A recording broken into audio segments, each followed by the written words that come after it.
I'm going to show you how to build out your first application with artificial intelligence. Everything I'm about to show you in this series is completely fresh. This was only possible 2 months ago because at this point, the models have gotten so good that you could genuinely have no programming experience. You could have never written a single line of code in your entire life and be able to build out a full stack application. This is Thumbio, and this is the application you're about to witness be created live completely with AI in this series. You might have seen things like this in your feed where people are using this tech in Thumbio and it's going viral, over 5 million impressions. Furthermore, you are witnessing a real application be made, and I'm showing you how to make a real application. Don't believe me again? This is Thumbio. This is $1,000 a month just for the gold emblem.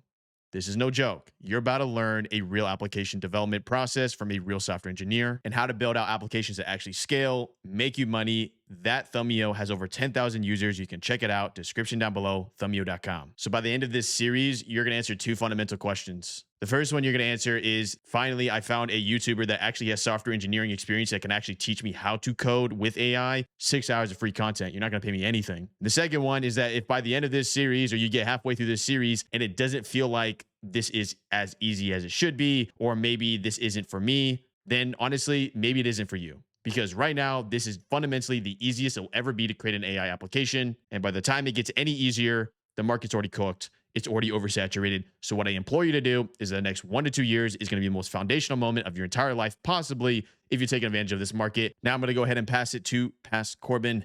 I'm going to let him take over here with this 6-hour course. Don't worry, I am never going to ask for your email. I don't care. I'm not even going to ask you to follow me. I don't care. Literally, watch this series. Use this as a gut check. And if the gut check comes out, maybe this isn't for me, it might not be for you. Pivot, find something else in this new AI market to really dive into.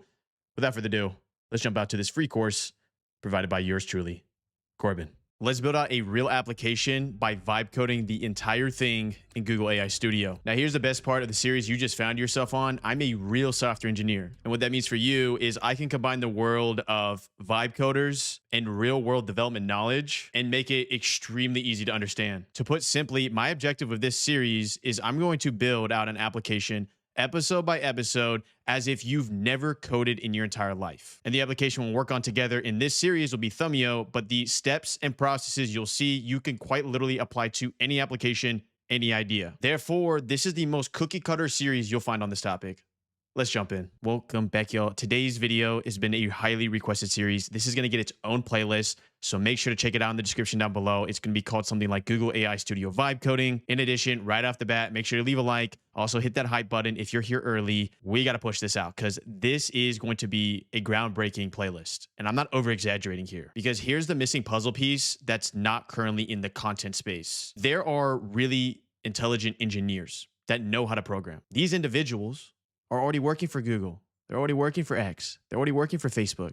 So they're not going to take the time out of their day to create a whole series like this. And then the other side of the coin is that people making content on this topic have no development experience and are quite literally just doing it for the views, doing it for the clicks. Oh, new AI coding tool. And they don't even know what the heck it is. So you're in good hands here in this series. And some of y'all will be like, Corbin, what's your experience? I've been coding since I was 12. This stuff becomes very easy to me. So therefore, I'm going to dumb it down I'm going to dumb it down so dumb that people that are very, very well versed in the programming world are going to get pissed off at me, because they're going to be like, well, Corbin, technically GitHub. No. Make it simple. We're vibe coding.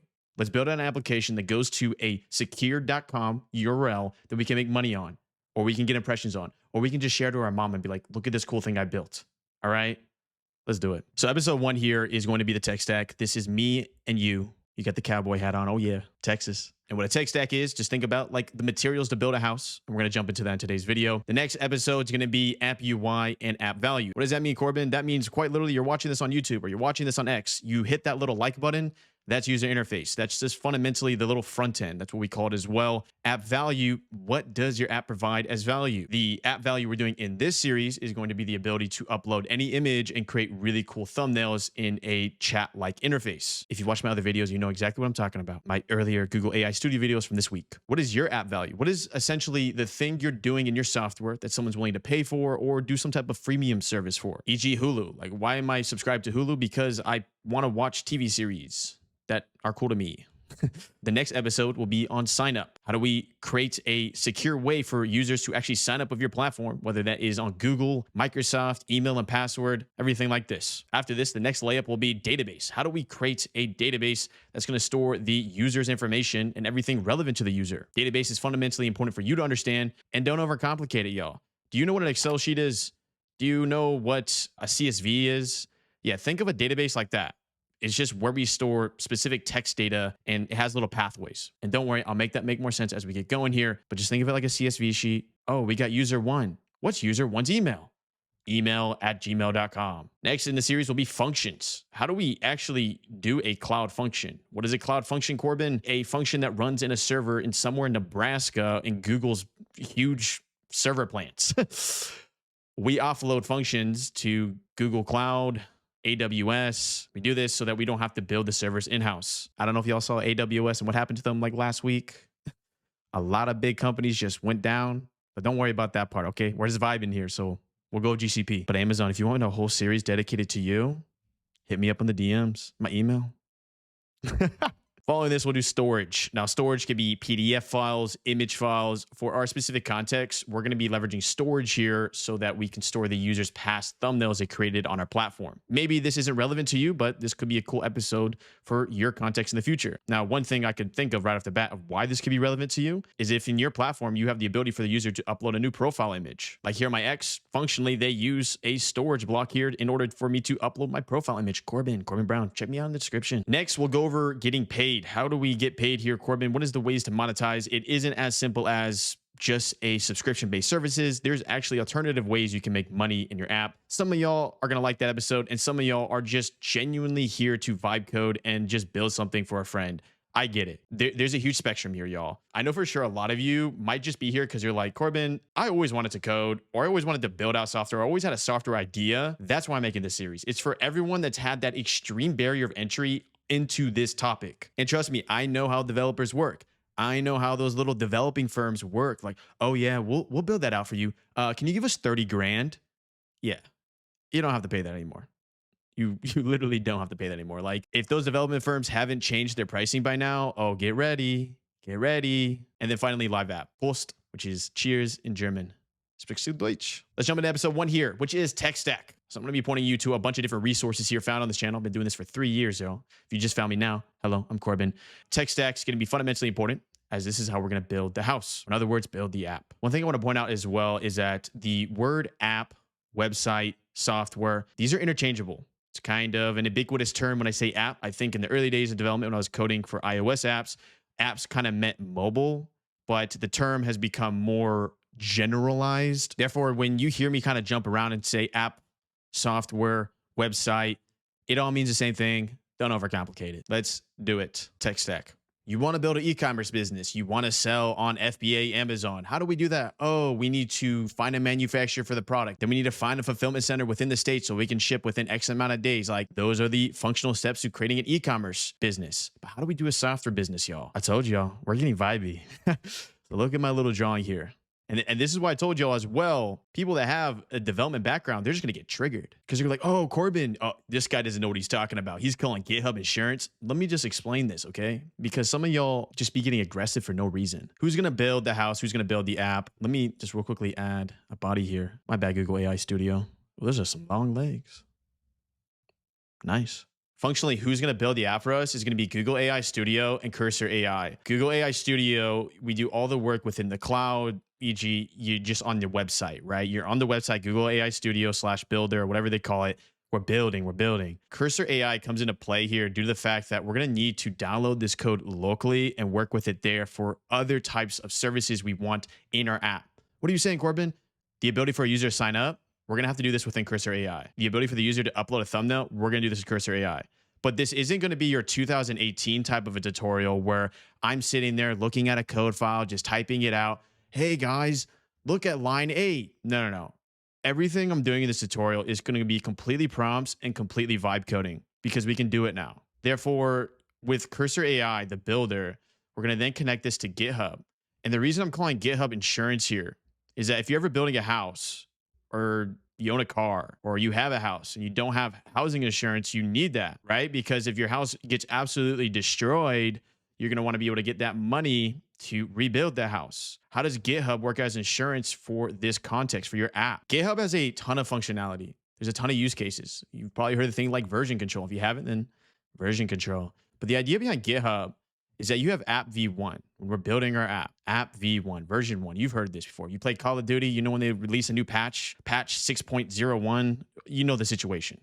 When you go to app v2 and you completely drop the ball, you completely break your code, everything is destroyed. It's a fire. It's a mess. It's a fire. You have the ability to roll back to app v1 using something like GitHub, using something like version control. GitHub has a ton of other benefits. And therefore, for you to effectively watch along in this series, I'm going to show you a video that if you're serious about this, you need to watch, because you need to understand GitHub. It's a non-negotiable tool in this development flow. I'll leave this in the description down below. It's called Master GitHub from Beginner to Expert in 46 minutes. I compressed a ton of information in 46 minutes, y'all. And one fundamentally important thing that you learn in this series is how to do something called an SSH key setup. I know that sounds extremely confusing. I know half of y'all are like, maybe I want to click off right now. Trust me, y'all, it's easy once you do it. What developers like to do, or what tutorials you've heard in the past like to do, whether because they didn't know what they were talking about or because they just like overcomplicating things, is essentially an SSH key tells GitHub here, which is where we store our code in the cloud. What does that mean, Corbin? You know, when you have a folder and there's a PDF inside it and you put it into Google Drive, think of GitHub as your Google Drive for your code. So you can roll back, push up to the cloud. But the idea here is watch this video, as I provide an entire Google Doc resource here. And this entire Google Doc resource here shows you how to set up this SSH key, which essentially is very fundamental for you to do real development here through the vibe. This is 46 minutes long. I know that's a lot of time, y'all, but genuinely, it's going to be the best GitHub tutorial you ever watch, and you'll never have to watch another one again. And the reason why is because I know for sure when vibe coding before, you put in a prompt and you're like, that's a good prompt. That's a good prompt. And then the AI model goes down in a complete different side rabbit hole, completely messes up your code base, completely destroys your app. And you're just sitting there like, well, that's extremely frustrating. And then you have to talk back and forth with the AI. Then you get in loops with the AI. GitHub, roll back, roll back. I don't want to do this. Go back to V1 of the app, V1.5, V1.2, etc. So that's how we're going to build it. We're going to use Google AI Studio and Cursor. And then on top of that, we're going to use GitHub for version control and everything else I described in that 46-minute video. Next is the materials. So if we were building a house, do we need brick? What kind of wood do we need? Is there permits we need to get? If we're building software, what is our front end? What is our back end? Don't overcomplicate it, y'all. All a front end means is the website that you visually see. It's everything that a user's experience is on an application, on YouTube, on GitHub. Like, this is all UI. User experience, front end. When it comes to building a front end, there's different languages we can use. The way you think of languages in code is essentially you want to opt for a language that has been well tested by a developer community. Lucky for you, we already got one chosen out for you, which is React and TypeScript. React is a JavaScript library. What are you saying, Corbin? JavaScript library is just a language within code, one that you're familiar with as well as Python. Just think of it like human language, English, German, Japanese, Korean, different languages. The robots need to talk too. And for the robots to talk, they need their language. So one thing you're noticing is that what is vibe coding? Now we're entering human language into robot language. That's the whole point of vibe coding. That's why there's like this huge bridge that just occurred. And the reason I'm so confident to do this series now is that Google AI Studio is so ahead of the game right now that the bridge is finally allowing basically anyone to code. So you're watching this series 6 months from now, the steps and processes you're currently watching right now can still be used, because the one thing and the one puzzle piece that's missing, y'all, is we can vibe code. But the puzzle piece you're missing is just like the simple building blocks of developer terminology and understanding it at a foundational level, e.g. like beginner level. Once you understand beginner level, everything else is done, man. Everything. Our front end, React, and TypeScript. Look at that. Nice little hammer. Nice little TypeScript hammer. What is our back end? Don't overcomplicate it, yo. What is a back end? Back end is everything that happens in the cloud, that server room in Nebraska.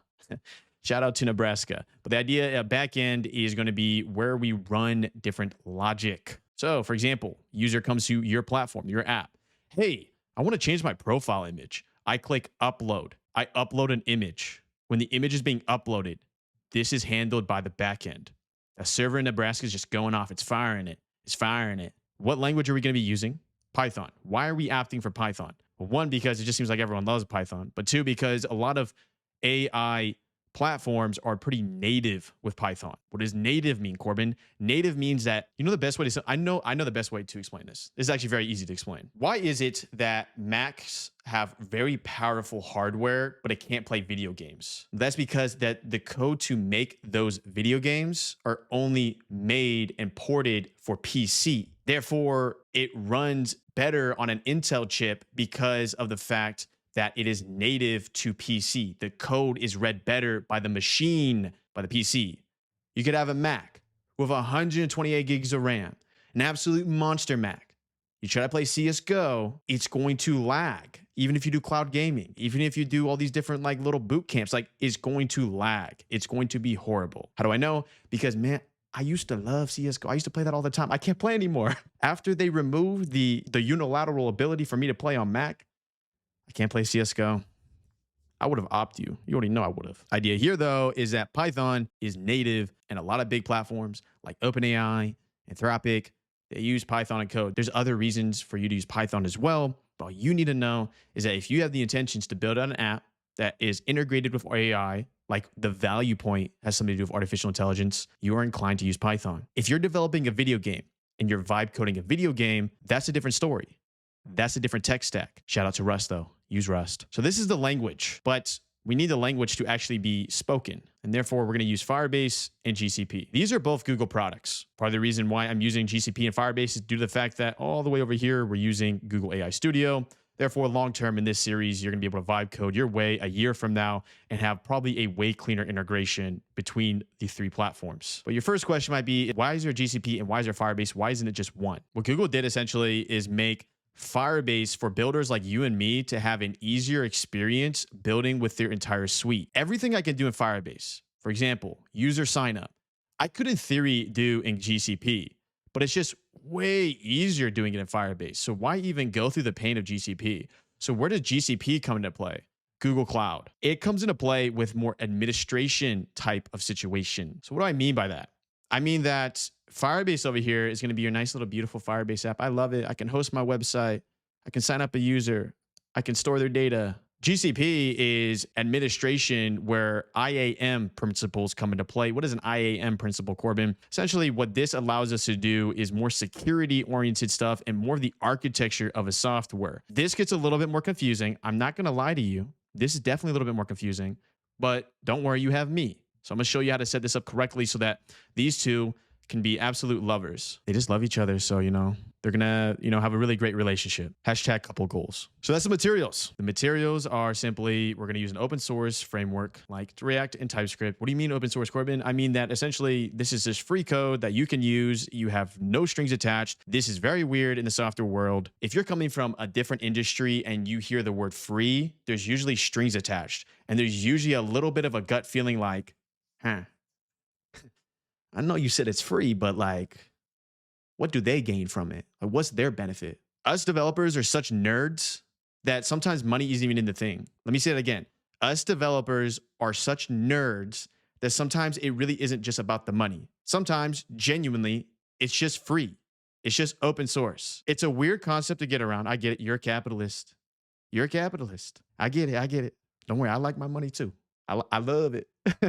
But it's like this very interesting thing. I mean, let me know in other industries if this even exists, because a lot of times this stuff is just like there's strings attached. But yes, genuinely in software, there is free stuff that has extreme value and it's just free. Yeah, granted, of course.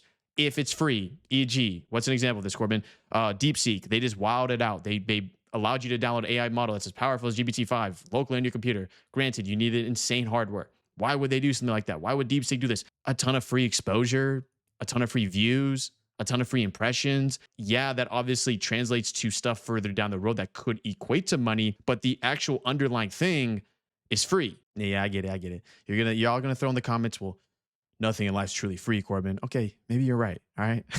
Idea though, It's a weird thing in software to get your head around if you're coming from a different industry. But yes, open source is real. So no strings attached here. No strings attached here. Obviously, definitely strings attached here and here due to the fact that it's a pay per use basis. And in order for your thing to even run, you got to pay. Just a real quick like TLDR, like Corbin, how much does it cost to run a software?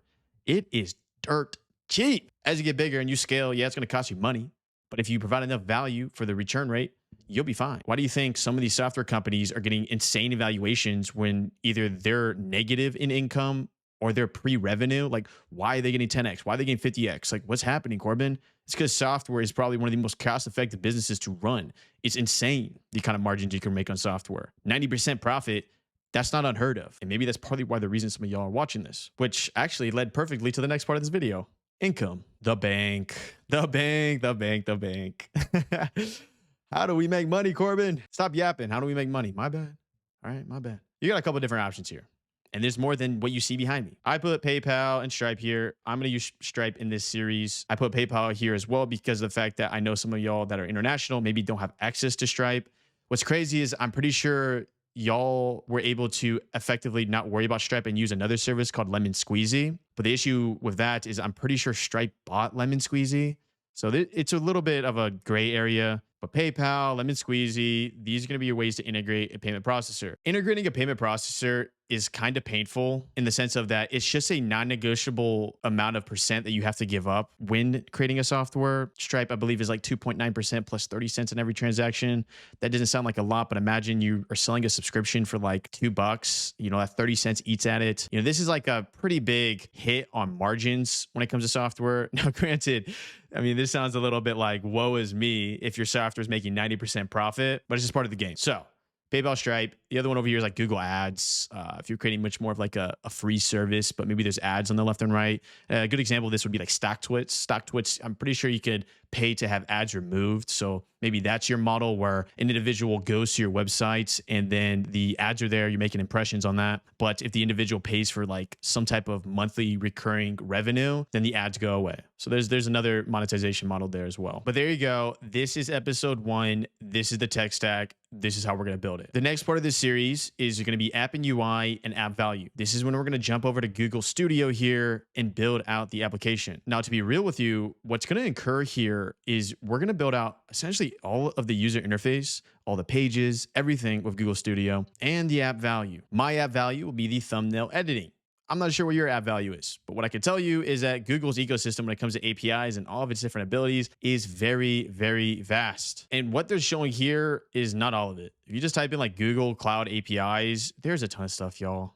One very popular one is like YouTube's API. So if you're building an app that's like a YouTube focused app for data and stuff, there's a whole API for that. You'll be surprised. Google owns a lot more than you think. Or maybe you're like, Corbin, I already knew they owned a lot. They own a lot. Quite literally the platform you're watching this on. If you're watching on YouTube, they own us. I'm owned.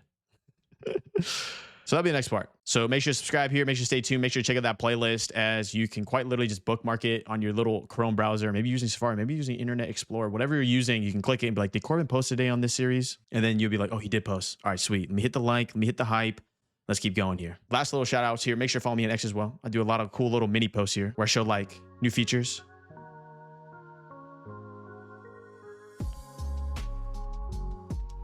Which I didn't know if you knew, but right now we can literally draw on the front end to get changes. It's kind of insane, y'all. And for the most part, if you comment something on YouTube, I'll respond. But if it's very in-depth, like you have a really in-depth question, check out the school community here, completely free, join it, throw a post up here. This is the Reddit of all Reddits when it comes to AI builders. That just about does it, y'all. Who's ready to vibe code their way to their first app? Literally, don't even have to care what the code says. Let me just talk to it, Corbin. I got you. We're talking to it. But as you already know, these style of videos, I'll see you in the next. Is this series going to be the only series you can find on YouTube that actually shows you how to do a full production app that's completely vibe coded because of the fact that the person that's creating the series has done a ton of apps in their past and they've been coding since 12 type of series? You got the cowboy hat on. Oh yeah, Texas. Using Google AI Studio, we're going to vibe code the entire front end and the value of an application together. This is episode 2 where I'm showing you how to vibe code a real software from scratch. In the previous episode, I showed you the building blocks and I explained it as simple as possible. So bye-bye tech stack. In today's episode though, let me show you how we use Google AI Studio to build out basically the majority of the application. The other parts of this series, we're simply going to connect the dots with the Firebase, GCP, and all this cloud deployment stuff. But today's episode is the big one. This is essentially we're building out 80 to 70% of the application. Everything past this, the only reason you couldn't do it is because of the knowledge deficit. But I'm going to quite literally show you how to do it. So that knowledge deficit is going to be gone. Bye-bye. Welcome back, y'all. Welcome to the big playlist. Very big playlist. Make sure to leave a like right off the bat. And if you're here early or you're an early bird within the first 48 hours, make sure to hit hype. Doesn't cost you anything. We need some hype in the chat. In this video, we're going to be checking out creating the app UI and app value. Therefore, the objective is very simple, vibe. But we're going to be creating the landing page, sign up, value, settings. Don't worry, each one of these has a little thing, so we're going to check it out together. But the last thing we're going to be going over is limitations. As of now, within the Google AI Studio, you should be aware of as a completely fresh new vibe coder. To get started here, though, let's just put in a prompt to build Thumbio. If you don't know what Thumbio is, that's going to be the end product of this entire series, the software we're creating, which essentially is going to help any type of YouTuber, or I guess anyone that wants to create a thumbnail, use Thumbio. The steps and processes I'm going to show you today's video, though, could be applied no matter the time you watch this video. So if you're watching this 6 months later, you're going to learn fundamental development skills paired with vibe coding. Therefore, you can basically execute and create anything. Because as we know, the biggest gap right now in the content market is no one's showing you with a developer background how to actually do this. We're going to go ahead and create this prompt. Here's the prompt, and I know this is going to look very familiar if y'all watched my earlier episodes, but we're going to say, I want you to build an app, which entire purpose is to be my thumbnail editor. Therefore, all image outputs will be 16 by 9, nice little horizontal thumbnail. It will be optimized for YouTube style thumbnails, nice, and it will be a chat back and forth system, e.g., remove the background, you remove the background. Okay, now put me in space, etc., etc. One fundamental thing for you to know when vibe coding in this way. Right now, Google AI Studio is extremely optimized and extremely ready to go for any Google APIs. So this is one of the first limitations you're going to notice within this initial phase here is if you want to do a third-party application, what I mean by third-party is essentially an application that is not made by Google, that logic can still be done, but it's going to be done later in the series. What I want you to do right now, though, since we're vibe coding together, is first off, just know what your value is, what application you're trying to build. Maybe literally try to copy me here and just build the same thing and choose a specific API provided by Google. API I care about is going to be Nano Banana, and we're going to be using Gemini as well for the chatbot. So I hit build. The best part about doing a series like this is that it is quite literally like wine, that the older it gets, the better it tastes.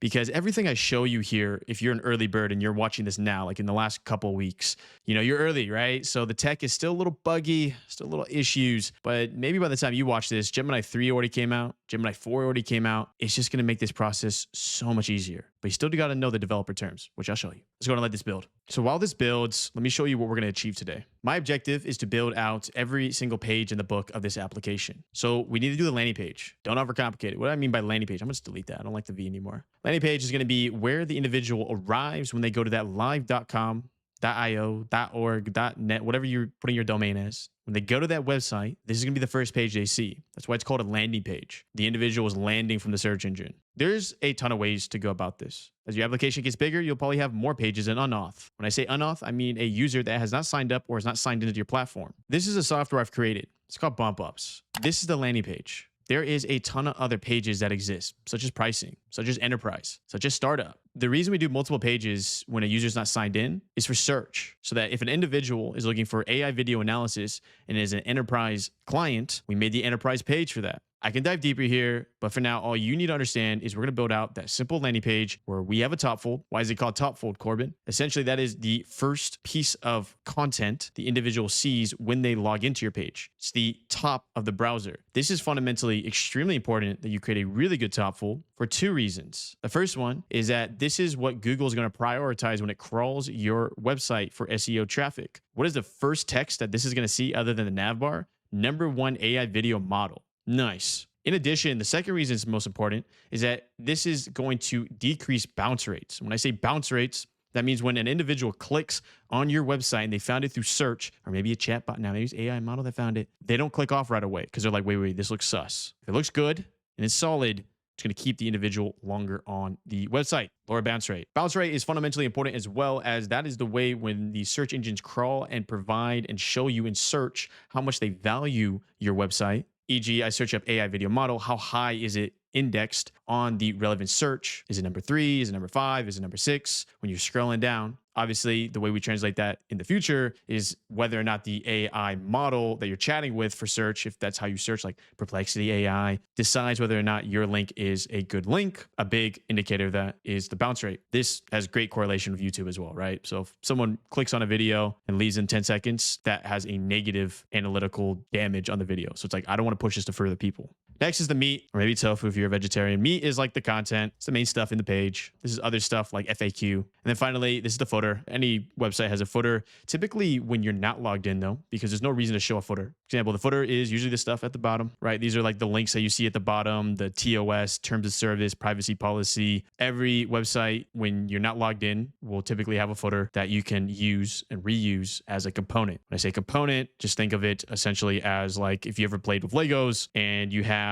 a Lego block that's a 4x4 block that you can reuse for other parts of the building. Essentially, this code here for the footer, we can reuse it for all these other pages. But you'll notice that we don't actually use a quote unquote footer. And the reason it's called a footer is because obviously because the foot is the bottom of the body. The reason we don't use a footer in the logged in version of the website is because it's not necessarily needed anymore. Within the footer, we're going to provide 3 major pages here: the TOS, terms of service, the privacy policy, and cookies. Not the kind you eat, y'all. Cookies are the things that track you. There's a lot of legality around cookies. I'm not a lawyer, so if you want to get more specification on how to handle cookies depending on your region, do that, as that has real implications. Like if you're in the EU, they want you to have that cookie bar. They don't play. All right, let's go back to Google AI Studio here, and we have our first initial phase here. Nice. So my objective within Google AI Studio, though, is to just build the value and build these pages. The way Google AI Studio likes to operate is it'll jump us straight into the quote-unquote value you provide the end consumer. We're going to first tackle the value or the reason why the individual is even on your website or software or app. And this is where peak vibe coding comes into play. So let's see if it works. We did our first prompt here. I'm gonna add my thumbnail. All right, we're gonna just do a quick test here. We're gonna do remove background, enter. We're just seeing if it works. Okay, nice, it works. Now let's actually start building. So we're gonna reset this. We got the initial phase done here where the user can ask a question, get a thumbnail output. So we're gonna do our first prompt here. Can we have it so that the thumbnail upload, I can drag an image file, also have it so the chat is on the right, even if there is no thumbnail, and make it so I can input text till the thumbnail is uploaded. I know that's a little crazy.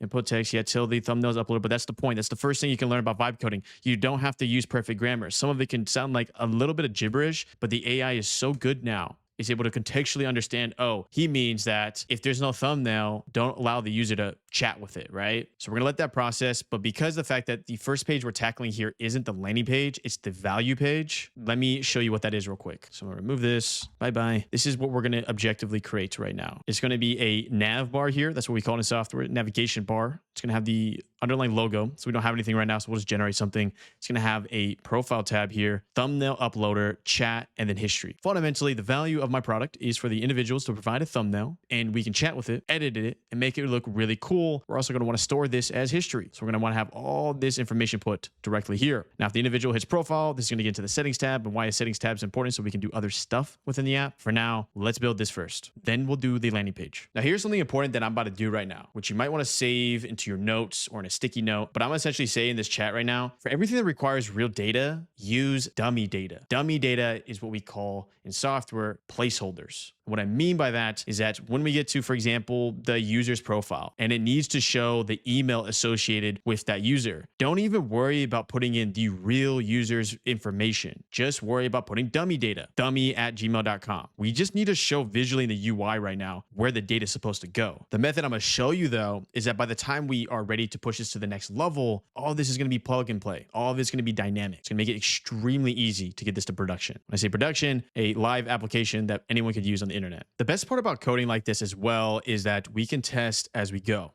And the UI is right here. So in real development, or I guess this is real development, it's the vibe code. But what's really happening here is in the cloud, they did something called localhost 3000, which you'll learn about later in the series.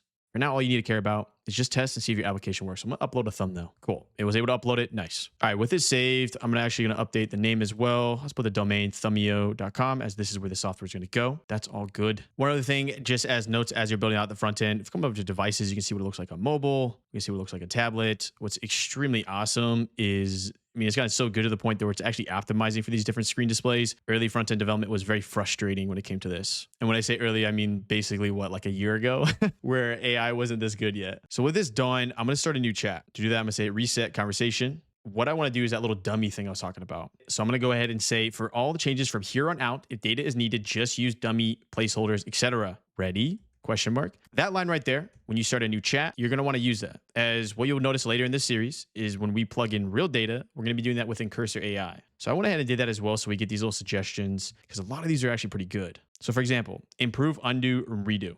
We're going to want that. Enter. So your vibe coding, what this phase is, what this episode represents to you is honestly use a ton of those suggestions. Build, build, build, build. Suggestion, build, build, build, build. Suggestion, build, build, build, build. Suggestion, build, build, build, build. Suggestion, build. That is this episode and this phase. Make sure to stay tuned though, because I'm going to show you specific libraries you're going to want to install. What's a library, Corbin? This is going to give us the ability to get maybe better icons here. Also, I'm going to upgrade this UI as this seems like a standardized UI that Google preset within their model. When I say standardized UI, I mean, it seems like Google has opted to make this like bluish dark UI, but I don't want the bluish dark UI. It went ahead and finished that. So what I want to do here is test it. Upload. I'll just say add a party hat. Now, to be honest with y'all, these outputs, like the image editing might not be perfect right now, but I'm not worried about that because what I'm functionally trying to understand is does the undo and redo actually work? That's what's important to me right now. We got a party hat. I don't like it though. Undo. All right. So if I undo it and I say add a cowboy hat, does that work? And if it does, then it successfully did that feature. I just realized y'all are going to get very used to this thumbnail. I'll get some other test data later on, all right? You're going to have to look at me pointing to Sora. If you want to follow me at Sora, it's at Corbin Brown. Nice. Both worked perfectly. Undo. If I want to redo, I go back. Boom, boom, boom, boom. All right, here we go. So let's scroll over here. Next, which is very important, is save and export functionality. Let's add that. Enter. Build, build, build. Hashtag build. Test again. Upload. Add a party hat. Nice. And let's download. And here we go. Nice little file above me. And then we got our party hat Corbin. Party hat Corbin. Actually put the strings. Oh my God. W nano banana. And here's what's cool about vibe coding and noticing things as you build. I don't like how this is named. What is this? Thumbnail editor dash a huge string. This is no good to me. So let's set up logic so when we export a file, we rename it. Move the trash. And real quickly, let me go ahead and save, as you know that's important. So go to save here. You don't want to lose progress. But let's go ahead and do that. When I export a file, have it so the file name is the user's name dash thumbnail. For now, use dummy data for the username. And that we will change later. Dummy data will be Corbin. So what I expect here is going to be when I download this file, it'll be Corbin dash thumbnail. Obviously in the future, we can rename this. Actually, one thing I got to show y'all real quick. So let me cancel this generation. It's actually pretty important that I add this. So we do dash Corbin, but we need to do this. User's name dash thumbnail dash random number. So you might be like, Corbin, why are you adding that random number? That is because of the fact that at scale, if a lot of people were to use this platform and you were making a ton of thumbnails on the platform, it would get very frustrating if you downloaded a thumbnail and then it said, hey, this image is already named this. Do you want to replace it? So we're going to add a random string there or a random number there so that ensures that you can download a ton. Let's see if it works though. Seems like it is done. Same situation. We'll just add something. Add cool glasses. We got cool glasses. So now hit download and there we go. Look how it's named. It's Corbin-thumbnail-966. Now what we'll do when we create this and connect this to a backend is we can actually cross-reference this last number here. Or in theory, once we have a backend that we can reference data with, this can be an increment. So what this could mean is that the first time a user downloads a thumbnail on your platform, it's 1. The 30th time a user downloads a thumbnail on your platform, it's 30. There's other ways to approach this, but we have our nice little thumbnail. All right, everything's looking good so far. Let's see what else they got. All right, so these suggestions I don't like. So the next suggestion I want to do is add a history mechanism. So what I'm gonna say is add a history below to allow the user to see past thumbnails, rename them, and we will call this section projects. As I stated before, I know the grammar is not perfect, but that's the point of vibe coding. You don't have to give it a perfect sentence. Don't worry, you're not getting graded here. Also, relevant timestamp of when created, basically the date. And then for now, store it in local storage. What this means, this is really nice for you to know, is if I want to store this in the cloud using Firebase, that's going to be like online. It will cost me money, pay per use. If I want to store this in the individual's actual browser on their actual computer, that's what local storage is. It stores it on the browser itself. Therefore, the backend doesn't incur any cost. There's benefits to this. There's reasons to use this. But for now, all you need to know is that in this development phase, use that terminology so you get a built-out functional app in this first phase. I'm going to hit enter. So I went ahead and finished it. And honestly, I kind of like its setup here. Because there was a bunch of dead space here anyways on our website, why not just put it to the left? Originally, my intention was to have it at the bottom, but, you know, dubs to Google here. It went actually with a pretty good Ooh.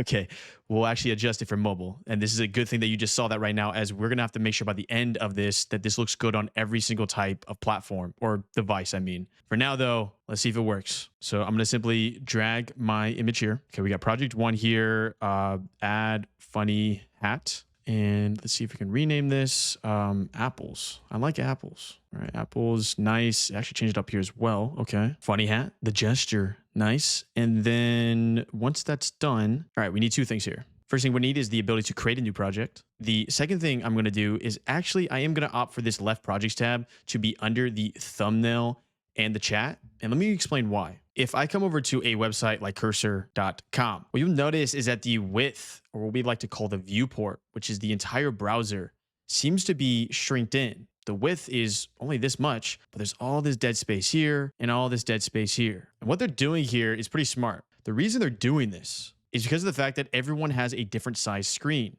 So when I zoom this in a little bit, y'all, what you'll notice is that it fits pretty well, goes in, and then it will switch to mobile here, which is nice. And the way we go about this in order to achieve the same type of effect in our UI is we're going to set a max width of a 12,000 px or pixels. Think of it like creating a room in your home. You want to set up barriers here so that even on larger screens here, we don't care about this dead space, because the user experience, all we care about is what's in the middle. Therefore, fundamentally, that's why when you saw it on mobile, it looked like trash. On here, it seems okay, but in reality, for scalability across different size screens, this is actually a bad UI. So watch this. Okay, two things. Have it so I can create a new project. Also, I want the project component under the thumbnail, uploader, and chat. Project component is this. What is a component? Think of a component like a piece of the puzzle. The My Projects is a piece of the puzzle. This entire thumbnail uploader is a piece of the puzzle. And this chat is a piece of the puzzle. And what this means in code is if you come over here, typically you will refactor or just have each one be its own specific file. But we're going to stay away from the code because we're vibe coding, so we don't have to care about that. So knowing this, we're going to say, therefore, setting a max width for the viewport to 12,000 px. Use terms like viewport if you want to identify the browser. In addition, we're going to also reference the mobile and tablet UI. Hit enter. When dealing with mobile and tablet UI, there is two different ways to approach it. The first way is setting it up so that in code, there's a thing called columns and rows. And sometimes with the UI, it's a very simple like, oh, just make it a column rather than a row. For example, this right here, it'd be like the chat is a column. It's under the thumbnail uploader. Alternatively, what other softwares will do is that you'll have like one file that is all the code for the desktop. And then you have another file that is completely dedicated to a mobile view. This can be excessive and not necessarily needed when developing in this, but in theory could be needed depending on your use case. So now I've gotten to a pretty good checkpoint here. I'm gonna make sure I save the app here. When I go on those tangents like that, a lot of that you don't necessarily need to understand. I'm only bringing it up to give you a deeper understanding of what code is. In reality, just vibe it. Just put it over there like, this doesn't look good. AI Studio, step up your game, make this look better. That's all you gotta do. So it looks like we ran into an error here. And if you remember from my other video, all you need to do is do right click, inspect, and this is a very specific thing to Google Chrome. You want to find out how to do it on your browser, just ask the chat bot. Come over to console, right here, console, and then all you need to do is simply copy all of this. You don't have to understand any of it, just copy it. You can exit back out and then paste it in the chat. That is going to be your way to troubleshoot, at least in this environment. I'll show you how to troubleshoot in later episodes in the cursor environment.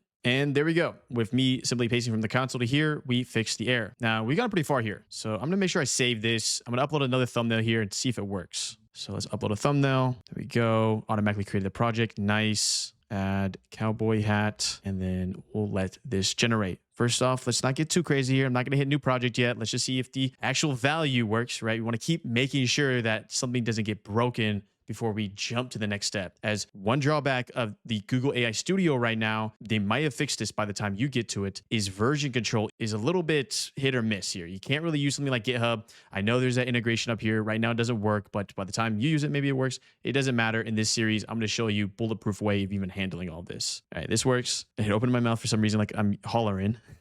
Let's see if we do new project here. All right. Okay. So new project doesn't work. Or maybe it does and the user experience isn't what I'm necessarily looking for. So let me tell it that. Another thing I'm going to tell it though as well is that for the project thumbnail, have the most recent image of the project be the most recent thing we did essentially. And here is my next prompt. Here are the updates. 1, project thumbnail must be the most recent image in the chat. So it'll be update to the last spot changes. Basically what I'm saying here is this image right here, this is the last thing we did, have that be the project one thumbnail. So for context, when you're working on one and maybe you're working on it for 20 minutes, you'll be able to identify, oh, this is the project that I was working on. Second, number two, also when I click new project, make it so the upload part shows again and the chat refreshes. What you need to learn here as a vibe coder is that yes, you can do list-like formats for the AI to understand. This is good. In addition, obviously you don't have to do perfect grammar. Like I always just keep harping on. Don't worry about that. Hit enter. So here we go. It supposedly works. Let's try it. Right now, new project does nothing because it seems like it creates it on initiation. So upload. There we go. We'll add something. Perfect. The first request worked correct. So we got the black hat here now, and it's a black hat down here. So we can identify easily. Now, does new project work? New project does not work. It causes it so the original thumbnail still stays there. So we're going to identify that. And instead of me doing it in a text way, let's use the annotation draw feature here. Annotate app. There's a couple things I'm going to point out here. So choose our color. I like this color. This color looks beautiful. I'm going to say remove this. I don't like this. Remove this black bars. And then for the thumbnail image, give round corners. Because right now it's like a square. I don't want that. So do that. And I can kind of like use this little tool point right here. And then right here behind me, when I say this, drag a little thumbnail right there. Say this does not remove thumbnail when I click to create a new project. Boom. So what I'm gonna do right off the bat here is we'll add this to the chat, add to chat. In theory, I could maybe describe the new project issue a little bit more, but let's see if Gemini is smart enough to understand. So I'm gonna hit enter here. It has completed. Let's see if it works. I'm gonna add my thumbnail. So the first issue here is that it doesn't maintain a 16:9 dimension, but first we're gonna just say add hat. We're going to just let it produce an image real quick so then we can test if the new project feature works. What you're witnessing here, though, is the push and pull of vibe coding, where you're going to run into errors, clarify, and also just ask for new features. What's really cool with Google AI Studio is they're leaning heavily into this. That's why this first episode here, we're going to basically be able to build out 80% of this app. All right, so add hat. It wants to do this black hat again, so I went ahead and did that. New project, not working again. Let me inspect here. Let's see what's going on, y'all. And that is why, y'all. So what you'll notice is that even when I told Google, hey, there's an issue of new project, and I tried again and it gave me an error, it couldn't solve it. And that's because of the fact that an error was incurring that it doesn't even know is incurring. So I'm going to copy this because this is obviously a clear issue. And let's do two things. Before we tell it to fix this and make it a 16:9 dimension, so it isn't like a zoom in of the thumbnail, let's first just have it focus on the error we just saw. So I'm going to say solve this error for when I click new project. Paste the entire thing. Best part about vibe coding is quite literally you don't have to understand any of that. Literally just copy and paste and let the AI handle it. So I went ahead and finished. I went ahead and started a new chat here. Sometimes what I like to do, y'all, is start a new chat. If you're familiar with programming with AI, it can go down rabbit holes and give bad code if you go too far down a rabbit hole. The alternative can happen as well, where when you go really far into a chat, it could actually give really good code because a ton of context. But for now, though, let's test that little bug. So upload a thumbnail. All right, that's cool for now because we know this functionally works. We're just gonna say new project. We're noticing a little bit of a click here, but watch this. New project, add another thumbnail. All right, new project, and it seems to work every single time. Now, my assumption here is the reason we saw that issue when it did it the first time is due to the fact of local storage persisting. And what I mean by that is that it was reading data found in the browser and it wasn't successfully clearing that data to be pushed here. Long story short, it works functionally good enough for me right now for me to keep adding iterations, but we'll come back to that and deal with that little bug twitch there that I don't like. Now, one thing I'm noticing here, let me try again. Okay, cool. It is creating enough projects here. Let me see functionally what happens if we add enough to go here. Perfect. It worked. So this is the kind of stress testing we do with front-end development. In theory, if we had more than 5 thumbnails in a row, then what happens? It was able to snap into the next row here, so it all looks pretty good here. We're getting pretty far here, y'all. I kind of like this. So let's solve the next situation here where this right here isn't the 16:9 dimension. Now to do that, we're just gonna use the annotation app again. We'll go like this, add the text box, make image dimension 16:9. Enter, and then right here, say remove text 16:9. This is just hard text put in for the original creation of this app. We don't need that. All I really want to be put right here is just the project's name, which right now is project 6, as we see right here. So I'm gonna say add to chat, and we're gonna hit enter here. Now, yes, I didn't do that first prompt of like, hey, just use dummy data XYZ, XYZ, because I don't think right now we're gonna be diving too deep into that. But if I need to, I'll add it later in this chat. And there we go. Now it is 16:9. Nice. Now let's go ahead and check out some more suggestions here. Maybe a text overlay, a template library, refine, undo, redo. I'm curious what it means by this. Enhance the undo and redo functionality to provide visual feedback or a history change log. That sounds good to me. Enter. We're building. So next feature here, better undo and redo. So I'm gonna go ahead and upload a thumbnail. Nice data. Original image. Wow, y'all. This is just extremely impressive stuff, y'all. Make me wear a red shirt. I'm gonna hit enter here, and we should be able to have a better idea between undo and redo here. That looks cool. Let's say we want to undo it though. Oh, wow, y'all. This is just extremely impressive stuff, y'all. So we got the initial version. It actually gives the underlying prompt as well. So let's do one more. Make in the phone, say like and subscribe. Have you not liked yet? You gotta like this video. It's free. Also, let me know in the comments what y'all are building after you watch this entire series. Actually, don't reveal too much, but like a 1-sentence summary. Give me your elevator pitch. We're gonna call it the elevator sentence of your app. Like and subscribe. But look at this. Ooh, undo, redo. Really nice system. This is very intuitive. New, we're still running into this issue. So I do new project. It takes 2 clicks. Notice that it took me 2 clicks to solve that. So let's tell Gemini that. First, I'm gonna say when I click new project, it works on the second click, but the first click, the thumbnail stays. Question mark. We gotta play dumb with AI. And maybe we could strengthen our case by doing inspect again, console. And I could just be like, you know what? I just see this error. I don't know what this means. So I could just be like, I see this error, not sure if correlated, to kind of be like, it's like one of those things where like your friend tells you advice. They give you advice for like 20 minutes and they're like, this is just my opinion. Like, I don't know if you should do it, but it's, we're just telling the AI like there's an error. I'm not sure if it's correlated. So with that done, we can test it. And new project, looks like it works. You fundamentally understand the plug and play of this app creation. So now let me show you the last puzzle piece here. And the last puzzle piece here is just mega prompts. What a mega prompt is you're just going to lay out everything. Okay, here's what we want to do next. Make a dark theme UI, dark like Apple product UI. For the top bar, left logo, and brand is Thumbio. Add a profile image to the right, and for now, simple drop down to settings. Boom, boom, boom, boom. Give it a big payload and let it just start updating everything. So what I'm gonna do here is once it does this big change here, we're going to work on the other pages. There is more functionality I'm going to add here, but it's going to be that same process of me looking at Google suggestions of like, hey, this is a good suggestion. You should add this. I'm going to add it.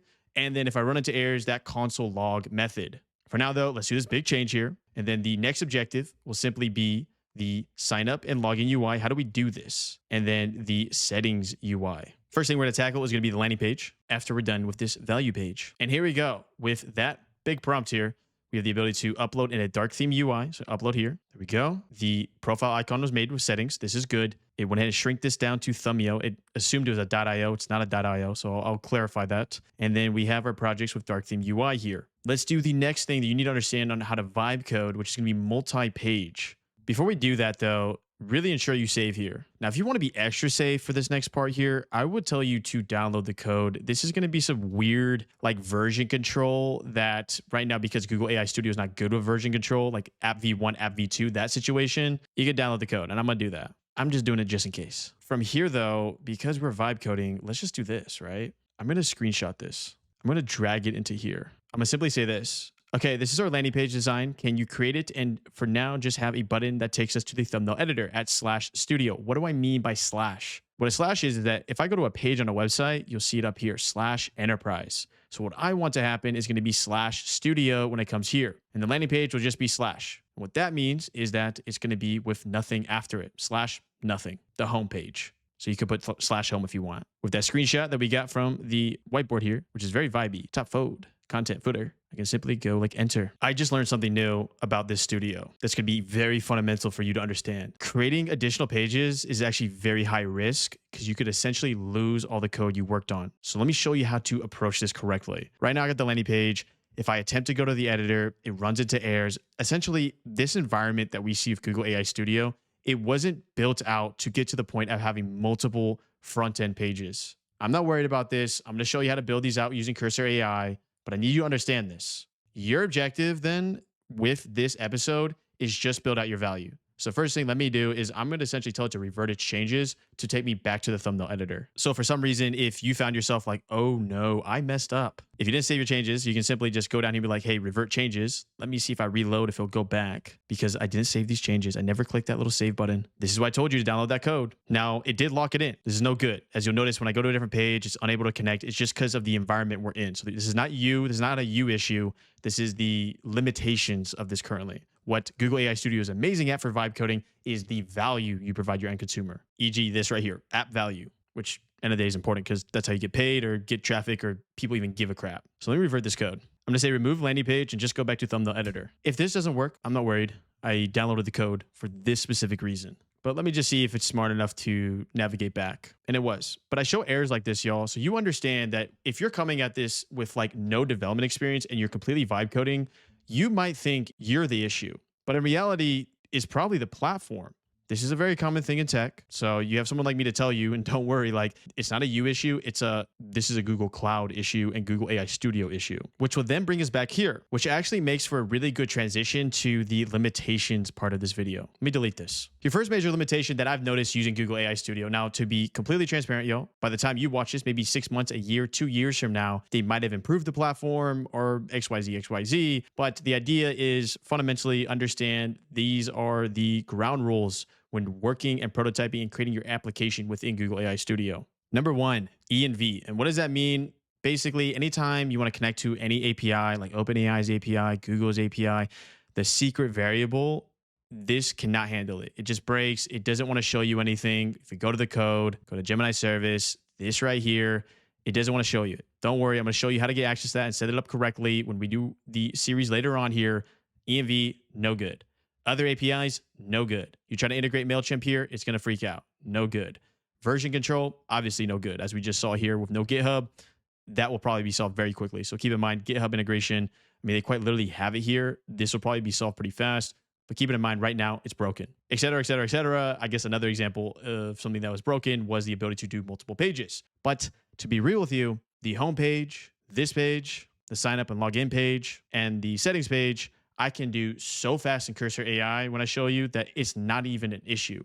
The real issue when it comes to software is our ability to create value. That is usually where you hit a wall because value has more intricacies when it comes to backend logic, which is more difficult. Front-end coding now, AI can do everything. Oh, it can't do it. Then you just don't know how to prompt it. Just trust me, yo, it can do everything. So the idea now is backend coding. That's where it gets a little bit more difficult. And that's why the rest of this series is very much like, Corbin, how do we take this app, this value right here? How do we take this and add the fundamental bricklaying things that we need in any app? And that's what I'm gonna show you. So here is what I'm gonna do, and here's what I will tell you to do for this part of the series. Spend as much time in this phase as possible when it comes to creating value. What I'm gonna do in my own time is I'm gonna quite literally just upgrade the living heck out of this. I'm going to just keep doing improvements. I'm just going to make this the best value that ever existed when it comes to being a thumbnail editor. Whatever your use case is, do the same. Because what we want to do is we want to get this so good that by the time we do the other parts of this series, which will be signing users up, adding the database, adding the functions, by the time we even get to this, it's basically like, hey, here's a cake. Can we just add icing now? And that's what we want. Therefore, that concludes today's episode. All I want you to focus on after watching this video is create the value of your product, what people are going to pay for. What's important for you to understand that long-term for this product, Google AI Studio, it may give the ability for more functionality like creating these other pages easily. But don't worry, in this series, I'm going to show you how to do it anyways. And to be honest with y'all, I'm probably going to show you how to do it the better way because you're going to really own your code. Like this code is yours, rather than being kind of stuck in this little box of an environment. Make sure to be following me here on X, description down below. Bunch of new updates, bunch of cool stuff. I love it. Also, check out the school community in the description down below. Completely free to join. Think of it like a Reddit style forum. A lot of people have been requesting a Discord. If I see enough demand, I might do a Discord, but it really just comes down to like, y'all are just spamming the heck. Like, Corbin, we need a Discord. Okay, I got it. I'll create it if there's enough demand. Also, make sure to follow me on GitHub as it's free source code every single week. So that just about does it in today's video. That is the vibe coding of the value of your product. These next couple episodes in this series is going to show you how to connect all the dots so you can launch a live website or software or whatever you want to call it. But as you already know with these style of videos, make sure to leave a like.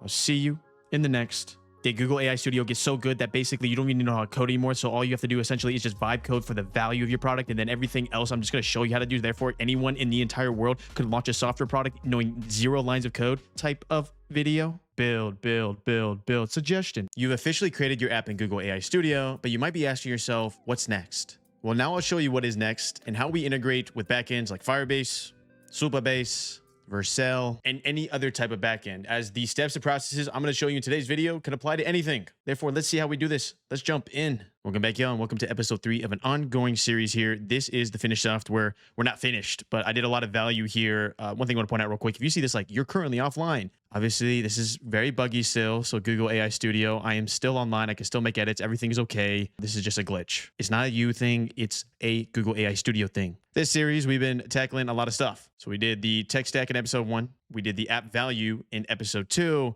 And now in episode 3, we're going to be jumping over to this app UI right here, right above me. My objective with today's video is we're going to build out the landing page. We're going to build out the UI for the sign up and log in. We're then going to connect that to our value page. And then finally, our settings page. Now, if this is the first video you clicked on this series, you're probably like, wait, what's going on? Who is this Corbin guy? How are we this far? Just look in the description. Look at the playlist. For me to actually show you how to build out real software, it's going to require me to do multiple episodes. I might do something where I essentially combine all these into like a multi-hour video, but keep that in mind. I'm showing the real deal. I'm showing you actually how to do this. This isn't a quick 10-minute video, how to build out a real app. No. I'm showing you actually how to do this. Therefore, this is going to be multi-lesson, multi-episode. So before you click off, make sure you leave a like. Check out episode 1. But everyone else here, we're episode 3. I love it. Numa try. Now, before we dive into all the new cool features that I have on this little application, here's a couple pointers that might be frustrating you. So while using the builder in its current state, I noticed a couple things. First thing I noticed over here, if I put in a prompt, sometimes it will just error out and I'm not able to retrieve that prompt. So first thing that I would suggest you do is every single time you put a prompt down here, just copy it. And then if it bugs out, then start a new chat, put the same prompt. Second thing here is that for little things like, oh my gosh, I spelled it wrong, thumb.io, no, it's thumbio.com,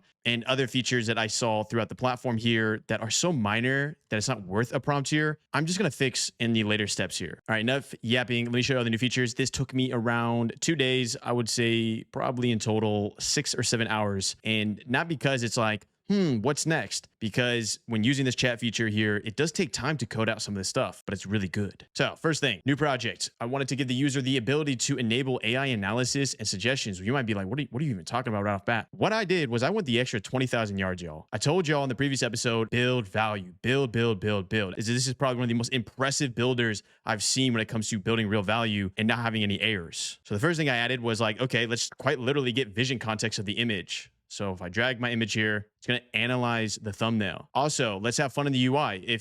While this is going on, you can either cue a prompt or quite literally play a game. Like, why not? Obviously, if you don't want to play the game, then you just switch back here, loading bar, and you can open up a new project and proceed. But coming back over here, it is analyzing the thumbnail. Therefore, now we're going to get contextual suggestions based off what's occurring in this thumbnail, y'all. And on top of that, I went ahead and created another mode here called Ask. First things first, let me show you what Ask mode does. If I go to Ask mode, I can essentially ask for help on my thumbnail. But just to prove to you that this works, I could be like, what am I holding? Press enter here, and this chat has been laser tuned and fine tuned to be specifically for YouTube data and YouTube thumbnails and the best way to approach them. So this ask feature allows the user to chat back and forth here and get different ideas for what they should do in the video. If I come back over here to edits, that's where the fun occurs. So I could say, make me hold a pear. Added a super cool animation as well. When it comes to this front-end development work in Google AI Studio, this is extremely impressive, y'all. This is some of the best. The only thing holding you back here is your imagination. For me, to make this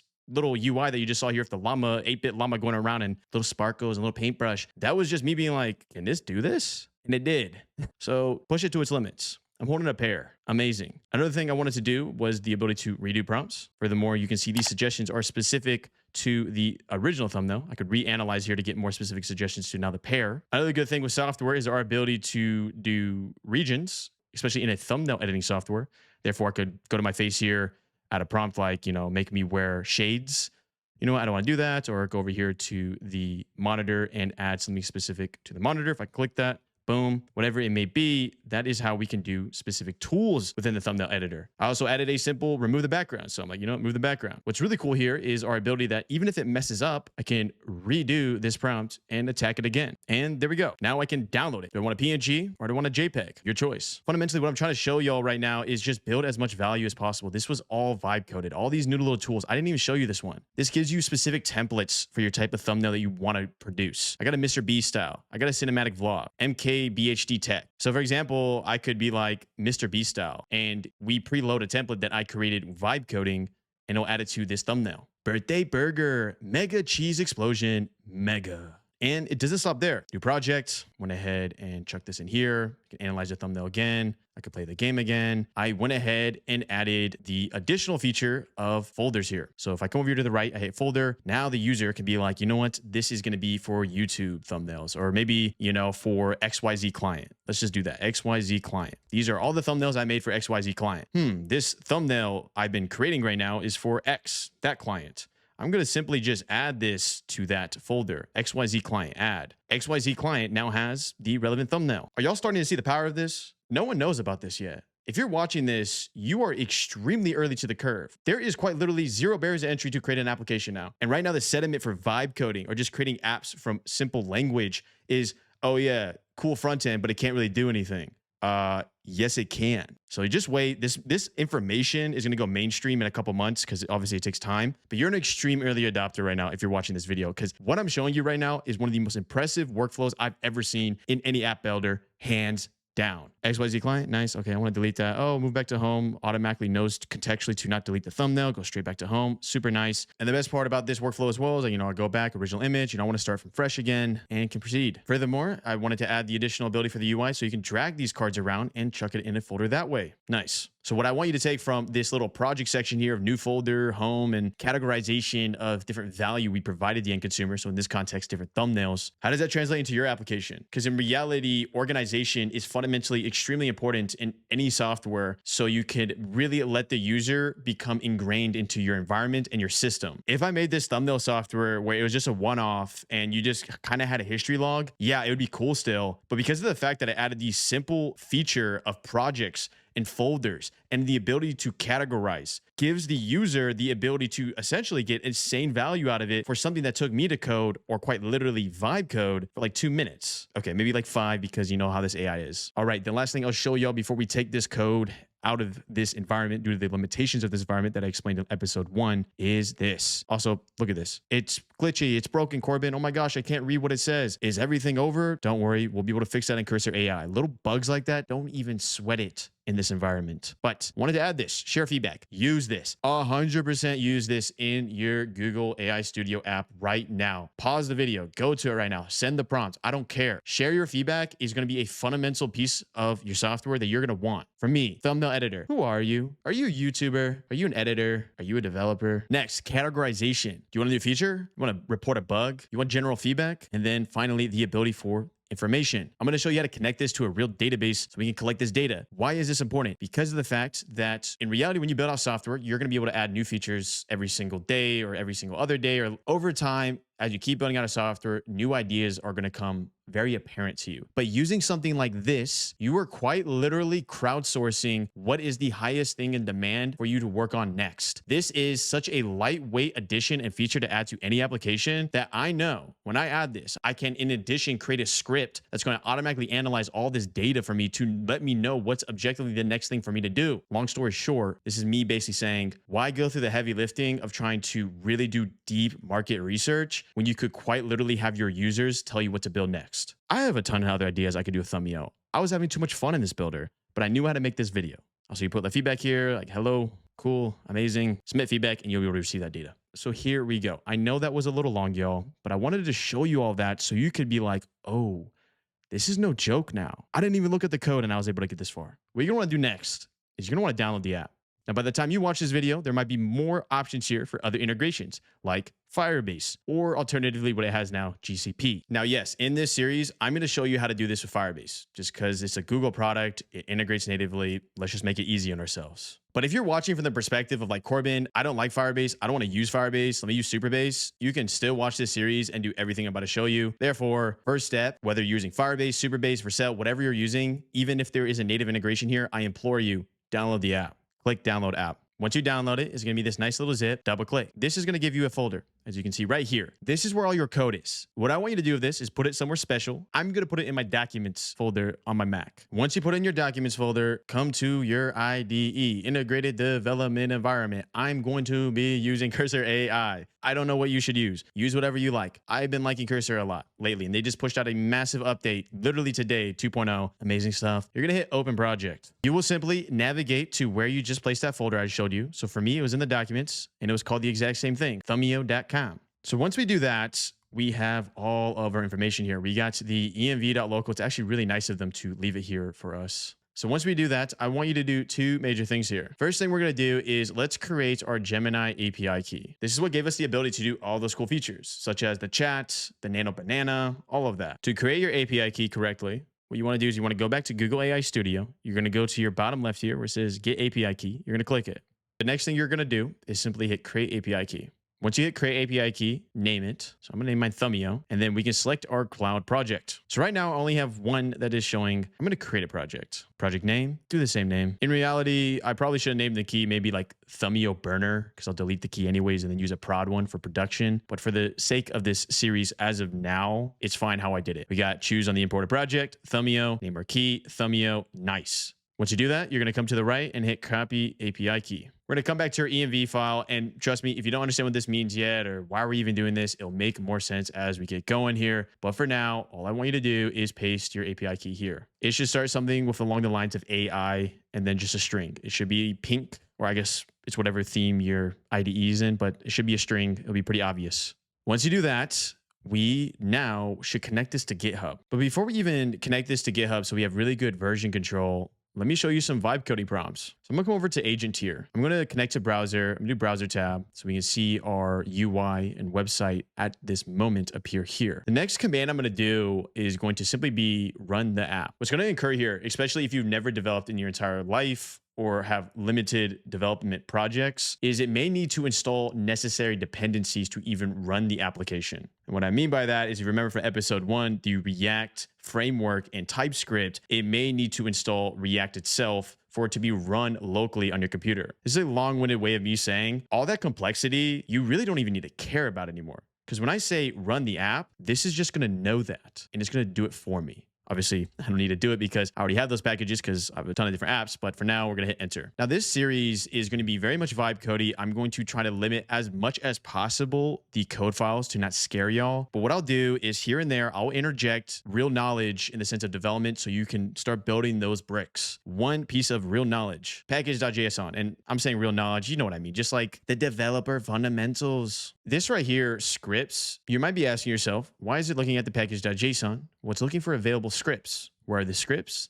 Line 6. And what specifically is occurring here is npm run dev, npm run dev, vite. This is our nice little dependencies that we had in our application, our tech stack. Remember, the materials to build the app. I know this looks extremely confusing. Don't worry. This is like v.2.0. What that means is like it's the version, their version of their own little situation, okay? It's like if you ever played like Call of Duty and you're on a patch before the new update, you're on an earlier version. Well, you need the most up-to-date version, okay? So I went ahead and identified it's running here. But what you'll notice is if I go to that browser in Chrome or I go to that browser in the IDE, it failed. So, maybe I can troubleshoot it by saying restart browser. It might still fail here. So I'll load it again. It failed again. Oh no, we're done. I'm gonna stop developing. In reality, all you need to do is simply do something like take a screenshot of this, copy this code, or I guess this error report, and just drag it into chat, hit enter. This is the flow. Anytime you run into an error, you have no clue what's occurring, ask the AI for help, and it'll help. So I'm quite literally gonna keep troubleshooting this until it runs. My entire point of this series is I'm not gonna look into this code and solve it. I'm going to let the AI solve it to prove to you that you can quite literally vibe code a software from scratch. That's the point of this series. So we're going to keep checking it out here. So this was my first shot. You'll know a chat is completed when it's like keep all, undo. So I'll just keep all. I'll act like I don't know what I'm doing right now. I restart browser, I put in the URL, and it's not working again. So therefore, let's try this because it's still broken. I tried localhost 3000 as well. I'm going to say this. Okay, don't stop coding till it works and I can see my app at either localhost 5173 or localhost 3000. Is there too many servers being ran at too many different ports? Is it causing a conflict? We'll find out. We'll let the AI do the searching for us. Boom. It went ahead and rendered it. Now, what I want you to know is you just added something to your toolkit for vibe coding. What was added to my toolkit, Corbin? Look at the prompt. Don't stop coding till it works. Turn on that browser feature. Allow it to see visually the backend or the front end behind me right now. By allowing it to see the front end, it will notice when errors are occurring or if it's not even running. Therefore, it doesn't necessarily get in loops. Rather, it actually starts self-correcting itself. Now, one thing I noticed here that's pretty interesting in Cursor specifically is Cursor seems to hide the env here. Look at this. AI features disabled file in cursor.ignore or .cursor ignore. So I'm going to see how we stop that. So I can just screenshot this, And once I screenshot it, I'll drag it to chat. I'm showing you this so when there's little issues within the IDE itself, you can use AI as well and simply say you can't see these variables because of the cursor ignore. How to solve that so you can see them. How'd you know that, Corbin? Well, just hover over. You can see files in cursor ignore. Hit enter. My objective right now, when you first download that app from Google AI Studio, is can we render it? Can it work? And once we confirm that, then we will connect it to GitHub. As I like having the V1, the very first push to GitHub, at least be clean enough where you could functionally use the app. So therefore we can roll back to it as you'll see later in this series. Look at this. I'm gonna hit accept. Went ahead and updated it for me and the little message went away. So now I can actually read that. That is how easy it is, y'all. Genuinely, anyone can code an app. The question is, are you willing just to push through the errors that incur? I want you to also notice if you want to really learn what's incurring here, you can read the chat. So solution created .cursor ignore and then explicitly allow the env local. I'm going to say keep all here. And so far, so good. If I go back to thumbnail editor, it should work, but let's find out. Now, one thing I'm going to do here is I'm going to switch to agent mode because of the fact that we're vibe coding. It's a vibe time. So we got to do a vibe code time. Vibe code, put that up here. Nice. And then we have our nice little agents occurring to my left. Little chat pass. We got the agent behind me. We can keep going here. So I'll be in the middle. Another thing I'm going to add here is going to be the Chrome dev tool. This is going to be our beautiful console log. So if any error occurs in the short term, we can read them here. Hashtag build our console log. So if all this done, let's test it. I have no clue this is going to work, but we'll test it. Okay, here we go. This is another feature added, but for now, I'll just say skip for now. All right, let me get this a little bit bigger, y'all, so this UI isn't so scrunched. There we go. I love it. I love it. All right, here we go. So I'm going to let this analyze. Our first objective when you get to this point in the tutorial is make sure everything that worked in Google AI Studio works here. So for example, let's just do a simple prompt here. Make it a pineapple in my hand. My objective here is simply see, is everything connected? Is everything good? Are the there we go. Exactly.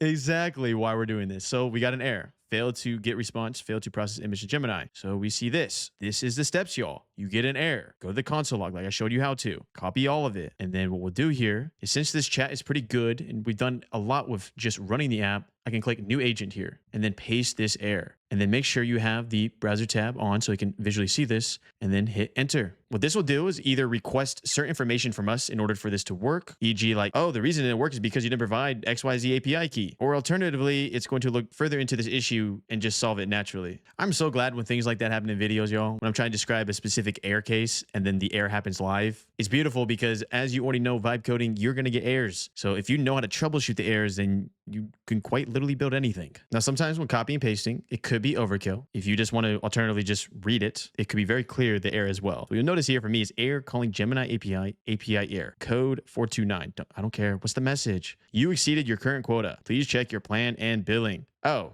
duh. So I just need to associate a billing account with my API key. To do this, we just go where our key's at and hit set up billing. This will bring you to your GCP and the relevant billing page. Make sure the correct project is selected here. For me, it was Thumbio. I'm going to say link billing account. For me, it's just my billing account. Set account. With that done, you'll notice our tiers over here and we're good to go. So I'm going to go ahead and just stop this real quick. And what we're going to do is delete this. I'll just do a new chat, new agent. Also, I'm trying out GPT-5 Codex right now. I'm going to see if it's any good. I just noticed it's a new model added. Seems like they also added Composer 1 as well. Therefore, I'm going to just do GPT-5 Codex, see if it's any good. What I'm going to do here as well is we'll go ahead and reload this page. All right, nice. And we'll do another prompt. Hit enter here and let's actually bring up the console log back up, y'all. Hit console and let's see what it comes up with here. Nice. We are quite literally holding a pineapple. I love it. Pineapples are really good, y'all. Although don't eat too much because too much can be too much. But we got the pineapple, which means that the Gemini API has successfully connected and the issue was billing. I kind of jumped the gun there by reading the error message and then doing it myself. But in theory, the AI chatbot would have gotten to the endpoint of being like, hey,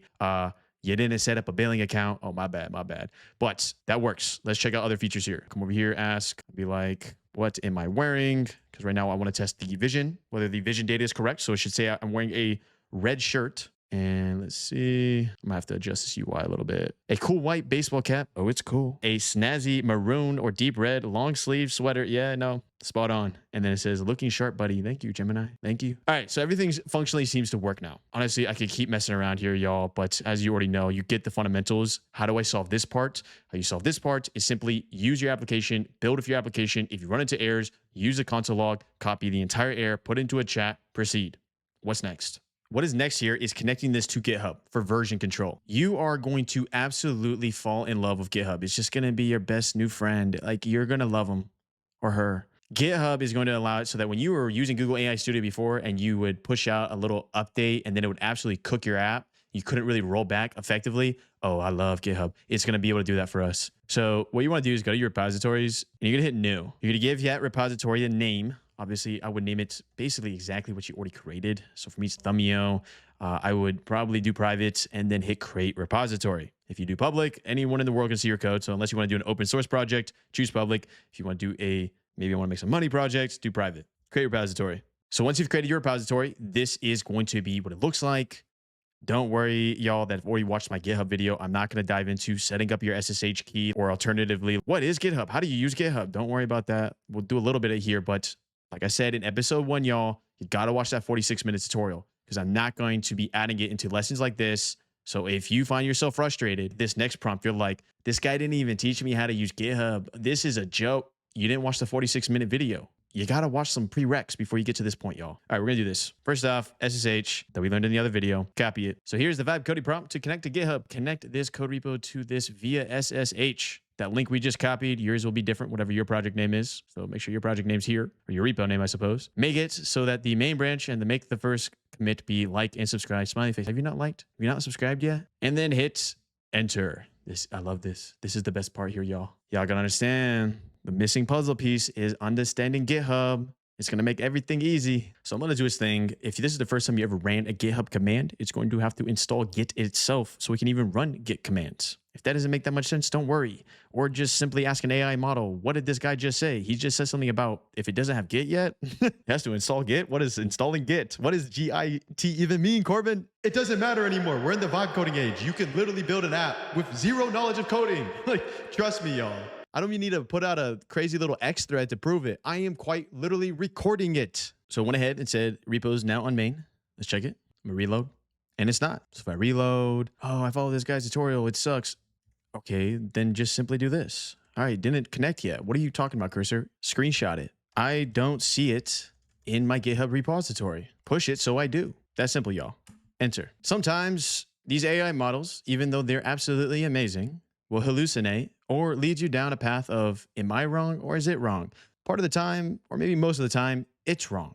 So you just got to tell it what to do. Reload. There it is. All right, this is amazing. So we got our nice little like and subscribe. This is our first commit here. Why did you say main, Corbin? Because it defaults to master. I like using main better. So this is going to be our main branch. And if you know that GitHub tutorial, then you're like, yeah, baby, we got the main branch now. Now we can do little PRs. I love my PRs. Oh yeah, it's PR time. It's about to get fun.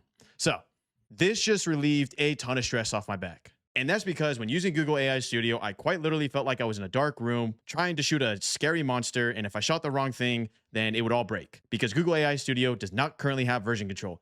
This has version control. So now that room is completely lit up. I quite literally have aimbot and we're going off. So let's do it. All right. So we're vibe coding. I'm gonna switch back to editor, y'all, because I need to give a little bit more context for myself. I do love still seeing the files. Okay, I'm old fashioned like that. So here is the structuring of our product. 'Cause I didn't even get a chance to look at the code yet. Let me look at this code. All right, so we got the components here, and these are the components I was referencing for all this stuff here. So for example, image uploader.tsx. I know that looks scary, but essentially all that is this right here, this little UI component. First thing that's obviously I don't like about this project is that it's not refactored effectively, and it doesn't have good organization. Essentially what I'm looking at right now is I'm walking into someone's room and it's dirty. Like, come on, fold your clothes. John, I'm talking to you, John. I don't even know if your name's John, but if your name's John, then you're just like, whoa, this is fourth wall. John, go fold your clothes. Your laundry's beeping. Let's make this code look good. I'm gonna start a new chat because we did something big in the earlier chat, which was to connect to GitHub. And now I am very, very excited, y'all, because now we can do the power of a branch. Now for us to make a branch, a GitHub branch in a vibe Cody way, we do this. I'm simply going to say, make a new branch, call it frontend. Notice the semicolons here or quotation marks, and that's how we're going to name the underlying branch. If you don't even know what a branch is or what that even means, don't worry. This will make more sense as you go along with the series. I highly suggest you literally watch this video alongside with you while you're going through this phase right now. Because this first initial phase, I know it's a lot, but look it, I haven't coded once, y'all. I've literally just talked to it here. But I know what to say. That's what's key. All right, let's see if this new front-end branch has been made. What you'll notice right off the bat is that it's not going to show up in GitHub because it is only on our computer. But what you'll notice in the bottom left here is that we are in front-end. Therefore, now what we've officially done is we can go crazy. Where if I completely mess up and this all goes to kaput, I can roll back to main and I have this nice little, it works version of the app. Let's make a mega prompt. Says the process is for you. Do the same thing. Okay, I want you to look at my component folder and reorganize for scalabilities with the folders. So this is a component folder up here, top left. Next, let's create a folder for all the relevant pages. What I mean by pages, /sign up, /login, /settings, that situation. Right now, we just have the component folder, but that is purely for the studio feature. Therefore, that is the studio page. So I have gone about with my brain and decided, you know what, this is gonna be the studio page. So /studio is how it's gonna show up in the URL. For now, I'm gonna hit enter here and let's have it work its magic. So fundamentally, what you learned right now is that the way Gemini provides the files here and the underlying architecture and the underlying structuring of your software may not be absolutely optimized. Therefore, use vibe coding terms. Can we reorganize this to make it more scalable? So if this app absolutely blows up, I'm not just cooked with a bunch of files and it just says components and it's extremely ambiguous. It's better to have these kind of cleaning practices early on. So when you build an app that has a ton of traffic, you're not searching through this. I don't want to go to Alice in Wonderland, okay? I don't want that little rabbit to point at the clock. If you don't get that reference, then my bad. So there we go. With that prompt, it went ahead and restructured these pages. Look at this. Landing, studio, we'll be able to add settings to this. Also the login, log out, everything like this. Now I want you to keep in mind, y'all, this took me like 5-6 minutes to do, but you just let the AI coding assistant just do its work. Back in the day when coding with AI, you'd put in a prompt like that and it would get it done in 30 seconds, but the code would be absolute trash. Now you put in a prompt like that, it will take the 6-7 minutes to do it correctly. So what does this mean? What do we have here? Now we have it. So we have a repository that's going to be a lot cleaner at scale when I need to add a ton of different pages. Right now on the app, we're just rendering the studio page. But you'll notice is that right now it's no studios there. In addition, in the app, this is where all the pages get rendered. That's why it says return studio page here. That's all that's being shown. What is interesting, I didn't even request this, is it created a starting landing page here. So we're going to try this out. If your prompt did not result in a landing page being created within the pages folder, just ask for a simple landing page to be added to the pages folder. Therefore, the next prompt will be this. Now that we have the landing page and studio, make it so we render. Render is like we show landing page at /, which is like the homepage, and then studio at /studio. This will make sense once I do it. Hit enter. For context, right now the /, the homepage, is the studio page, but I don't want that. So what's going to occur here is you're going to be able to see real navigation. And honestly, let's do this. I'm going to say, make it so when I click on a CTA, call to action, those little buttons on a landing page, go to /studio so we can see this all working together. Hit enter here. And what's really cool is Cursor has a Q feature that will be able to show it right away. Q, Q, Q, Q. Why does this sound so weird to me? Am I saying that right? Q? We'll let it slide. Q. And look at that. It's going live. It's working. I also want to point out, y'all, if you see errors like this in console and you start freaking out like, oh my gosh, I got a 403, it's forbidden. Is everything broken? Don't worry. You're going to get warnings. You're going to get errors. This is very standard. If you don't believe me, go to any single Stripe checkout, hit inspect, hit console log. They have errors in a Stripe checkout, which is a $1 billion company. It's a real thing that just happens in software. A lot of times this is on the user's end rather than the application's end when it comes to showing an error like that, but it doesn't break the underlying application. Look at this, y'all. I love it. Chat-based editing, instant previews, project management. Why Thumbio? Oh, that's okay. That's going to be my next update here. I'm going to show you how to do mass updates for very specific dictation used. For me, it keeps saying thumb.io. It's thumbio.com. Come on. Supposedly it is done though. So I'm going to say keep you all here. In the aptX, we should expect 2 pages here. And notice the new thing you just learned right now, which you don't necessarily need to know, but it's good for you to understand this from a fundamental level. Route. That is the / here. So /route landing page. Render the landing page. /route studio. Render the studio page. What does that mean when we come over here? That means that right now we're localhost 3000, or alternatively, when I attach this to a real domain, it'll be thumbio.com, and then thumbio.com/studio will bring us to here. And look at this, /studio. 2 things I want to do. The first thing I'm going to do is real quickly make a commit so that we can save this spot, as we're in a really good spot right now. Not only did we structure this for scalability, but in addition, we created the ability for multiple pages within an application. To do this, no longer do we have to use terminal. Make a commit, call it scalable and multiple pages. And because of the fact that I am within front end here, you're going to notice that little asterisk go away. Look at that little asterisk. It's going to say bye-bye. Bye-bye. It's going to come again. So Auf Wiedersehen, as you already know, from the Deutschland. So we're going to let that push here. And then what you'll notice is that finally it's going to show up in our GitHub profile as a potential PR. In theory, I don't have to necessarily pull that PR. I can just wait until I'm ready. So if I scroll over here, reload, we should see a second branch show up here pretty soon. It went ahead and stopped again a little early. It seems like right now, Cursor doesn't want to push it all the way. So we're just going to say push it. You'll notice that when it says created all staged updates, let me know if you want to push it. So I'm going to say push it. For you, for reference, if you followed my prompts and you're like, Corbin, it's not showing up in GitHub, sometimes you need to just give the green light for Cursor. It might be a little bit hesitant on whether or not to execute. And for all my Star Wars fans out there, execute Order 66. There you go. And we'll deal with that later once we're done with the front end, but we're not done with the front end. So the first thing I want to do is I'm going to start a new chat. We did a lot of stuff. It looks amazing. Let me get rid of this annoying Thumbio thing, like this thumb.io. Because trust me, y'all, I already know one of y'all are going to be a monster and buy that domain and then just have some crazy stuff on that the page, okay? Chill out. So I'm going to add that as context. Also, I'm going to say this. I'm going to say, don't ever say anywhere in the app thumb.io. To be clear, my site is thumbio.com. Therefore, the branding is just Thumbio. What I want you to understand here is that you can actually tell the agent here, look at my entire repository, read every single file. And if you find a very specific thing, remove it, add it, change it. This is awesome. We weren't able to do this in the past because of the fact of the limitations of context. What I mean by context, I mean the amount of data we could put into a chat to give you an answer. But the context window is so huge now. The amount of data we can put into a chat to understand your entire repository is so large now. And it's only getting bigger that it can do amazing things like this, where it's reading all this. Now, in theory, yeah, I know, I get it. All you old-fashioned people like, Corbin, you could have went to the search bar here and searched it and changed it that way. Well, what if I just wanted to vibe it? What if I just wanted to vibe code? Okay.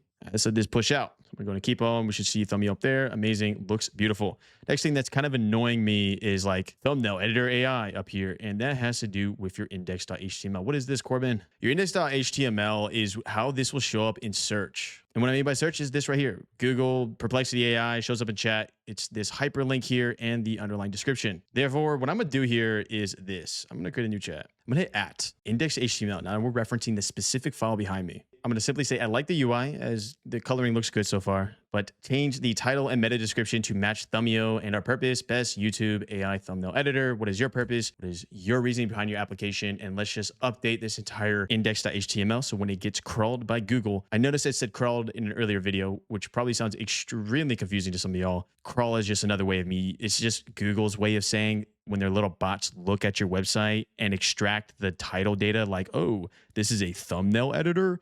That's what I mean by crawling. All right, looks good. Nice. Thumbio is the best YouTube AI thumbnail editor for creators who want scroll stopping visuals in seconds. I like it. So then if I come back over here, you'll notice that it shows up in the bar right here. So I like it a lot better. Nice. So here's what I'm gonna do right now, because fundamentally you've learned a lot in this tutorial when it comes to front end. Let's build out that login page real quick. I'm gonna show you how to use dummy data here. And also I'm gonna show you how we can build out a real quick settings page.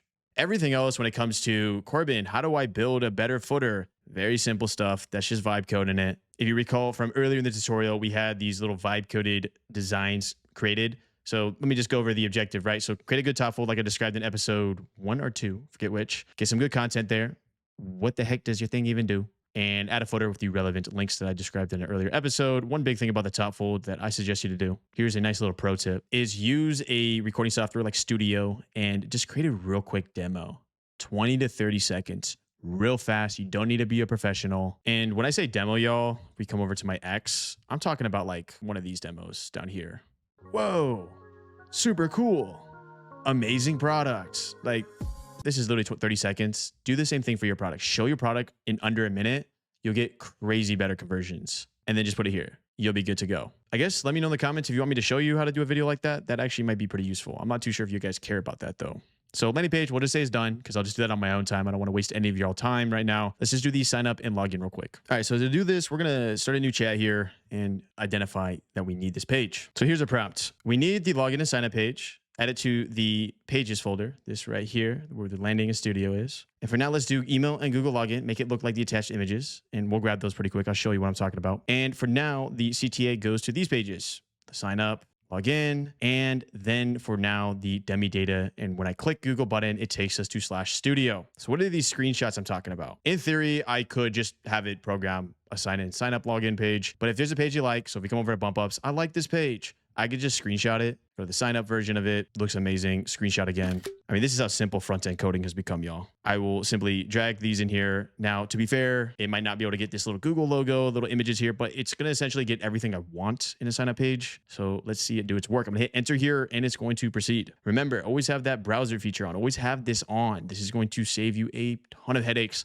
Brand new encoding. Let's see what it looks like. It went ahead and finished that. Now, one thing I want to point out, y'all, as this was a very lengthy task, it took a couple minutes, is sometimes it'll get stuck. And if it gets stuck, I literally just said proceed and then hit enter again. And then it got unstuck and it kept going. I will admit, y'all, I looked at these results early. This blew my expectations. This did way better than it should have done. First off, get started for free. Yeah, it says bump ups. We'll change that, but don't worry. Look at this UI, y'all. Basically spot on. It went as far as getting the Google logo. On top of that, oh, I already, have an account. Let me log in. Log in. Beautiful as well. Important for you to identify. Look up here, /login for the login page. Come back over here for the sign up page. It's /signup. Now, why is that important? Because the fact that when we set up real backend logic here, it's actually going to be very important where we're calling that relevant information from in certain contexts. In reality, if you want to learn something really cool right now, is that when a user in any platform hits sign up with Google, or alternatively, hey, I already have an account, I'm logging in with Google, the code's the exact same actually. It doesn't matter whether you're signing up or signing in when it comes to the Google auth, at least.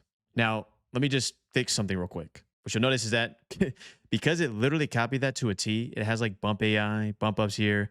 Let's just update that real quick. So I'm going to go ahead and say any reference to bump ups or bump AI should be Thumbio and Thumbio AI. Make selling points as well about AI thumbnail editing. Now, in theory, I could get way better copy for this landing page. When I say copy, I'm referring to just the underlying text here.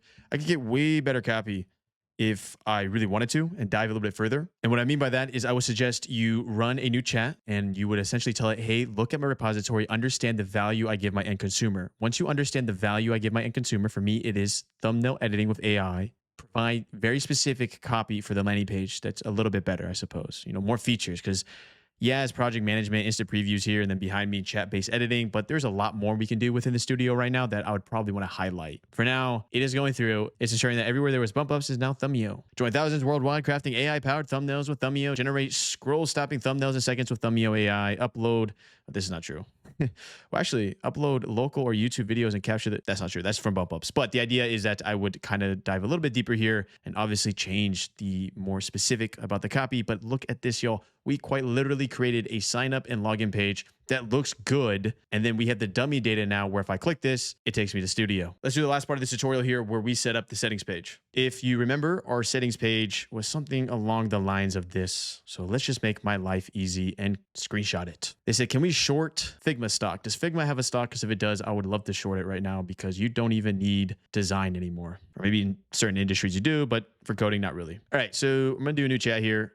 First off, I'm actually going to commit this because this was a pretty big update. I'm going to say commit this branch and push and call it login logic, enter, and then in the front end branch here, it will push. That little asterisk will go away. The asterisk means that something is different than what it saw in the cloud in GitHub. When it comes to like, there's a new line. That's why these files are yellow, green. Green means it's completely new. Yellow means there's a change in a pre-existing file that it saw and it cross-referenced with GitHub. And what you'll notice is here, if we come and click our PR, honestly, actually, we can just compare and pull request here. And something you can do, especially in the front end development stage, is I can do screenshots like, oh, let's take this. Let's go here, screenshot this. This is also really cool, y'all, when building applications, when you take screenshots like this and you put them in a PR, because 3 months down the road and developing your application, you can go to this pull request and be like, wow, this is what it used to look like. Great pull request. Front end. I haven't merged it yet. I just created it. It has my data. You'll notice that we have our commits here. Scalable in multiple pages and login logic. And if you remember from the GitHub tutorial, that is where that little code is that's going to allow you to roll back if you mess up. Let's jump back to cursor. All right, with that pushed here, we're going to go ahead and do our last little settings page here with the vibe code. What I'm going to do here is simply go to here, go to the page. I'm going to screenshot this as well, so it has context of what I mean by when I click settings for my profile image. So first off, we'll add context. We have our little settings from the whiteboard. Then I am showing the relevant image of the button. We'll click here. I'm gonna say, when I click settings, take me to the settings page /settings. So you learned that already, and make it look professional and like my sketch. But based on the features in my app, it'll read my repository, add any additional features you think needed. I'm gonna leave it a little open-ended because the thing with AI now is that it can really create really cool stuff. So I'm gonna just remove the guardrails and let it go off if it needs to go off. Go off. Go off Gemini, go off Claude, go off GPT-5 codecs, that's what we're using right now. So we got it. Our settings page is here. But one thing happened during this process, which one really shocked me, but is good for you to know. First off, this thing went above and beyond. I mean, with my simple request, not only did we get multiple nice little components here, we have the ability to upload branding. It is very specific to our platform, which is AI image analysis on the thumbnail here, Boolean turn on and off. And it took it one step further where export preferences. Let's say I know as a user, I want it to be a JPEG and I want it to be at 100% quality. It saves it. And I go here, I export, it's there. JPEG, 100% quality. We'll be able to connect this in a future episode to a real backend. So we're not just saving in local storage, but functionally, this works. This is crazy, y'all. Now, real quickly in the process to create this, GPT-5 codecs just went absolutely bananas. It was quite literally coding for the last 10 minutes. It did get stuck. So all I did was simply create a new chat. And with that new chat, I switched it to a different model. So I did Sonnet 4.5 and just said proceed where the other model left off, or something along the lines of, you see all these files that changed, keep going and fix the issue, or just keep coding it out. That's important for you to know, is that if you do really complex workflows and the AI bot seems to be taking a little longer than it should, you can always stop the chat right there, open up a new chat, select a different type of model, ask it simply, hey, continue the task. This is awesome, y'all. This is cool. What's next? So with this done, let's do a push. So I'm going to do commit and push this as setting pages created, enter, and therefore it'll show up as one of the commits here. Now, because of the fact that I plan on adding more features to my front end, I plan on really upping the homepage here, making the sign up page look better, et cetera, et cetera. I'm not going to merge this front end PR just yet, but don't worry. I'm going to do it on the next lesson here. I'm going to show you how to merge a pull request like this to your main branch. Therefore, you can attack the next step of your application. But that just about does it, y'all. That shows you fundamentally how easy it is to make front ends. I quite literally stole a sign in and sign up page. In addition, one simple prompt was able to create out an entire settings page. Let me know in the comments down below if there's any other specific front end things that you're interested about, and I'll make sure to address it in the later episodes in the series. And last couple shout outs here. Make sure to follow me on X, completely free, description down below. And the next step in this series will be setting up that sign up page so then we can connect to Firebase. And then every episode from here on out should be very simple. Sign up, database, functions, storage. We're going to keep proceeding. Therefore, as you already know with these style of videos, I'll see you in the next. Has Google AI Studio been the last missing puzzle piece we've needed so we can create full stack apps that are absolutely amazing? Because Google AI Studio is really good at creating value. Therefore, all we need to do now is essentially just create a sign-in page and then integrate Stripe with this so we can start making money type of video. The missing puzzle piece is understanding GitHub. All right.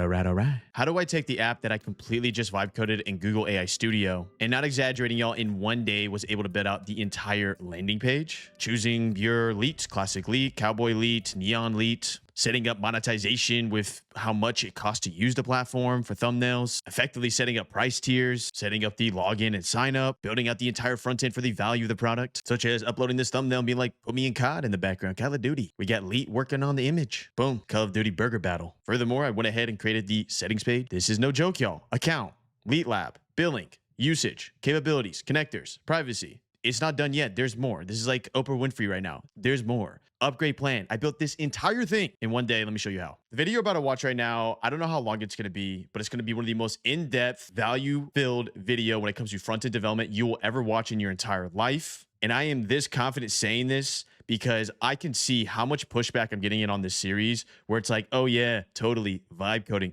Trust me, y'all. I'm going to go over 3 major things in this video that's going to give you a clear idea that you are quite literally one of the earliest movers in this new age of coding. The 3 main things will be context of how long what I just showed you would have originally taken. Second thing, how to approach front-end development in this new age. And third thing, all the lessons and methods I use to get code outputs like that, completely vibing with it. So if that all sounds good, make sure to leave a like. Make sure to give hype right off the bat if you're within the first 48 hours. Let's jump in. Welcome back, y'all, to episode 4 of this series. I had the original intention of moving on to sign up page next. But I'll be honest with y'all, when I was coding out this front end and I was building this with Cursor AI, I just genuinely came to the realization this is leap years ahead of what I originally thought this series was going to be like. I knew with Google AI Studio, we would be able to vibe code the value, which was a breakthrough. The value of an application is how you get paid or gives a reason for someone to go to your website. This was cool. This is why I started the series. Somehow, whether it was fates or the lines got crossed, but Cursor 2.0 came out literally during the creation of this series. And I found myself using Cursor 2.0 and these new methods. And you just saw from the beginning, I didn't even show you everything I created in a day, y'all. This is no joke. There's no way this guy created it in a day. Yeah. Pull request. Go to the front end branch we created. You can quite literally see if I jump down here, I had 15 commits. All of these commits were yesterday. I don't know the exact amount of time I worked on this. Did it take hours? Of course it did. I think to get to this stage, it maybe took me 8 hours of just focus, deep work, maybe even 10 or 12. I'm not too sure in the specifics. When I work, I just work. I don't get off until like 9 or 10 p.m. Therefore, the first thing I want to go over in this pretty big video, y'all, you guys are getting secret sauce right now. Essentially, what I'm giving you all is the opportunity to buy 1,000 option contracts in a pre-IPO stock company that you know is going to hit $10 a price, and the option contract's $1. Therefore, every dollar above that for 1,000, you're making 100 grand. Look that up on AI if you don't know what I'm talking about. We are just super early. So therefore, let me give you context of how long that would have originally taken me to build out all these pages and have all these mechanics. Here's the context, y'all. I ran another software company, and this software company was bumpups.com, AI video model. I coded this out with a partner of mine, and we did it the old-fashioned way, where you had to write out the code, get a little help with AI, and proceed. Am I glad I did it this way? Of course I am, because that gave me the ground level to be able to teach this kind of stuff in a very dumbed down way so y'all can really grasp what's occurring here. This is me. I got fire in my hand. These are 5 engineers I worked with. We ran an internship program where quarterly we would onboard different people, where quarterly we would put out job posts on LinkedIn saying, hey, we need front-end engineers that are interested for an unpaid internship. We need back-end engineers that are interested in an unpaid internship. Side note on that, we got thousands of applicants. It's kind of crazy. But the point being is by the time we created the whole vetting process, gone through the entire interviewing process, and was able to lock in contracts with these individuals, this was a skill that I gained. What was the skill, Corbin? The ability to associate labor for an app to individuals, e.g., or i.e. I see y'all comments, okay? I.e., e.g. I'm just going to keep saying e.g. to piss you off. Just chill out, okay? Point being, though, I would give labor to this person. So, so for example, we go to the settings page. Let me show you the settings page here. This setting page will log in, continue. Don't worry, I'm going to show you all the methods I got to this point. So the idea would be like, hey, we need to revamp the settings page. I need you to code out a new settings page to make it look like this. This may have taken either 2 engineers, and even if it was 1 engineer, maybe could be done in 2 weeks. If we were lucky. In reality, that would translate to a month of work. Granted, yes, these interns were unpaid. Therefore, this was much more of an experience learning situation rather than like, hey, I'm giving you a W-2, you're getting paid, get the work done fast. But what I can tell you in software development, we do something specifically called sprints. What a sprint is that we would identify a task. For example, build out the setting page UI, make it look better. So settings UI, this would be a task. And a sprint in software is 2 weeks of work. So what happens here is that as an engineer in a team, and you'd use a management software like Jira. Jira allowed you to tabularize these kind of tasks. So the task is setting UI. You'd give it to an engineer, hey engineer, and they would have 2 weeks to tackle it. And then the typical workflow is this engineer, I should have made them, I guess we're all cowboys, Wild West. This engineer would communicate with me if they ran into issues, needed education, or essentially fundamentally needed to know how to do a certain thing within the code. Having interns was a great experience, as part of the value you get out of interns is like you learn from each other. It's really cool working with other people and exploring their creative mind. I love that. But what I can tell you is for me to request that exact same settings page that I did here using that method, it would have been 2 to 3 weeks of downtime. And I created this in like 30 minutes using this method. I don't want to harp on this topic too much when it comes to the original time and the new time now. Let me leave you with 2 last things on this topic. The first thing is that a lot of y'all are asking yourself right now, Corbin, if this is true, what is the real skill now when it comes to coding? The real skill is being this person right here. The person that knows what the next task needs to be. Let me just send it home with y'all what I mean by that with this X post I created yesterday. I went ahead and said something along the lines of that we're in a new era of coding, because genuinely we are. And if anyone tells you different, what's happening right now is a lot of developers have ego associated with being a developer, where it's this weird kind of gatekeeping thing where it's like, everyone can't code, because if everyone can code, I'm not special. That's what's occurring right now, but it's fine, because at least you can access this information a lot earlier before mainstream people realize that, hey, wait, anyone actually can code. I do mean this, though. Look at this response I got on one of my other X posts. Can you give an overview of what task you gave it? That would help a lot. Boom. That's it. That's the missing puzzle piece. Understanding how to basically be a senior engineer and knowing what to task the app to do next. That's all. And the old way to learn this kind of skill set would be that you've developed for years. So you just really understand from a full stack perspective what is next. Or alternatively, you were in a position where you ran a team of 5 engineers, 3 engineers, 10 engineers, and you know how to distribute labor. You have my experience. So I'm going to tell you how to approach creating the front end in an objectively smart way so that when you do start tackling the back end later in this series, you are going to be flying. Because what I can tell you with absolute confidence, you are going to want to spend as much time in the front end phase to build out your entire application as early as possible because of the fact of what that leads to next, which is legacy users. What does that mean, Corbin? What that means? Actually, I know a good way to show this. So let me come to my app here, Thumbnail Studio. Also, as a side note, some of y'all that are watching up to this point, like, okay, this guy's just yapping. I know I'm yapping, but I need to give this information out for you to really understand what you found yourself on. Don't worry. In the lessons and methods, I'm going to show you all the prompts I used in vibe coding. I'm going to show you all the methods. I'm going to show you everything. You just need to understand from a foundational level what's occurring here so that you are just going to be golden. The advice I'm about to give right now, I would have not given to someone a year or 2 years ago,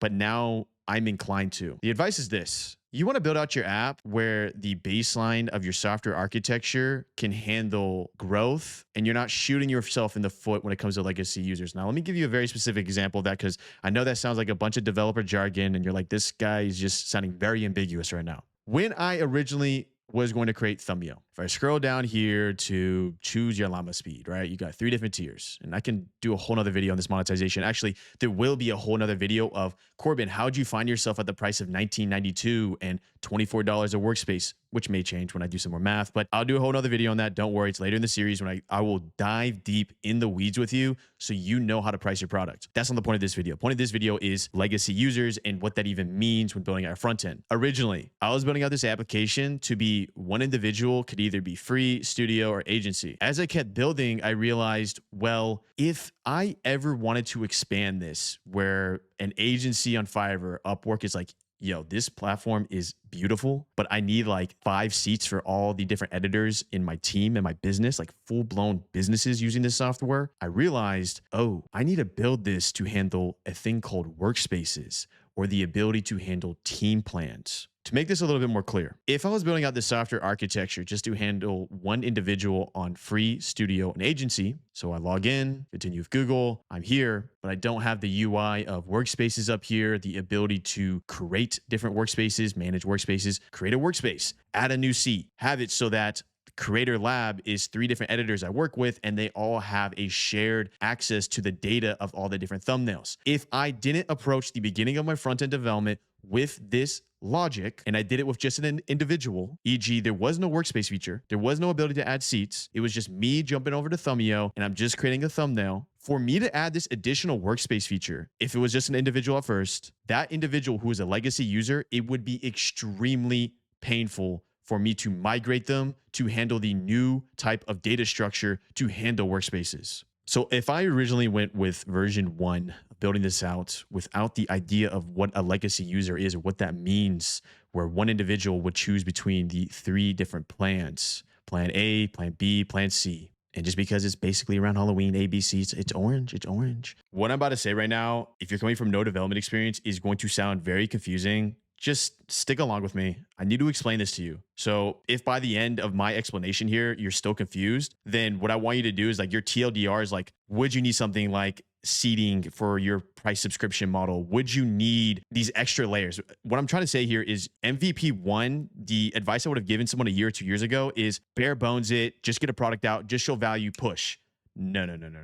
With this new way of coding, I want you to build out your full product because of how fast you can do it now. I built out that whole front end in a day, y'all. Therefore, the original path would have been this. This is how we store data, okay? So we have a global doc, top level. It would have been UID, a unique identifier. So what you need to understand what a UID is just a bunch of random text and how we associate with our user here. So they sign up with Google. I love Google. They sign up with Google. Not only do we have a UID created when they sign up, but also their email. So another way of looking at a UID is an email because no 2 people can have the same email. Therefore, we know that we can store data down this path because we know this individual is this individual because of the email and UID.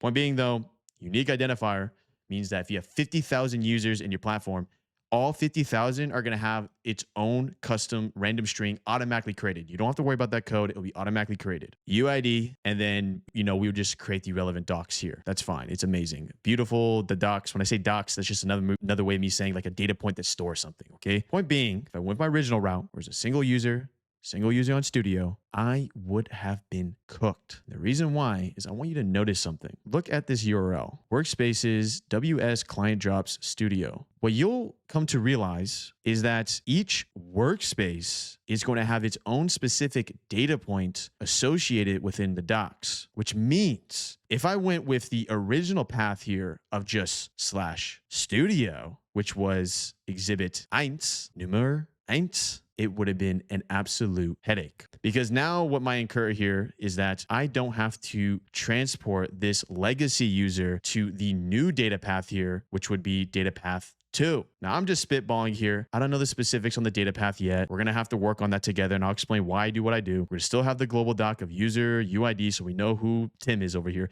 Hey, what's up, Tim? You like coffee, Tim? And UID, but this path is going to be entirely different. Entirely different. It may start with a top level of workspaces and dive in from there, and we'll just keep going.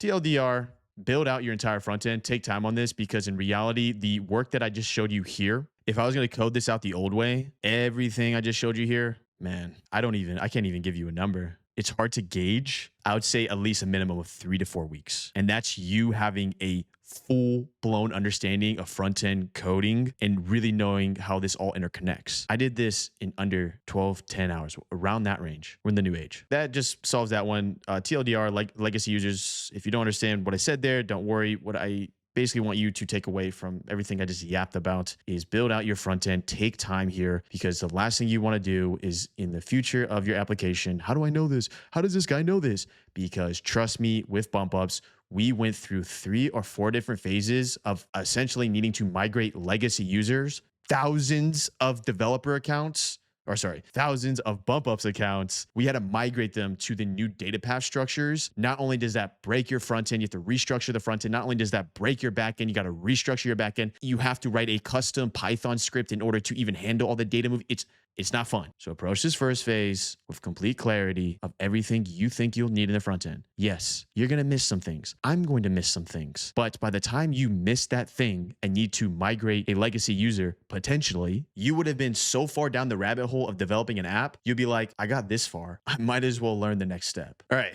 let's get to the meat. Lessons and methods. How do we do this? It is absolutely insane. So while I was in this development phase yesterday, I went ahead and just took a bunch of notes. I got a sticky note right here. I'm going to go over all my notes here, step by step here of the different methods I used. One thing I want to say, y'all, is that let me know in the comments. Let me know on the school community, description down below, free. There may be stuff where I'm showing you one of the things I wanted to show you, and you're like, Corbin, how the heck did you do the pop-up here and then the little Lee says hi and all of this different stuff? I may go over stuff that in my head is really not that deep, but for you is pretty deep. So let me know in the comments. Now let's jump into it. First things first, icons and restarting your development environment. So first thing I learned is, well, what's an icon? This little X up here, that little icon up there. Scroll down here, these little arrows, keep going down right here for storage, your little storage icon. How do we get these? So if you remember from the earlier lesson here, we were able to access open source libraries that were completely free to us, and it's the same deal. Now, before I want to show you how to download open source icons, which literally means you will never be charged for them. It's just half free code. Let me show you how to run the app, because I noticed when I was using Cursor AI here and I told it to run the app, it would work sometimes, but it was running into errors that were just dumb. So we're just going to go ahead and come down here to the bottom left, hit terminal, and simply put npm run dev. Just remember that command, click it. We're going to run it. Now it goes to localhost 3000. Everything's fine. That's what I suggest for now. Obviously, a year from now, they'll probably fix the weirdness around that, but keep that in mind. Now next, these icons. I'm going to turn Cursor AI into a nice little ask, and watch this. I'm going to simply put in this prompt. I need open source icons that are completely free free, what are some good libraries for a professional app? What I want you to notate here is notice how I say open source. This is going to be a valuable term for vibe coding when you want to integrate a third-party API or an alternatively a library like this and have the implication that if you use it, there's no strings attached. Another great example of this is something called Y Finance, I believe is the Python library. It allows us to get stock data across the entire markets for free, which is super cool. You know, we all love free things. Another thing I want you to notice is libraries.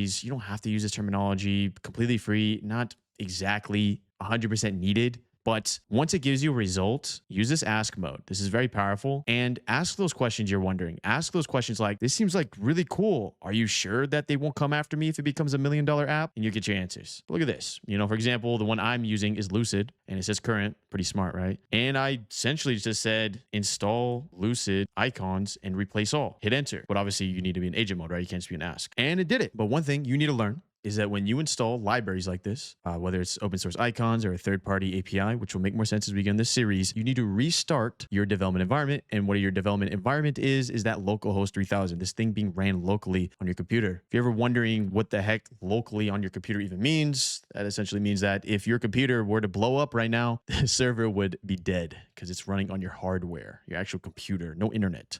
I could be coding this in an airplane because I don't want to pay for that Wi-Fi. That still seems to be too expensive. Just give us free Wi-Fi in the planes, okay? Give it free. What you want to do though is when you install a package like this, you're going to go to that terminal that you just opened and created an npm run dev. You're going to hit Control C. We're going to stop the server here. Reload, it's broken. Use your arrow keys on your computer, go up and click npm run dev again. Restart the server when you've installed the package. And the reason you're doing this is that anytime you rerun the server command of npm run dev, you're essentially rebuilding the packages. What I mean by the packages is you scroll down here, package log.json, package.json. When you install a new thing like Lucid React, our icons here, you can see that the versions here and Lucid React's here. These are your icons. Essentially, you're trying to play Call of Duty multiplayer, but you didn't install the update.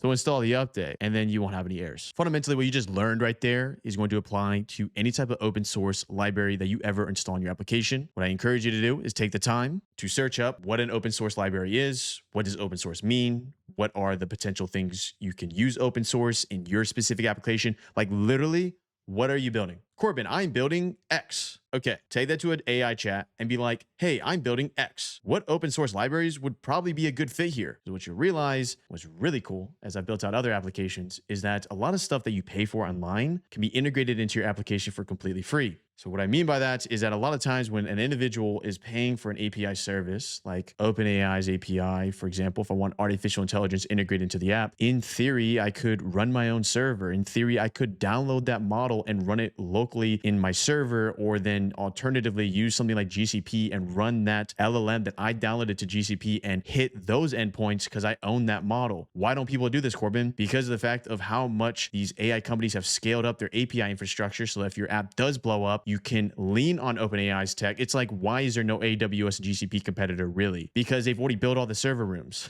There's no reason to. Just stand on the shoulders of giants. The next thing we'll learn here is how I approach pricing. And I'm just going to give a very quick, very fast why I approach the pricing like I did, because we'll have a whole other episode dedicated to this. Simply put, you just need to understand your underlying cost. Therefore, what you do is you go to ask mode again. My series is going to be around Firebase backend. Therefore, I am connected and correlated with Firebase pricing. Are you using Superbase? Are you using AWS? I don't know what you're using. Whatever you're using, you need to clarify that. You know, I will be using an XYZ backend. Once you do that, you get context. For example, I come over to Firebase pricing here. You know, what's really cool about creating software products, because these big cloud providers are highly incentivized to have you use them, because in reality, all they got to do is just run a server. They're just paying for the energy, y'all, which is crazy. And obviously they have a bunch of infrastructure built around it so it can handle things at scale. But there is a reason why things like Firebase, there is no cost on the Spark plan, and it's insanely generous. You scroll down here, you get access to things like 50K reads a day, which you might not understand what that means right now, but you'll understand what that means pretty soon here. And you'll be like, wow, 50K, really, Corbin? In reality, what you need to understand is that at a no-cost plan of Firebase, for you to run an application that probably pushes maybe like 5,000 MMR, maybe 6,000. It really depends how heavy you use the backend. I mean, we're looking at a cost maybe of like $100, $150 in cloud processing, even if that. So you gotta understand, cloud processing and this backend stuff, people like always be fighting over Superbase, Firebase. Like the real people just build. But I don't care. Choose whatever you want to choose. Use whatever you want to use. I'm using Firebase in this tutorial, in this entire series, because of the fact that we started at Google AI Studio, and Google AI Studio is obviously a Google product. Therefore, long term in this series, when you watch it, you'll see probably an easier integration. But I encourage you not to do that easy integration in Google AI Studio. I encourage you to bring it out to an IDE like Cursor so you actually own the code. So once you've identified what backend you're using, then you got to identify the services you'll be using. What that means is, when we're building out a Google AI Studio app, we're going to assume you're using Gemini's API. How are you using Gemini's API? If you don't even know how you're using your Gemini's API, then simply do this. We're going to put the prompts. I want you to look at all the APIs I'm using and get the relevant costs for them. Once we know that, want to know the cost to do one edit with the assumption of drive space, function invocations, etc. Now, I don't know what your app does or what value you give, but what I give is that we have a nice little hail bale system. Originally, it was credits. But honestly, credits have such a nasty name to them in software. I'm not going to start it. Like if I'm vibe coding this thing and I'm having fun where you can quite literally choose your lead. If you don't even know who lead is, hold on.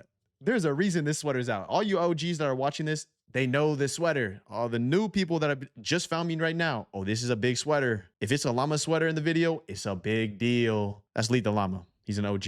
Okay. Look at my channel banner on YouTube. Lead's on my shoulder. Side note, there's costumes, and what's cool is that, you get Streamer Elite. Streamer Elite will edit the video for you, but I don't want to do credit. I don't care. I'm doing hay bale. Just like how Zapier does zaps. It's just branding. One hay bale equals one lead image edit.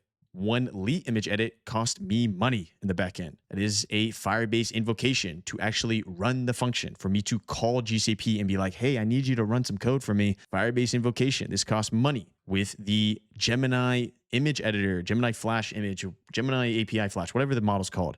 They just call them crazy stuff nowadays. That cost me money. So I ran the numbers. I understand that essentially what's the burn rate for one edit. Therefore, I need to find the value of what one hay bale will be for the consumer. Your margins here. What do we understand about margins? Therefore, let's say one lead image edit costs me 1 cent. Everything taken into account of. The invocation, storing of the potential data from the thumbnail. That's why I bring up gig space. That's why the tiers even identify gig space. You might not even need storage for your platform. The reason I need storage is because I'm going to be storing image data. Cursor, not right now. No, don't tell me to give me an update right now, okay? Later. Point being, though, is once you understand and you go through this little thought process with the AI model that's going to be able to contextualize your entire repository. Corbin, what's a good model to use? Oh my gosh, is it Christmas? Is it my birthday? Is it, I don't even know, something amazing. Look at this model, y'all. You can use Otto, you can use Claude. I have been having insane results with GPT-5 Codex I. So you ever run into issues? Switch to that. That thing is crazy. Idea though is you're looking for margins here for your underlying value. Therefore, if one lead image edit after finding out all this information is going to cost me 1 cent, then work your margins around.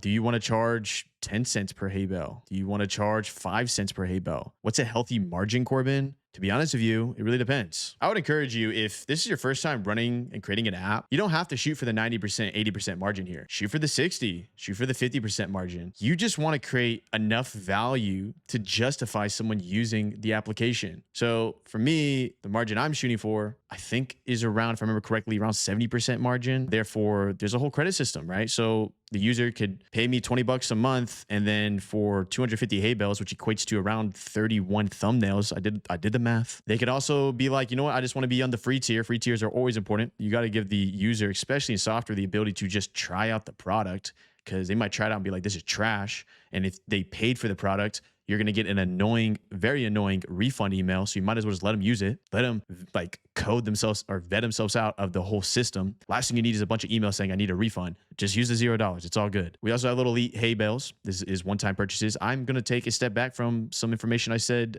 a year ago when it came to the difference between subscription and one-time. And maybe you should just prioritize subscription.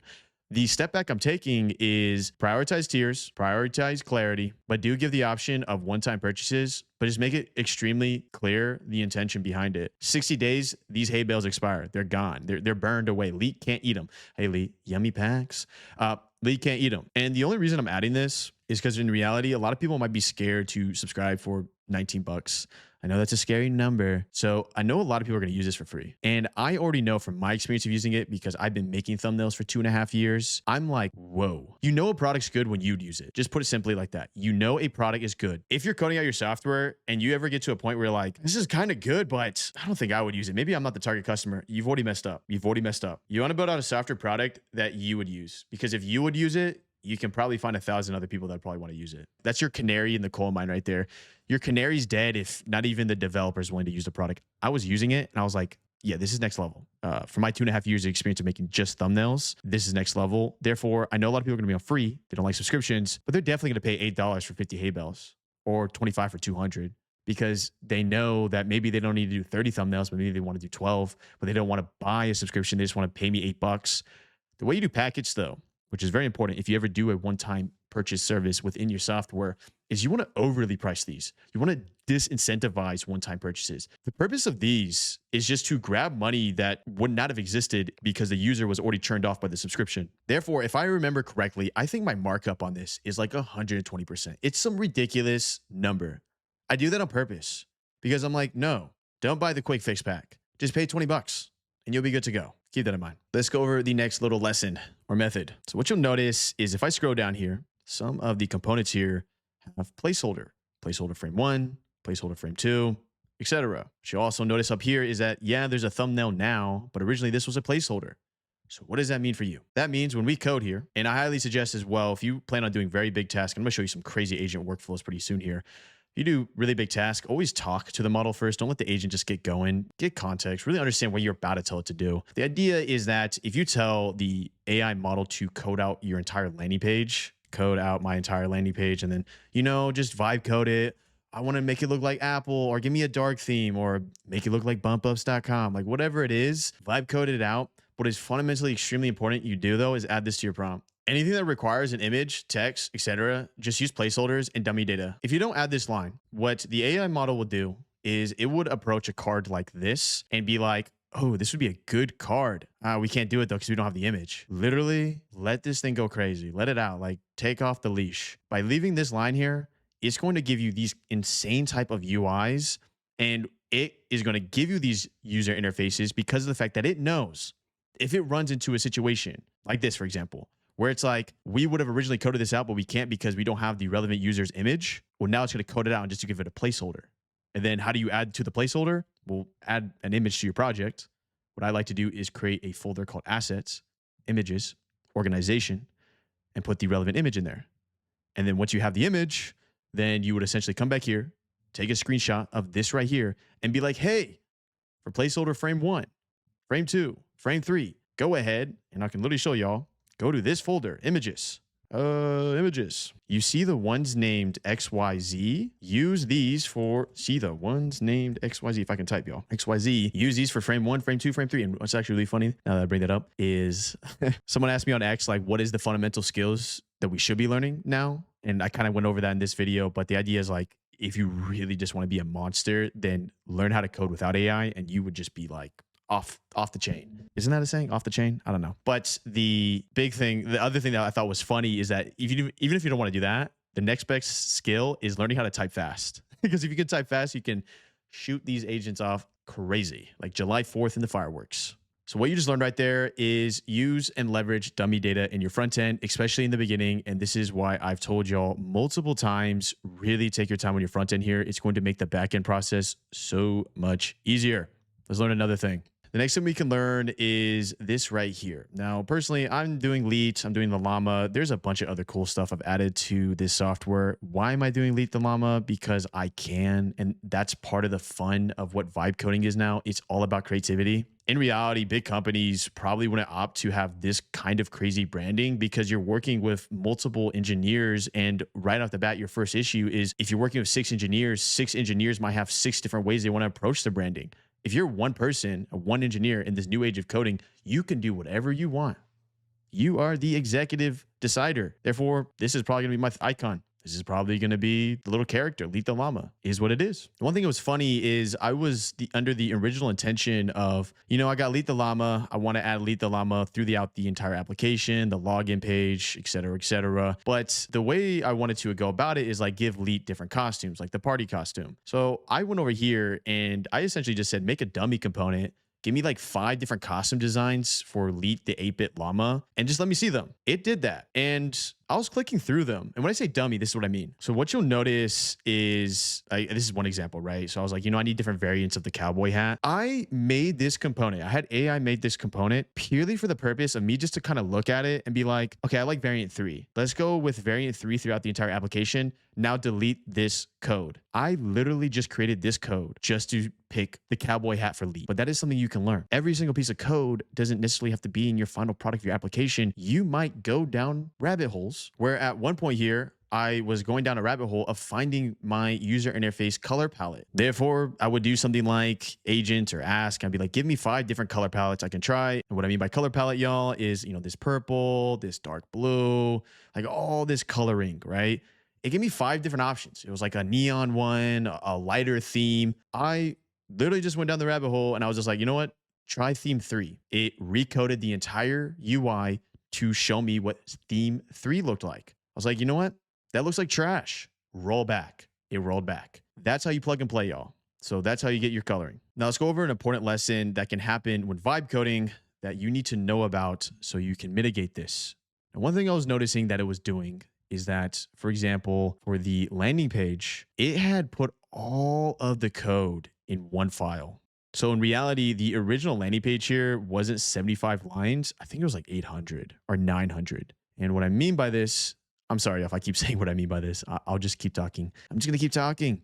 But the idea was that the entire file was each component. Component 1, 2, 3, 4, all put into one component.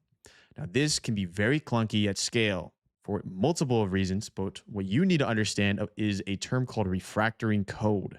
So originally, because this was all in one file, and I even took a screenshot to prove it to y'all, it was just landing and landing page.tsx, no good. Every single time I would want to make a new update to the landing page, it would be very slow. You're more prone to errors. And the reason is because when the AI is coding with this many lines of code, over like 700, 800, I know this says 75, but the original file, it has more code to deal with and more context to deal with, which can be good in some cases, but really bad when I am coding out a front end and I just want you to focus on the llama mood and wardrobe. So how do we solve for this? First off, what you'll probably already notice over here is components, and look at that. It took all that code from the original page here, where now it just renders the component. Watch this. If I go to feature selection here, scroll down, it says export default feature selection. Now it's just rendering the code, and feature selection, which is this right here, I believe, is just one line of code in landing page now, which means when I want to attack something like Leet wardrobe section, the AI model doesn't need to go through 800 lines of code. Rather, the AI model sees it exists here, and then it goes to the specific file, which is 83 lines of code. This is refactoring. And this is fundamentally one of the things that's missing with a lot of vibe coders that causes, all those like pretentious developers like, oh yeah, you guys can code with AI. Yeah, just wait until you can't make a scalable architecture. I'm sorry, just teach them then. And I'm teaching you right now. Refactor. It'll make your life so much easier. So how do we do this? You go to agent mode, or maybe you want to start with ask. I would encourage y'all to start with ask, to be honest with you, because if you don't know what you're doing or not as experienced, you don't want the agent to start running something and then you're like, whoa, what just happened?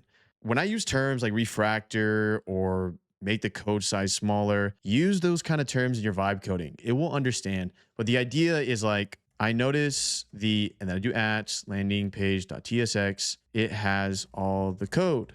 Can we make it so we have a separate folder called components and refactor the code? Shoot off, it goes, it flies. You want to use a higher level model for this, so you do something like GPT-5 Codex, and this will take probably 20 minutes, 15 minutes, but by the end, it's done. And now, anytime you want to do further updates to the landing page, it's going to be very easy.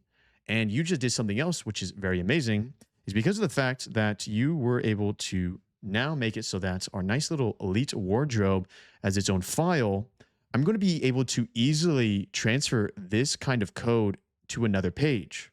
A better example of this would be the footer code. I'm not going to rewrite the footer code in 5 different pages. I'm just going to use that one file and import it to all 5. What you need to understand in vibe coding is that means that when you want to import a specific component, and if you don't know what the file is and you're like, Corbin, I don't even know what the file is. How did you even know it was Leet's wardrobe? Screenshot, put it into chat, and be like, what file is this code associated with? It'll give you the file. Once you have the file, then you have the power. Because now you could be like, oh, I really like Leet's wardrobe. Can we add this to the pricing page? Can we add this to the blogs page? Boom, easy, boom, done, done. 3 lines of code imported. So now you learned how to create better architecture for your front end. Next thing to learn is going to be your TOS privacy policy and cookies and data privacy.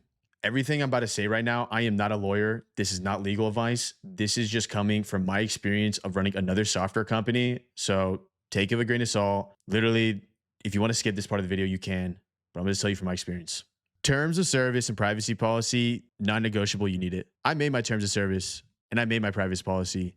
But the way I made this is I've already put down the money to hire a lawyer through my other software company bump ups here. So I know what needs to be put into these TOS and privacy policies for my specific application because I put down the money for that legal work to be done. I'm not going to tell you how to run your company. Some people like more risk. There are companies out here that don't even have business insurance for whatever service or product they provide. Crazy stuff, y'all. This is a real thing. A lot of people assume that as an entrepreneur or as a business owner, they assume all I's and T's are crossed. But in reality, some people just like more risk. I'm very risky. I'm an entrepreneur. When it comes to legal things, that is one territory I don't like messing with because you don't want to get sued. You don't want to deal with that headache. So an additional thing I'm going to have to code on my own time is going to be a cookies banner. And then an additional thing that I coded here was the settings. Because one thing that has happened in the tech industry in the last 10 years that it was not like this when it was the 2000s and early 2010s, because at that time it was just all rainbows and sunshine, is data privacy is a real thing. Now, yes, in America, it's not as strict as it is in Europe. If you're watching this from Germany, Deutschland, if you're watching this from France, UK, I don't know. Point being, know your country because data privacy is not a joke in Europe. They take this stuff very seriously. I mean, there is so much stuff around that topic. I'm not a lawyer though. You got to look into it. What I'm going to tell you what I'm going to do is I'm going to do things like, hey, do you give me consent to know what city you're from? Hey, do you give me consent to let me analyze your prompts so I can train the model to be better? Give these options. This is important. Now let's learn some additional prompting. I know that was a little crazy. You're like, Corbin, why are you so serious? Because legal is no joke, y'all. Yeah. I used to run a very high risk business. Business I used to run, you can look it up. It's called Lou. It was a vape company. I ran that thing for 3.5 years, y'all. Yes, you heard me correctly. A vape company. Like this, like Juul. I ran a company like that for 3.5 years. Extremely high risk industry. Long story short of that, I got overregulated and kicked out of the market. But what I can tell you from that experience is that obviously every business has risk, but because I was quite literally in one of the top brackets of most, it got so bad with that business that the US government was trying to identify my vape, which had no nicotine into it, as a cigarette. Oh no. You don't want to be a startup founder and then find out the government is like, hey, by the way, what you're selling online is a cigarette. No good. So keep in mind, that's why I get a little bit more serious on those topics. So let's find out how I made my settings page, which might seem very scary as a vibe coder, but in reality, I was able to make this very easily. What I want you to do is find user interfaces you love. I don't even care if you make a bookmark folder where you just have like 5, 6 different sites you love. Now, Claude here, it has bits and pieces that I like. One thing I like about Claude is their settings page. So I come over here to settings. Looks familiar, right? Privacy, how we use data, general. Yeah, what you're thinking is what I did. I took every single one of these pages and just screenshotted it. Screenshot general, screenshot account, screenshot privacy, screenshot billing, screenshot usage. Also, what I mean by screenshot is like take a picture or just get the image of it, right? With all of those images, I chucked 8 or 9 images and loaded it up into an agent. First, I went into ask mode. Let me clarify what I'm looking for. And what I did is I essentially identified saying essentially a lot. Essentially. What I did was I told the AI model, I want you to copy these exactly. So what would occurred was that when it started going at the settings page, it added tabs that I didn't like, or it added options I didn't like. I didn't care. Just code it all out. Because by the time it reached its end product, I was able to click through and be like, this section right here, I don't like this. Delete this. And it did. That is how you go about this, y'all. Leet Lab. Obviously, Claude doesn't have a section called Leet Lab, so I created Leet Lab, which allows you to choose any of your llama designs. Oh, you want to be launch? You want to be Western? You want to be after party? Neon Drift. I got to get Raver in here, okay? We got to have a rave. I love EDM. Swedish House Mafia. I love it. Point being is I went ahead and created Leet Lab. Amazing Leet. That is how you create these more intuitive UIs that seem intimidating at first. You just take someone else's UI and then just make the changes you want to make. If I come back here to Back to Studio, the other one that I messed around with was Upgrade Plan. Boom, done. I was able to find a platform that I really liked how they showed the plans you go with, depending on how you want to upgrade. And I was able to make it here. Very simple stuff, y'all. Don't overcomplicate it. That is why I encourage you to really take your time on this front end, because once you start connecting the back end, you want to make sure that the infrastructure you build here is rock solid. So when you connect the different data points, you're not going to have headaches. So I'm trying to mitigate as many headaches as possible. Here's a quick lesson on React routing. And what I mean by that is localhost 3000. If I hit this, we're going here. If I go to login, we're going to localhost login. One thing that you're going to need to add just as a quick line, because the AI isn't smart enough to understand it yet, is if you go to your application right now and you go to your emulator and you type in localhost 3000 and then gibberish, it's going to essentially break. I click this. For me, I've already set it up. It's a 404. What this does is in software development, if the route doesn't know where to go, and this is occurring in your app.tsx. If it doesn't know where to go, whether it's /workspaces, whether it's /studio, /login, if you don't add this line of code, it's going to break. Lucky for you, all you need to do is go to a chat here and say this. You can start with ask, go straight to agent. For any page that doesn't exist, go to a 404 page. And there we go. On top of that, Lee is on the dance floor. Let's go, Lee. Let's go, Lee. Lee lost on the dance floor. On the dance floor. All right, cool. If you stayed up with me up to this point, then I have an absolute Christmas tree for you. As what I'm about to show you right now, I had a massive breakthrough, and I'm going to make a whole other video on this topic. What I'm going to show you right now is this agents mode. Now, when I did the cursor to video, I didn't necessarily rave too much about this. But to be honest with y'all, what I realized is that I need to switch my brain on understanding what this even means. What this agent mode even means is what I was doing over here when I was managing 5 front-end engineers. These 5 front-end engineers just turned into my 5 agents. So that is why, and even earlier in the video, I said the issue of coding now isn't the actual ability to code, it's knowing what to code next. So let me just show you a very simple workflow. We're just going to run off 2 agents.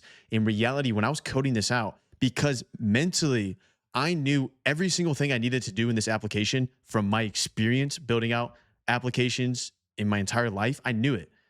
2S, privacy policy, 404 page. Okay, we're going to do workspaces. Okay, if we're going to do workspaces, then I know I need to restructure the data path so that the individual can then share the workspace. Like, I just knew. And that comes with time. But, so in reality, when I was running this, I was running 5 agents at the same time. Here's the 2 major things you need to understand about running multiple agents. The first major thing, especially if you're a beginner, this is what I encourage you to do. Don't run an agent on the same page. So what I mean by that is, and I'm only saying this so that you run into the least amount of risk. I'm saying that is that, we got our landing page. Nice. Maybe have the agent do one task on the landing page. Oh, Corbin, it's running. What do I do next? All right. Do you have a sign up page yet? No. All right. Maybe have one agent work on the sign up page. All right. Do you have a settings page yet? No. Okay, maybe have one agent work on the settings page. Now, let me show you a live example here so this just becomes absolutely crystal clear. First agent, I'm going to switch to GPT-5 Codex High. I'm also going to show some tips pretty soon here on how to make them give really good outputs. But for now, first agent. Let's say I come over to the login page. I'm like, oh, okay, this kind of looks boring. If I go to like the free page, we got lead over here dancing. I like that, but the login page seems a little bland. First agent, what's your task? Okay, on the login page, /login, how do I know /login? Up here, can we make it more fun? Have lead in different costumes saying hi or telling the user, welcome back. This is the most vibe coding prompt I've probably ever made in my entire life. Enter. Do I just sit here and wait? Nope, new agent. Okay, what's next? Let's go to the home page. For this feature right here, the issue with this is explore feature. I'm not going to create separate pages. I don't need that. Something like this. Can you remove the explore feature here? Enter. All right, what's next? Okay, scroll down. You see what I mean? We're in the new era. And people that have been developing for years, they don't want to admit it. And the ones that do are already taking advantage of it, like me. We're in a new era. It's not about knowing how to code. Knowing how to code fundamentally extremely helps because it allows you to use the terminology that you're learning in this series. But once you break that, the real skill here is knowing how to manage a team in software. Now, this skill can be gained through just building.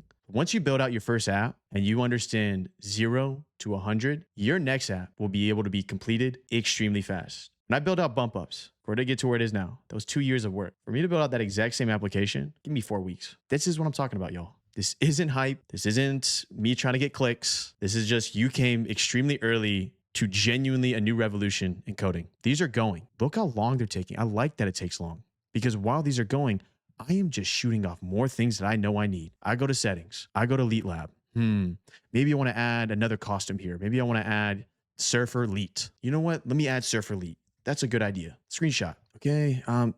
Here, can we add a costume for Surfer Elite? If I showed myself this when I was 12, it would have been too much fun.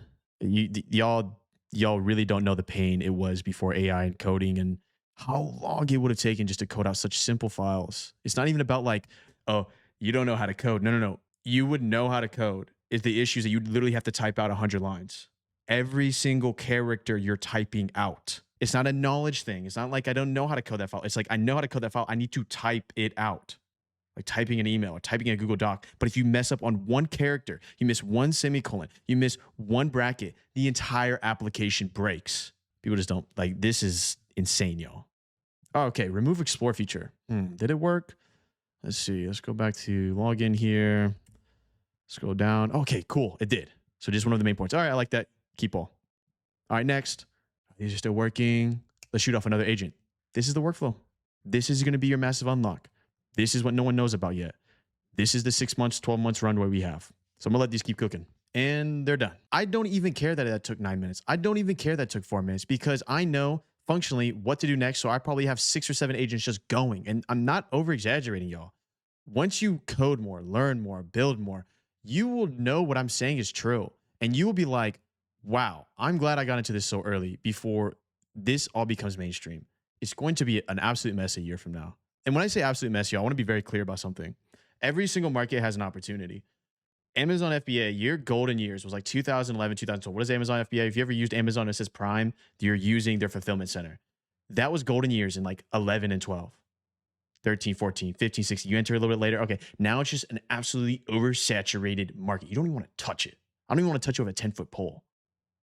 This, you are getting Amazon FBA 2011, 2012 right now.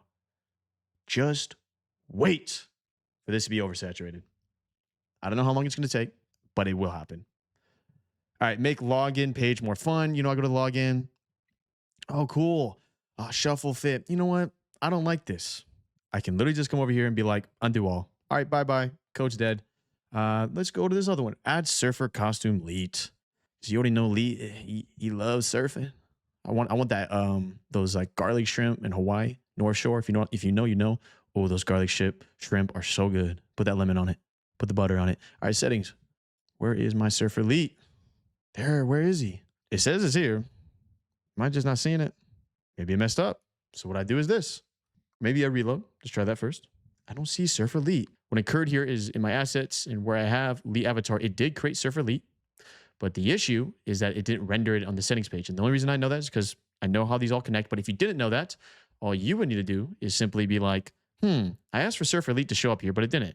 I'm going to drag that image I just took a screenshot of and literally just vibe code in the settings. Where is Surfer Elite? And then what's going to occur here is it's going to be like, oh, my bad. I created Surfer Elite, but I didn't add Surfer Elite to here. So let me add Surfer Elite and watch this. It's going to plan next move. Going to click in. And what's great about this is that these are the little shoot-offs.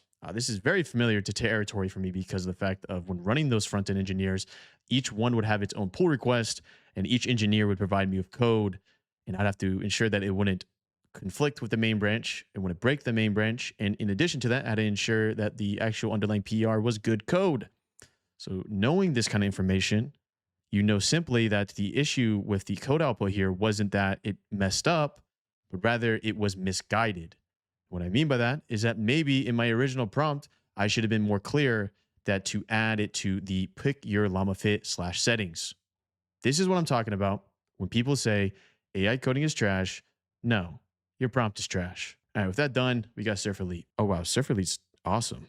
Sun Chasing Wave Rider. Uluwatu Bali. I love it. All right, we're going to accept. All right, last couple things here, y'all. If you're about to run a really massive task, an example of this for me personally was when I was building out all the UI for workspaces and the infrastructure for handling the database in the backend in the sense of paths. I didn't touch the backend yet. Don't worry, we're good there.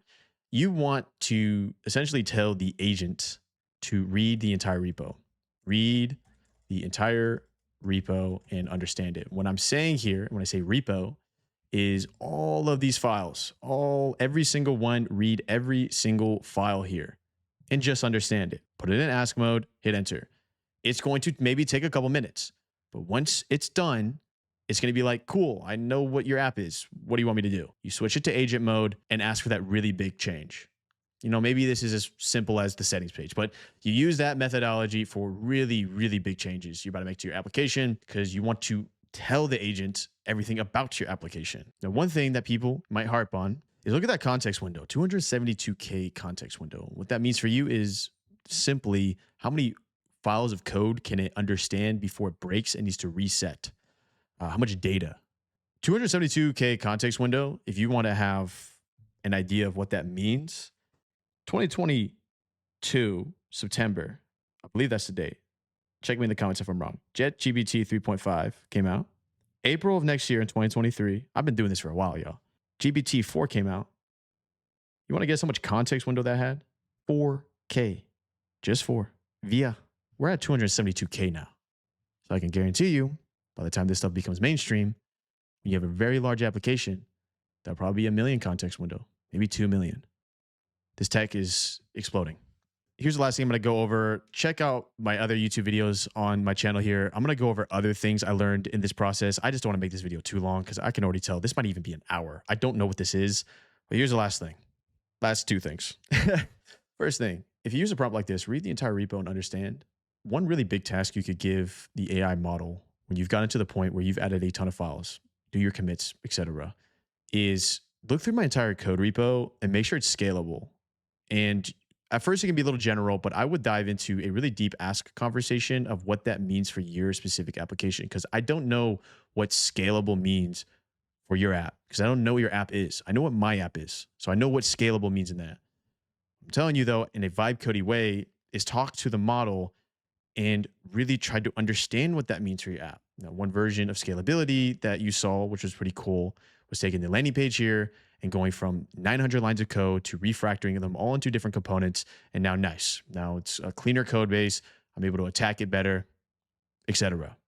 The second thing I want you to take note of, which is extremely unique to our current situation, is how AI softwares work. So you'll notice when using your value point, there might be little issues with it. Like it's good, it works, but you know, maybe the output could be better. Maybe the thumbnail could be better. Here is a thought process I want you to go through that is only specific and unique to AI software. This didn't exist before the AI software world. Wasn't there for iOS apps. Wasn't there for any software pre-AI that gave AIs the value point. And what that is, for my example, the objective is simple. User comes to my platform, they're going to be able to make really good thumbnails. The AI model associated with the image editing from Gemini, over time, this will become cheaper and this will become better. So what you just realized here, and I'm going to save you a ton of time. I shouldn't even be giving this advice, to be honest with y'all. This is like an extreme competitive advantage, but I'm nice. Point being is when you need to decide what to do next for your app, prioritize more features. But when it comes to very little things about the actual model output, don't necessarily care too much. As in reality, if I were to go down a rabbit hole here with the thumbnail and I'm like, this is good, but I can't really do the text that well. Why do I care? In a year from now, when they release the new AI model for image editing, it's going to be able to do text way better than the type of band-aid solution that I'm going to try to come up with. So what's really cool is that just takes you going to one line of code or quite literally vibe coding and being like, hey, you know the current AI image model that we use? Can you flip it to Gemini Image Flash V3 or something? Like whatever they call these things. Flip it to this one. It flips it to it. You use your product and you're like, that just got 50% better. I have a very real example of this. Bump ups. We built out pipelines that are very specific to analyzing a video. These pipelines exist. And by us just switching to a higher level model, the value we gave to our end consumer was instant. It took one line of code. This is unique. And I mean, someone else must be talking about this, but at least in the AI influencer space, I don't see anyone talking about this. That was a long one. That was a very long one. So let me actually finish here, y'all, with just the PR. I usually don't let PRs get this big because this was a ton of code, but I wanted to do it so that you all can really see the power of this. So I'm going to go and merge this, merge pull request, confirm merge. All right, that's fine. Delete branch, come back over here. And we'll notice is now main has been merged with front end. So I come back over to my code right over here. Let's go to editor so I can see this better. All the commands I'm about to do right now, just simply use the AI vibey way to do it. Be like, hey, this guy on a YouTube video did AI check or did git checkout, like, or just follow along if you want to learn this. I think learning like simple commands like this is important in development so you can have some understanding when it comes to connecting with GitHub. The idea is like, okay, I'm in Git front end. Oh, I kind of messed up. I guess they did make a change. What I'll do here is this. I'm just going to be like burn all my local changes so it matches the cloud. Burn all my, because I've already merged it. Very vibey. I could like remove the asterisks from the branch. Oh, this doesn't go too much down a rabbit hole. I probably should have clicked into a smaller model because it's a simple git command, but I guess you learned something new. Idea being that the changes we made together, Surf Elite, I'm just going to remove it. So, you know, hard reset. That's nice. So that when I do this, I don't get any stupid warnings from GitHub being like, oh, there's unstashed changes. So I'm going to git branch, git checkout main. This is taking me back to the main branch. And the main branch is going to be like, wait, what happened, Corbin? Exactly. So just one day of coding, y'all. This is what's just insane. One day of coding. My application went from this, not even having a settings page. And when I do git pull origin main, we're just going to grab all that cloud code, which is the code that we just merged in GitHub here, the front end PR. Boom.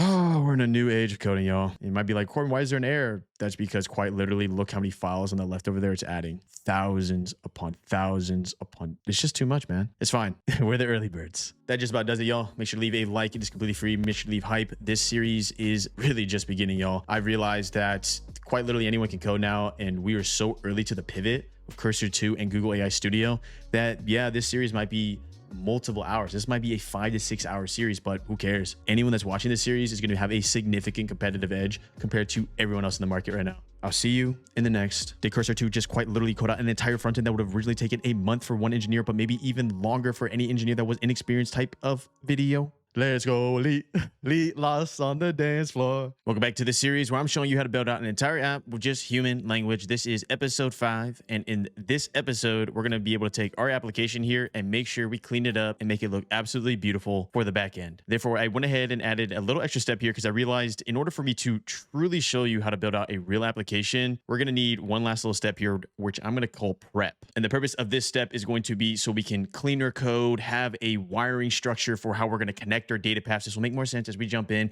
There's going to be a bunch of other suggestions I give you so you don't get stuck in rabbit holes during the front end phase. But essentially, by the end of this video, you should have an application that is ready to go for the next step. And the next step will be the sign up, the database, the monetization, all of that. Let's jump in. Welcome back in this video. We're going over prepping. Okay. This is like we're chefs in a kitchen and we need to prep for all the customers to come into our restaurant. If this is the first video you're ever seeing from me, or you just found yourself on my channel, realize that you are in episode 5 of a very long series here. So if you want full context, look at episode 1, description down below, check out the playlist. In order for me to effectively show you how to prep your application, we're going to go over 3 fundamental blocks. First block, backend is king, and I'll explain what this means, but TLDR, don't get stuck in rabbit holes when it comes to how you're storing data in the front end. You'll realize that the AI models aren't as smart as you think. Second, wiring time. How do we create the right paths? So when we have a user, we know how to associate data to the user. Make it simple, guys. Who has the right email? Do you have the right email? This user has the right email. Nice. Third will be my method of cleaning up and certain prompts you should use to clean up your application. There's going to be code in your application that is what we like to call dead code. And this code occurs because of the fact that when you build out very large applications very fast, you find a lot of code that's not used on accident by the AI model, and it doesn't even realize it's not using it. And then finally, some last little nice tips when it comes to making sure we launch fast and getting that backend ready to go. All right, step number one here, backend is king. What do we mean?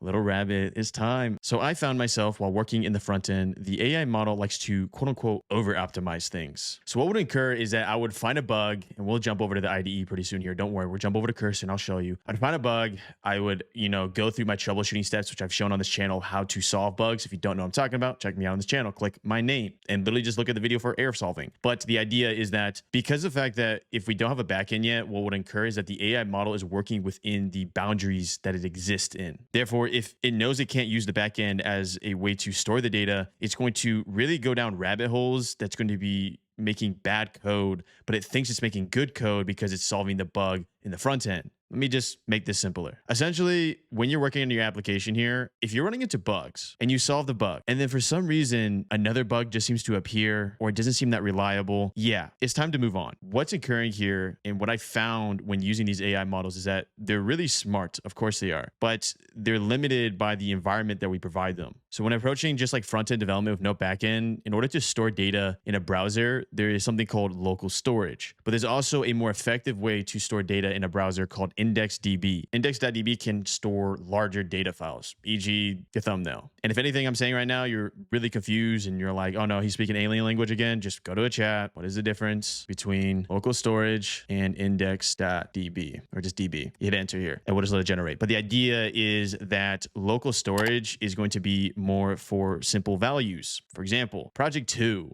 This is a string. This is text. Yeah, in theory, we could jump and put this in index.db, but we might as well just store in local storage. Now, a really good method that big software companies use, let me real quickly turn off this little cursor beep again. I always forget to turn this off for videos, y'all, but the completion sound I absolutely love when using Cursor AI. Back to what I was saying though, the idea is to make a powerful storage system so that your UI reflects extremely fast when you hit reload here. You want to go down a very specific path. TLDR on local storage real quick. Think of it like text. Index.db could be text and bigger things like image files. What is this path, Corbin? Let me show you. A lot of this will make more sense, y'all, as we keep going down the back end as well, but just taking this knowledge real quick. So we got local storage here. And with local storage, think of it like, hey, you got your user's email. Store that in the browser to reflect the data. Local storage can then be backed by index.db. Index.db, if you want to actually see fundamentally what this is, let me show you. If I come over to my application here and I click my nice little Google Chrome console log and I go to application, look at that, y'all. Right here is our storage found on our browser. Also cookies. Where's the cookies, Corbin? This is where the cookies are. Index.db right there. This is quite literally the storage on the browser. It's kind of cool to see it visually because now you're like, oh, so this isn't just like alien stuff. It's actually physically there.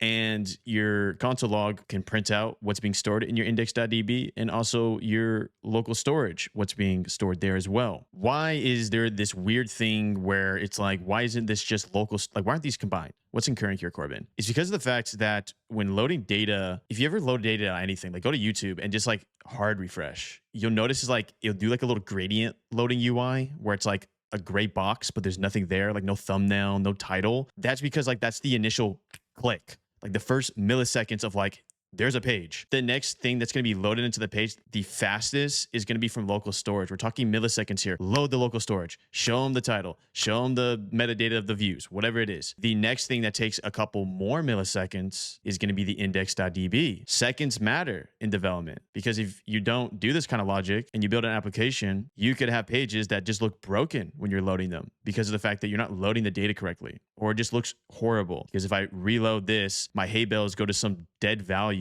like null or 0, when in reality we should be loading like this. We go local storage because it's super fast. It's like the cheetah. We go to index.db because it's a little slower than the cheetah. And then finally, we get the last leg here, which is going to be how you store it in your actual backend. There's other ways to go about this. There's other ways to structure this, but I'm showing you how I structure it. The backend is going to be the ultimate failsafe, and that's why I said backend is key. Now, what can occur here if you don't have a backend and you're going down rabbit holes, like we saw with that little rabbit clock, the rabbit clock, what can occur here is because of the fact that the AI model is limited, the AI model is over here, and you're coding with the AI model and you're vibing with it. We're absolutely vibing. Let's go get a burger together. In and out. I love it. You're vibing with it. What's going to occur here is that the AI model is going to be like, we're running into a bug because we can only use these two tools, but the user keeps being persistent. The user keeps telling me to fix the bug. Okay, I'll fix it. I'll fix it. And then the AI model will do a practice that is actually very negative for your software just to fix the bug.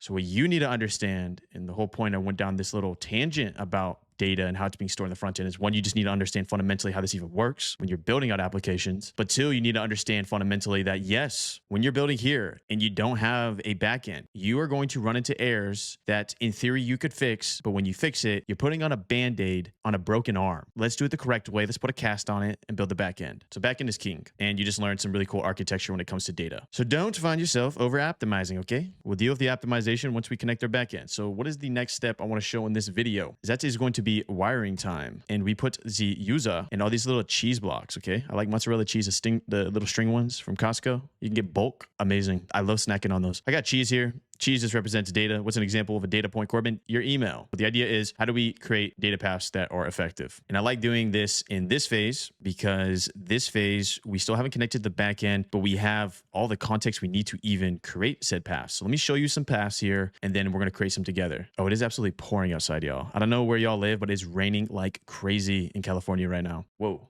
That is some intense rain. Okay. New chats. Well, first off, let me show you some paths. All right. So we're going to come over here.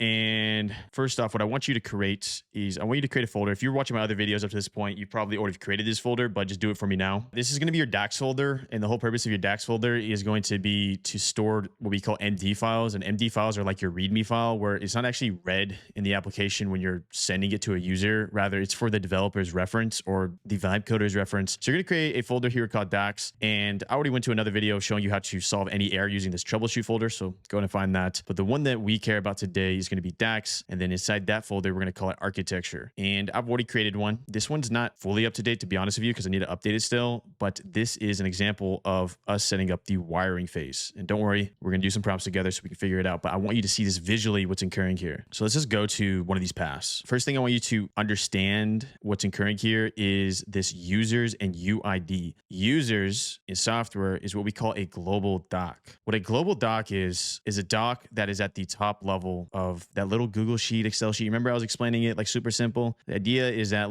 when you see our little database, you'll see it pretty soon here, y'all. I think it's going to be the next episode that I get into authentication, but we're going to have like a database like this. And what's going to occur here is that all your global docs are going to be right here. And then you're going to be able to click into each one, and then each one's going to have its own path. So to make this a little bit more clear, because right now that's just lines and you're like, Corbin, they're just lines. I know. Okay. Let me just make it clear. An example of a global doc is users. So users, and then what's the next thing that occurs here, Corbin? It would be users. And then what you saw there was UID. UID is a unique identifier for each user. Think of it like their email, right? No two people can have the same email, but what's going to happen here is that if you have 1,000 users, each one's going to have its own UID. So we're going to be creating a whole collection here of UIDs of each user. So in theory, you're seeing all these UIDs. That is 1, 2, 3, 4, 5 users, which then go down further into a further data path. What's a further data path, Corbin? Users, UID, settings, preferences. You see how this is going down chronologically? What's an example of another global doc? We could do something along the lines of analytics, or something along the lines of queuing or processing, where basically we ran some type of global doc that shows all processing that's occurred on the platform, and we store each one as its own doc. Point being here, and maybe a better one that's more easy to understand, is like analytics. So some of y'all might be thinking, Corbin, oh my gosh, I spelled analytics wrong. I'm dumb. You might be thinking, Corbin, what about GA4? Can GA4 do your analytics? Yes, 100%. The reason we do a global doc of analytics, though, is that you're going to have very custom things within your software that you're not only going to be able to track within GA4, and we'll set that up, but also be able to track within a doc system like this. What is a very custom thing, Corbin? Let me show you. What is unique to your platform? I don't know. But I know one thing that's unique to my platform that isn't a simple, hey, Google, this is a conversion event. The user just bought a subscription plan. That's like a standardized thing of software. That's not unique. What's unique in my platform, maybe for an example, is every single time a user puts in a prompt and sends a prompt in edit mode, I can track that data. Every time a user goes into ask mode and sends a prompt, I can track that data. Why does that matter? Well, that matters because think about it. I have 100,000 users and I'm tracking that data at scale. And I realized through my analysis that, hey, it seems like on average, users are 70% more likely to use the edit tab over the ask tab. Or maybe I realize, wow, 90% of the users only really use the edit tab. They never even use the ask tab. So what's the next piece of logic that I gather from that, or the next actionable thing? If I realize that over 100,000 users are only using the edit tab and not the ask tab, that tells me two things. The first thing it possibly tells me is that we need to upgrade the ask tab. It needs to be better because obviously the user doesn't really like to use it because it's trash. Or alternatively, it's pretty good, but no one just likes to use it in their workflow. It's not that important. So then I can make my next software decision as an executive to be like, do we upgrade the ask tab or do we maybe provide it in a different way, right? That's just one example. It's a specific example, but by giving you a specific example, now you can look at your platform and think, oh, this feature, I'd probably want to custom track that. It's pretty cool. And it's honestly one of the cooler things in software development, the ability to track data that is only custom to your software. So now that you have a surface level idea of why wiring is important, let's come back to the schema here and just show one. And then we're going to do a prompt together to create your schema. So this one's obvious. This one's going to make everyone be like, if you didn't understand what I was saying up to this point, you're going to be like, oh, now I get it. So look at this schema. And honestly, I probably might change this, but the point is, let me just show you how to do this. Users, UID, settings, preferences. What's occurring here? Well, look at this. Email, string, plan, free creator agency, work role, YouTuber, editor, designer. Where is this coming from? Go to my settings. Oh, that's where it's coming from. User email, plan, YouTuber, editor, designer. You see it now? I mean, if that didn't make it click in your head, let me do it again. So if I'm coming back over to my schema here, let's just scroll down here. Oh, let's do another example. Default download format, PNG, JPEG, JPEG quality, number, lead outfit, string, cowboy, headphones, Astro. Where's this coming from, Corbin? Lead outfit, classic, after party. Nice. Oh, look at that. JPEG, PNG, quality, number, 44%. You see what I'm doing here? I'm showing you it like this because now you can understand all we're doing here. We're essentially grabbing the data, any type of data that is a variable data, not a fixed data. What do I mean by that? Pick your llama fit. No matter if there's 100,000 users, 10,000 users, or just one user, me, myself, and I, that's always going to say pick your llama fit. I don't even need to care about that because I've hard coded that. Download settings though, coming over to file type, JPEG and PNG, this is variable. The user can change between JPEG and PNG. And just for context, what does this even mean, Corbin? It's their default export. So if you like exporting your thumbnails in JPEG, you choose that. If you like exporting your thumbnails in PNG, you'll choose that so that if you make 100 projects, every time you hit export, it'll be auto-selected to PNG. This is variable. So then how do you mentally look through this? How do you know what to do when building your wiring system and your data structures? Anything that is variable on your platform is going to require a data point. What best describes your work? YouTuber. Oh, the user can interact with it? Data point. Coming over here, oh, the user can change the title of their studio, data point. The user sees a live feed of how many megabytes out of 100 gigabytes on the agency plan they have, data point. The user can change their project name, data point.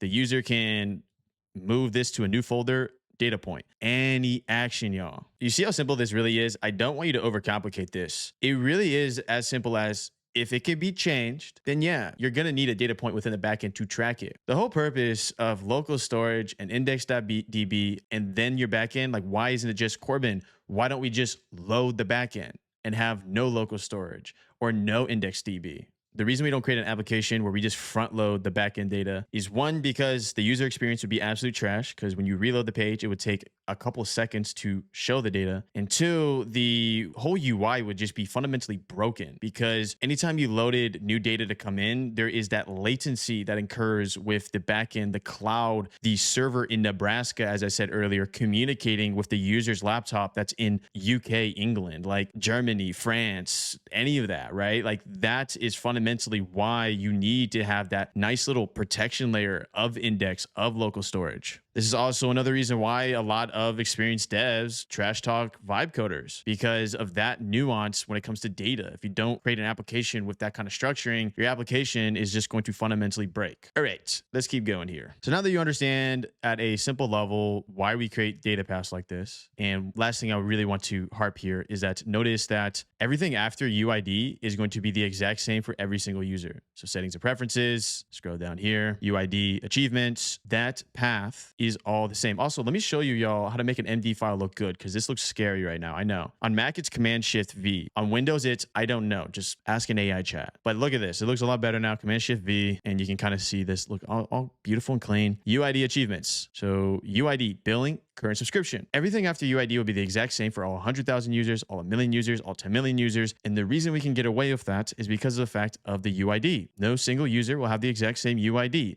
Therefore, we have no issue or no worry about conflict that can occur. If, for example, we did something along the lines of users one little thing right here was like users, user one, billing. And then the next user, we did users, user one, billing. There would be conflict because the fact that they're both going down the same path. I hope that makes sense. Let me know if that didn't in the comments. All right, enough talking. How do we create this? So let's go and create one together. Let me go ahead and create a separate branch for this, y'all. Right now I'm in main and that's not good. So let me create a separate branch for this real quick. All right, so I want to create a new branch here called dummy. If you want to know how to create a new branch, just literally ask the AI model, hey, create a new branch, and call it XYZ. Here's what we're going to do. Let's create our nice little prompt that you can use so you can create your own version of this. First thing you want to identify, because I want to make this kind of a universal tutorial, is what is going to be your backend. Is your backend Superbase? Is your backend Vercel? I don't know what your backend is. So identify your backend and go to specifically ask mode here. So here is the prompt we'll use. My backend will be Firebase and GCP. Knowing this, can we make the entire Firestore schema? Schema. We would think about schema there is like the little trees, like the little tree branches you saw. If I go back to editor here, Firestore schema, scroll up here, like this stuff.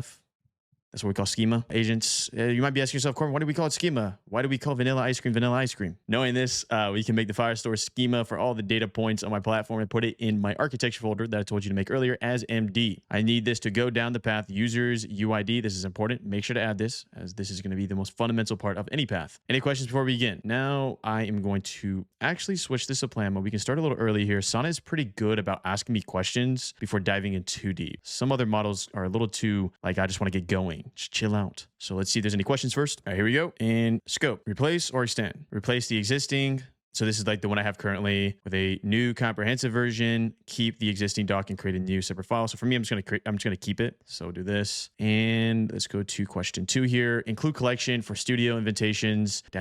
Skip team feature for now. This is what we'll do. We don't need that for now. Add placeholder section for future team features. Actually, y'all, we're gonna keep this. This has to go with a older lesson I gave previous in the series where you kind of want to build out this architecture and have it ready so legacy users don't have to be migrated. Additional data points, which should be included, cookie consent preferences, currently local storage only, help centers, bookmark and favorites, user activity, logs, elementary, all above. So this is all discretion, right? I mean, in theory, if you just want to be extra safe, you could say all of above. So we'll just say that for now. And then finally, documentation style. Keep the current detail style, TypeScript, types, security rules, and field counts. Typically you want to opt for more detail. More detail is always going to be better. And what's really cool here is this says add Firebase storage paths alongside the Firestore schema. So let me explain this real quick. First off, when I answer my questions, but let me explain the difference between Firebase storage and Firestore. If you're using a different backend, then simply put in your backend's name and say, what is the equivalent in an AI chat? Here is the situation, y'all. Firestore. What do we store in Firestore? I almost want you to think of Firestore. This might not be the best comparison, to be honest with you, but it's almost like, you know, local storage, like text-based stuff. What best describes you? Firestore, text. It just says editor. Not that big. The storage is not massive. What do we put in Firebase storage then, not Firestore? I know it sounds very familiar, so it can be kind of confusing. It'll make more sense once we create our little Firebase project together. Here's what you put in the Firebase storage. Bigger stuff, right? So what's a grade A example for my platform? The thumbnail, for sure. What's a grade A example for the other software I run, which is bumpups.com, which is a video analysis software, AI model? The video, right? So if a user uploads a local video, which is like 10 gigs, we need to store that somehow. And we're definitely not storing that in the Firestore. We're storing that in Firebase storage. Firestore and Firebase storage, it uses similar paths, but Firebase storage is optimized to handle larger files. So what does that mean for you? Can the user upload PDFs? Yes, storage. Can the user upload videos? Yes, storage. Can the user upload images? Yes, storage. That's the thought process you need to go down. Everything looks good here though. Let's go ahead and hit enter on the plan. So we're going to create this plan here. What's great about MD files is that you don't have to worry if they get a little crazy, because at the end of the day, you can delete them. This is not like actual code. This is purely for the developer and the AI agent to reference for future development. And fundamentally, this step's very important for you to get done right the first time, because the fact that you'd rather build your backend on the correct quote unquote schema, as we learned, than have incorrect data paths. Now, this is not fundamentally groundbreaking in the sense of you don't do this correct, everything's done. In reality, when I implement this and integrate this for my software here, there's going to be some hiccups. There's going to be some data paths we change. And then when I change them, I'll explain why I changed them to you. But for now, it's nice having an MD file like this because you can kind of reference it when you do things one by one. That is also why in this series, I broke it down to first, let's get a user to sign up. Let's just build that out first. Let's get it perfect. And they'll proceed from there. So when building plans like this, you want to use a higher level model like 4.5, GPT 5.1. I've been noticing really bad code outputs for GPT 5.1 like by itself. So you almost want to use like GPT 5.1 Codex or Codex High. You'll be better off that way. And then by the time you watch this video, those aren't the models. Just go with whatever the most powerful model is at the time. For the builder though, I've been noticing really good work with Composer. So I'm gonna hit build here. Composer is amazing at being a good reasoning model, but executing tasks extremely fast. So here we go. Once it is done, we can go ahead and come over to editor here and let's check it out. So we got this one right here. It's green. So that means it's brand new. And then remember that little trick I told you, Command Shift V. Oh my gosh, it's absolutely beautiful now. So what this will do is it's pretty good, y'all. I would say this is going to get you 90% the way there, where you're going to have obviously your top fold here or your top line of users, UID, and then all the relevant subcategories within that or collections. What you'll notice though is I want you to actually review what's being said here and make sure that whatever it's adding, you actually want. So first step, how do we review this to make sure this is good? Such as users, UID, settings, and preferences. To review,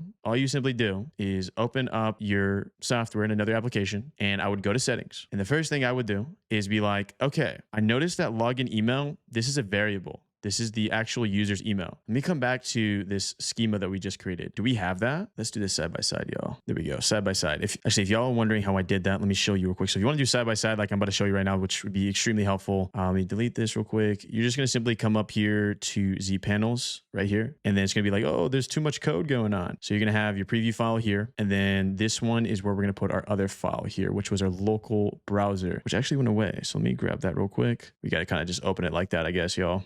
So we do like this and essentially grab the other tab, put it over here, and you can kind of walk through it, right? So if I come down here, this is tablet mode. So obviously the UI looks a little bit different, but you'll notice I go to account, I go to member credentials here. I'm like, okay, where is this? Oh yeah, this is the settings. Oh, this is the preferences. I scroll down here. Oh, it does look like it's storing it. So emails here, email. Oh gosh, y'all. Stay as Command V, come on. Email, nice. Plan. Free creator agency plan. Now, one thing you want to learn real quick, as you're noticing something, you're like, Corbin, it's storing it as plan here, but in the UI, it's reflected as agency plan. This is very normal in front-end development. We will store data points like that as agency, just all lowercase agency, but when reflecting it to the user, that kind of looks nasty. So we'll literally just write in the front-end code, if you see the data point agency, reflect to the UI agency plan. Very common practice, because I'm not going to store that data point as literally agency plan. I'm just going to store it as agency because all that's being read in the backend will be agency, and in the front end, it'll read it as agency. This is just, let's make it look clean. That's why if I did creator here, this would say creator plan here. Keep scrolling down. What would best describe your work? Is this being used? Nice. Work role. It is being used. YouTuber, editor.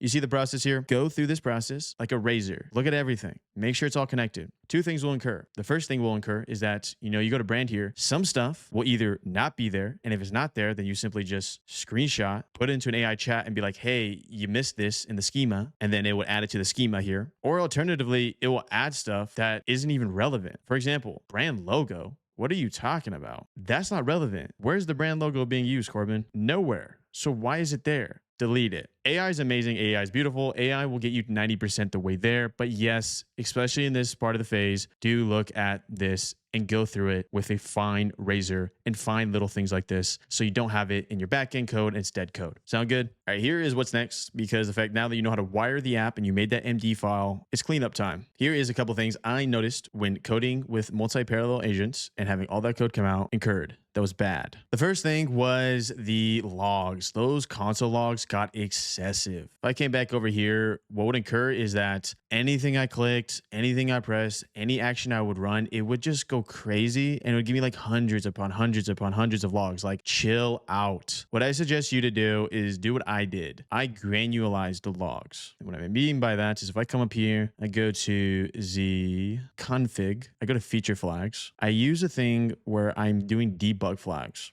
So what does this actually mean and how can you use it? What this means is that every single console log has its own line of code in your file. So let's just actually show a console log. So, let me see if I can find one. Yeah, it's right there, right? Console right here. So console, anytime you command F console or control F console to find it, you are going to see this incur in Google Chrome, right? So it's like the console log, console error, whatever. Some console logs you don't even write and it'll just happen naturally where it just breaks the app. Point being, the terminology you use is you're going to open up a chat, and in that chat, you're just going to simply put, hey, I have a lot of console logs. Let's create a file that's like a feature flag that we simply create a granularized version of our console logs that I can turn on and off. Essentially, debug flags. True and false. If something's true, that means it's on. If something's false, that means it's off. This is what we call a Boolean in software development. And we use this kind of logic for debug flags because now I can have all these debug flags off. What the AI model is going to do, because it's not that it's inexperienced, but because it's going to be misguided or make assumptions, is that it's going to originally try to be like, oh, you want all of them off with a debug flag? I got you. And what will occur is that it will just do one flag that will essentially make it so all console logs turn off with one Boolean. That sounds extremely confusing. I know what I just said sounded extremely confusing, so let me explain. If you don't specify that you want this little debug flag to be off by component, what will happen is that you would turn off the debug flag. It would work. All console logs would be bye-bye. But that would mean that if you ran into an issue, maybe in, for example, my feature of chat, I would turn the console log thing back on, and then every single log for projects uploading would be shown. So we granularize the console logs by the thing that's occurring within our software. For example, chat. If I turn this to true, the only console logs I will see when debugging will be relevant to chat. That's important. That fundamentally just saved you thousands of hours. So make sure to leave a like. It is completely free. This is good error handling. This is good way of making a scalable application where other developers come to your application and you're like, hey, developer X, build out something in the chat log or the chat feature. Developer X runs into a feature. Developer X can literally just turn on this to true and solve it fast. Super cool stuff, y'all. All right, so here's the next three heavy hitters that I realized when using multi-agents. The first thing is that, especially through a iteration process like this, when you have a lot of code being created at once, I think at this point, this entire project, this is extremely complex. And to be honest with y'all, if I'm going to be completely transparent, it's getting to the point where I actually think this could be a $1 million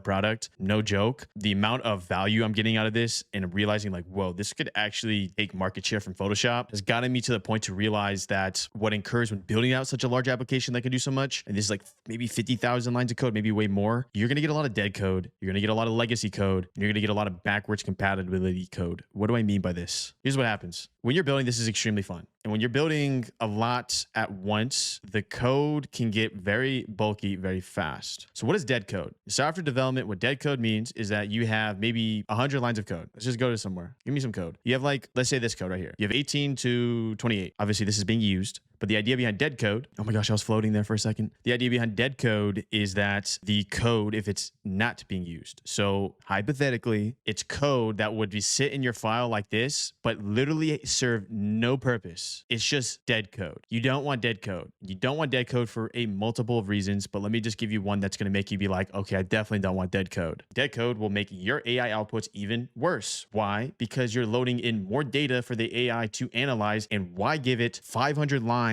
that is dead code in a 2,000 line file where those 500 lines could utterly confuse the AI model and cause further issues down the road. Point being, phase one of cleaning is remove the dead code. How do I remove dead code, Corbin? Here's a prompt, but let me give you a caveat. Search through my entire repo and see if there's dead code. Use a high level model because you want it to actually search and not just give you an answer. You can do this as a surface level one, just shoot it off, see what happens. But in reality, go folder by folder. For example, don't do search through my entire repo, search through folder, come down here. I know Studio Editor is massive. We probably want to do this one. Enter. Then What is the next actionable steps? It will probably, or maybe not, find dead code. Make a plan. Put plan here. Hey, you see this dead code? Give me actionable steps to remove the dead code. I gave you the plan. Then build it. Remove the dead code. Logically, you want to do those same steps for legacy code and backwards compatibility code. I would granularize by folder. And what I mean by that is if I come down here is I wouldn't necessarily do like, hey, you see my entire app? Find all the dead code. It's just too much information. Unless your app's extremely small, then do it. But my app got so massive that what I needed to do was I needed to do by folder. And let's just take it one step further, maybe even by subfolders. So if I come down here, do pricing, do public, do settings, studio editor, don't do all studio editor. No, just do the components. Just do the context. This is how I had to approach it. What is legacy code? Dead code and legacy code are kind of similar. Let's just do some drawing. I love this whiteboard. Okay. Dead code and legacy code is kind of similar. Not really. I mean, for example, like a dead code could be like you have a function you never ever used in your entire life and it's somehow in the application. Maybe it was like a fringe thing. Legacy code is, yeah, it actually did have a use in your application at once. Maybe V1 of your application used that code. Maybe you had that specific function. Like me, for example, a version of legacy code was the workspaces feature. And I'm going to get into in the last part of this video why I removed it. For now, it still has the ability to connect. Don't worry about it. When I say workspaces, I mean like the ability for the user to have teams and like invite seats, right? This would be an example of legacy code where, you know, maybe it was in a previous version of the app, but it got deprecated. When I say deprecated, it means not used anymore. Legacy code can be good in certain context. But if you haven't even launched V1, like there is no app, there is no website, just burn it. Who cares? Like there's a reason that's legacy code before V1 even gets launched. You might as well just delete it. It's dead weight. So then that gets into the last one here. And how do I find legacy code, Corbin? Same process for dead code. Granularize it, go by folder, you know, say like, is this code that you used to use in the past, etc. Last one here is compatibility code.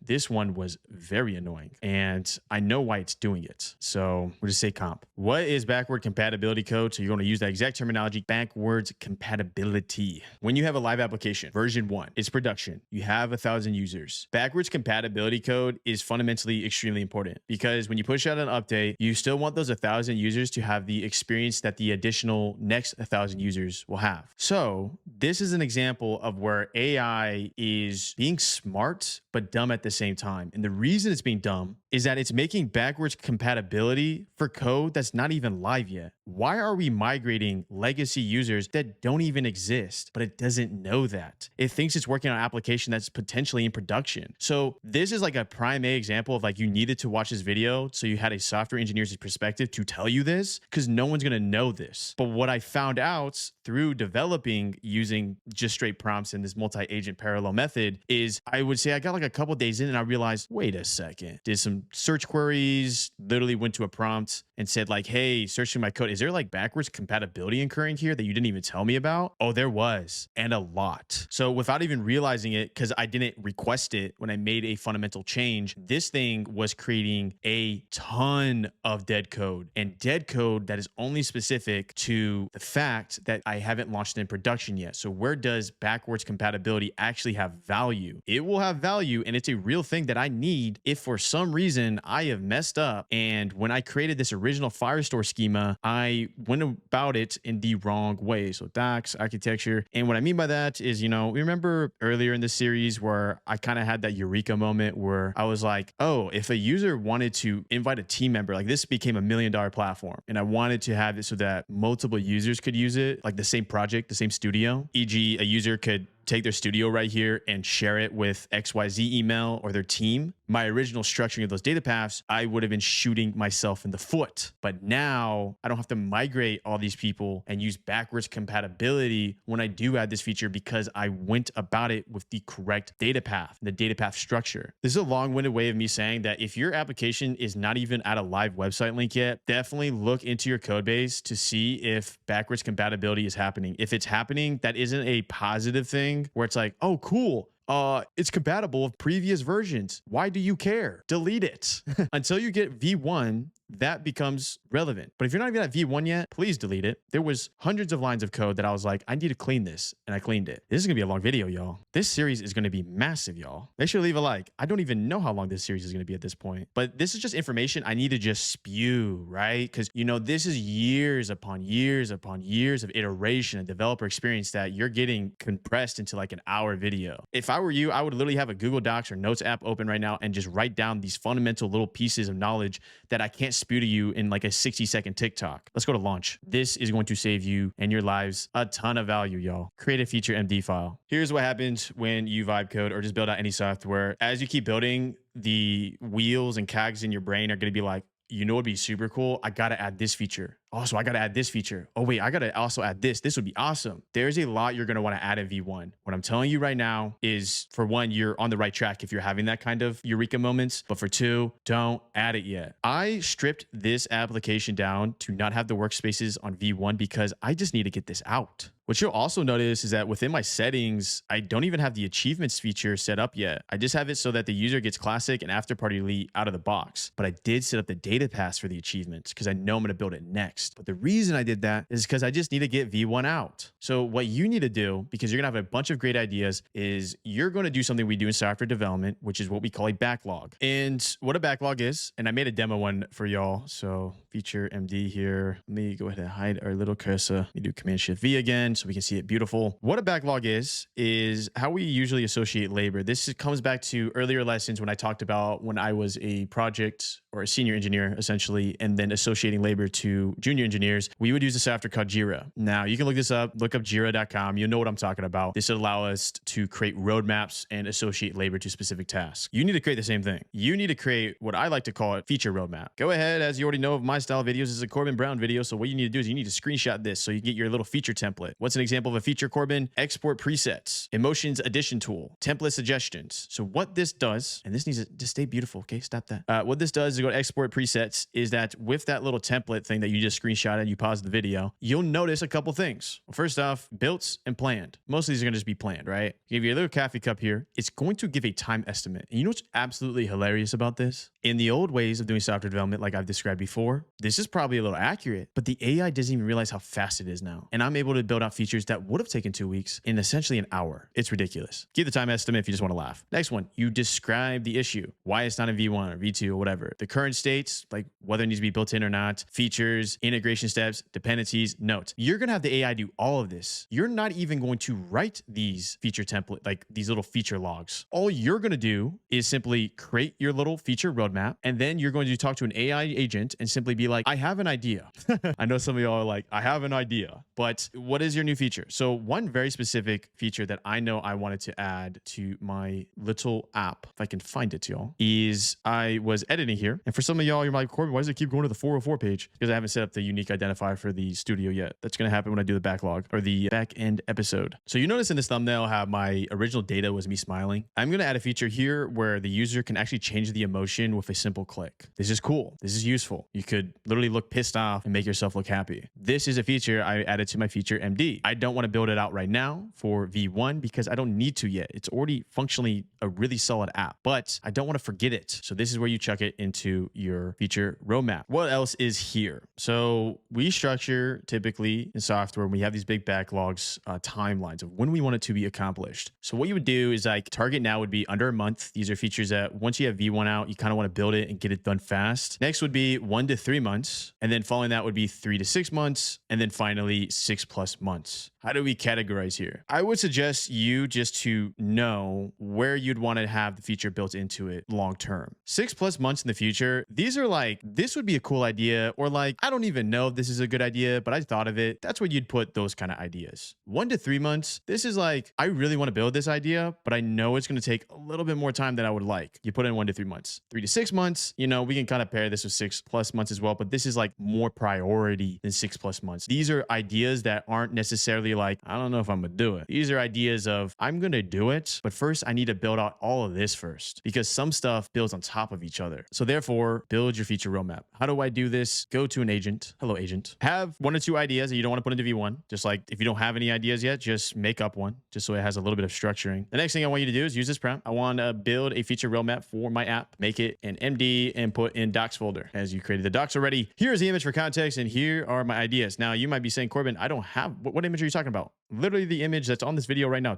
Pause this video, screenshot this, put it in that chat. It's going to be able to replicate that perfectly. Wait, hold up. Let me help you out, y'all. Yeah. Screenshot the feature template as well. So do both. Pause the other one, use this right here, and then, you know, I'll be really nice, y'all. I'll be extra nice. I'll come down here. You can screenshot the 1, 3 months, 6 months, etc. Love the screenshot. Corbin, why are you doing so many screenshots in your videos now? Because like, is it really worth me putting this as an MD, creating a whole separate repo just for this MD file? I don't think so. I really only do that for high value ones. I'm just like, okay, even a screenshot won't do, like my bug SOP or my bug template. So you watch a Corbin video, you're going to screenshot a lot. So that just about does this video. That's how you prep your application for what comes next. And what comes next, y'all, is the back end. Finally, the back end. So right now I have the order like sign up, database, function storage. I might have to move these around a little bit. Realistically, sign up, of course, comes first. We need the sign up. Next, in reality, the database actually does make sense. It'll be like Firestore. It'll probably be storage after that because I want to get the thumbnail logic correct, then functions, then paid, then live app. So that might be the very rough edges of how we're going to approach this. But all I know for certainty is that the next episode in the series will be the sign up. So that just about does episode 5. Make sure to leave a like. It's completely free. Make sure to take the link to this video, spread it on social media, and be like, yo, we need episode 6 pronto. Give it a like. So without further ado, as you already know these style videos, I'll see you in the next. Did Corbin just show me how to clean my code base so that when I launch my actual app to production, I don't have 20,000 lines of dead code that just sit there and you're just kind of like, wait, why is this code here?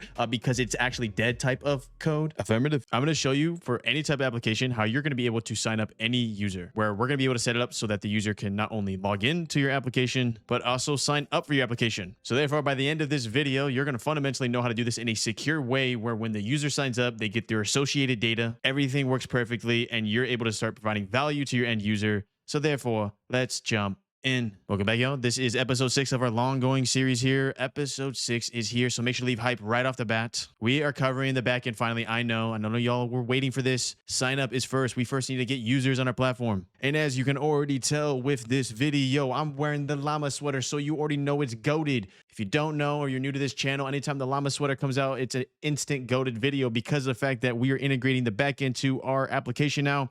You're going to learn fundamental skills when it comes to software development. Basically, I'm going to make you a full stack engineer. So by the end of this video, you're not only going to have localhost 3000, where you're going to be able to test the front end, but also localhost 4000, where you're going to be able to test the back end. It's going to be dope. Let's jump it. All right, y'all, let's do sign up. I'm actually pretty excited for this. I'm really ready to get my back end going here. So we're going to go to sign up here. We got 3 fundamental things we need to happen. First thing is we're going to make our Firebase project, Firebase. Second thing is going to be understanding user data. How do we initiate user data? And what is user data? And finally, how do we test? How do we make sure this stuff works? First things first, Firebase. Boom. So Firebase is going to require 2 things. First off, my current application, we're not connected to anything. So because my application is not connected to anything, therefore we're going to have to set up the entire files and logic associated to make sure this nice little local app that only runs locally can actually connect to Firebase. So we'll do that together. That's the first thing we got to do. But to even do that, we need to quite literally create a Firebase project. Now, earlier in this series, we went ahead and created a separate GCP project called Thumbio just for the purpose of getting an API key. But let me show you how to do this from scratch, just in case some people that are maybe following this series from episode 3 on, they're just like, I don't want to use Google AI Studio. Just show me in Cursor, like those people. I'm going to show you how to do this from scratch. And plus, to be honest with you, I'm doing it from scratch because I need to rename this project and have better naming. The naming I need personally is going to be Thumbio-prod, so that when I build out the QA environment, I can do Thumbio-QA and then have 2 separate projects. If you don't even understand what I just said right there, don't care. Right now, we're just creating our Firebase project. The next thing you might be noticing here is why is there Python? And why is it Node.js auth? So our tech stack is going to be mostly Python for most functions. Our ability to do AI functions with Gemini, our ability to monetize our platform, our ability for X, Y, Z for our platform. But there is one function that performs better when it comes to authentication, the ability to sign up a user to your platform, and that is Node.js. I could make this extremely confusing right now by getting very nerdy on you, but all you really need to understand is that the reason Node.js is here for auth and we don't use Python is because Python is not that good at doing authentication type of workflows where data is being stored in a fast way. An example of this is Node.js is going to be better at something we call cold starts, where there's a latency involved with actually firing up the function. It's almost like starting a campfire, I guess, when you're using your Tinder. And not the dating app. Tinder like the Tinder, you know what I mean? Like the little campfire. If you ever want to go to a good place to camp, go to Big Sur. Very, very nice, Northern California. But beyond that, Node.js is going to be how we set up authentication. We're going to use a Gen 2 Google Cloud function. Absolutely beautiful. The only reason I want to bring this up, because I don't want to confuse you guys too much, is that it's 2nd generation. Obviously, what does that mean, Corbin? There was a 1st generation. They don't usually do this big of updates that often. Well, you need to understand another version of this, especially if some of y'all have ran a website before, would be like Google Universal Analytics and then GA4. If you've been following to this this series up to this point, then you have been learning a lot of developer terminology. So what I'm about to say right now will make a lot of sense. If you haven't been following this series up to this point and you're about to hear what I'm about to say right now, you're going to be like, this guy talks too devy. Watch the other episodes and you'll understand. GA4 and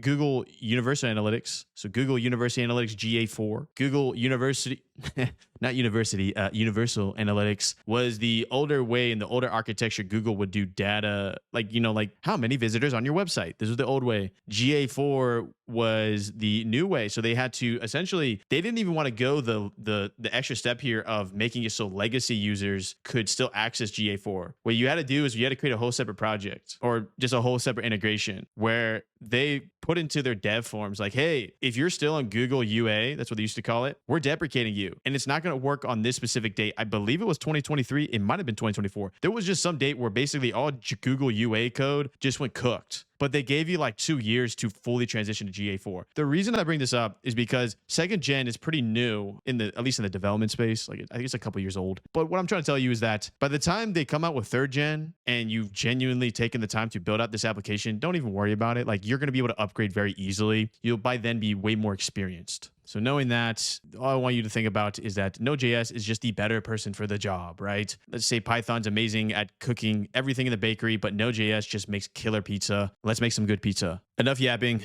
Let's do it. First things first, come to firebase.com. Type in Firebase on Google, open. I don't have an account, Corbin. Create an account. You'll notice past tutorials are here as well when I showed you how to create like a very simple tubestamp.com. But all we're going to do is create a new Firebase project. So first off, make sure whatever the organization you're using is like an organization you like. For me, my holding company is Cafe. And then like that's my DBA doing business as, but my big company is Web Cafe Commerce. So I'm going to use that. Your project name, don't YOLO. Put in like actual project names. So for me, I'm going to do Thumbio-prod. Prod represents production. Production represents the actual website link that people are going to go to get the value. This is pretty cool. Join the Google Developer Program to enrich your developer journey. I'm good on that. You have me. I'm going to continue. Here's another cool thing to take note of that you're going to find out through this series. If you stayed up to me up to this point, well, kudos to you because you're about to install the backend, but there's a really cool thing within Google's ecosystem. It's like an AI startup program. I'm going to apply to that and I'm going to show you how to apply to it. They give you free credits. I forget the specifics. I think it's like $3,000 for free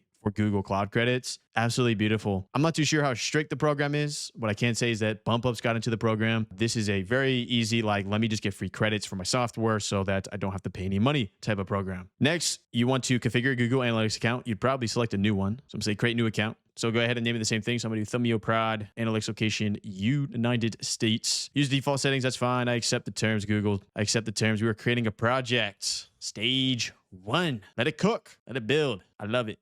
The Americano coffee. Ooh, okay. So once it's done, we hit continue. And you successfully created your first app. I love it. All right. So there's a lot of stuff going on here. This has changed a lot in the last year or two where it's very much like, hey, build this in Firebase Studio. Hey, build this in Google AI Studio. Don't do it. Don't do it. Don't. Do it my way, okay? Because this way, like, you want this thing locally on your computer. You want to have this thing in the IDE. Trust me. Your company becomes a multi-million-dollar company, you want to proceed this way. Long term, this kind of stuff here will have value long term. When you can quite literally one-shot Instagram, when AI gets so good where you put in 3 prompts and you have the full app built, we could probably use something like that. It's not that good yet. Not yet. Give it a couple years. Maybe I should stop watching this tutorial because Corbin told me in a couple years I can one-shot a software. Don't. Because by the time you can one-shot a software, it's all cooked. The market's oversaturated. You are entering a market that's still not oversaturated. Let's proceed. So we got a project here, and what I'm going to do is I'm going to add a couple things on the sidebar here. So we're going to start off with authentication because we'll be adding authentication.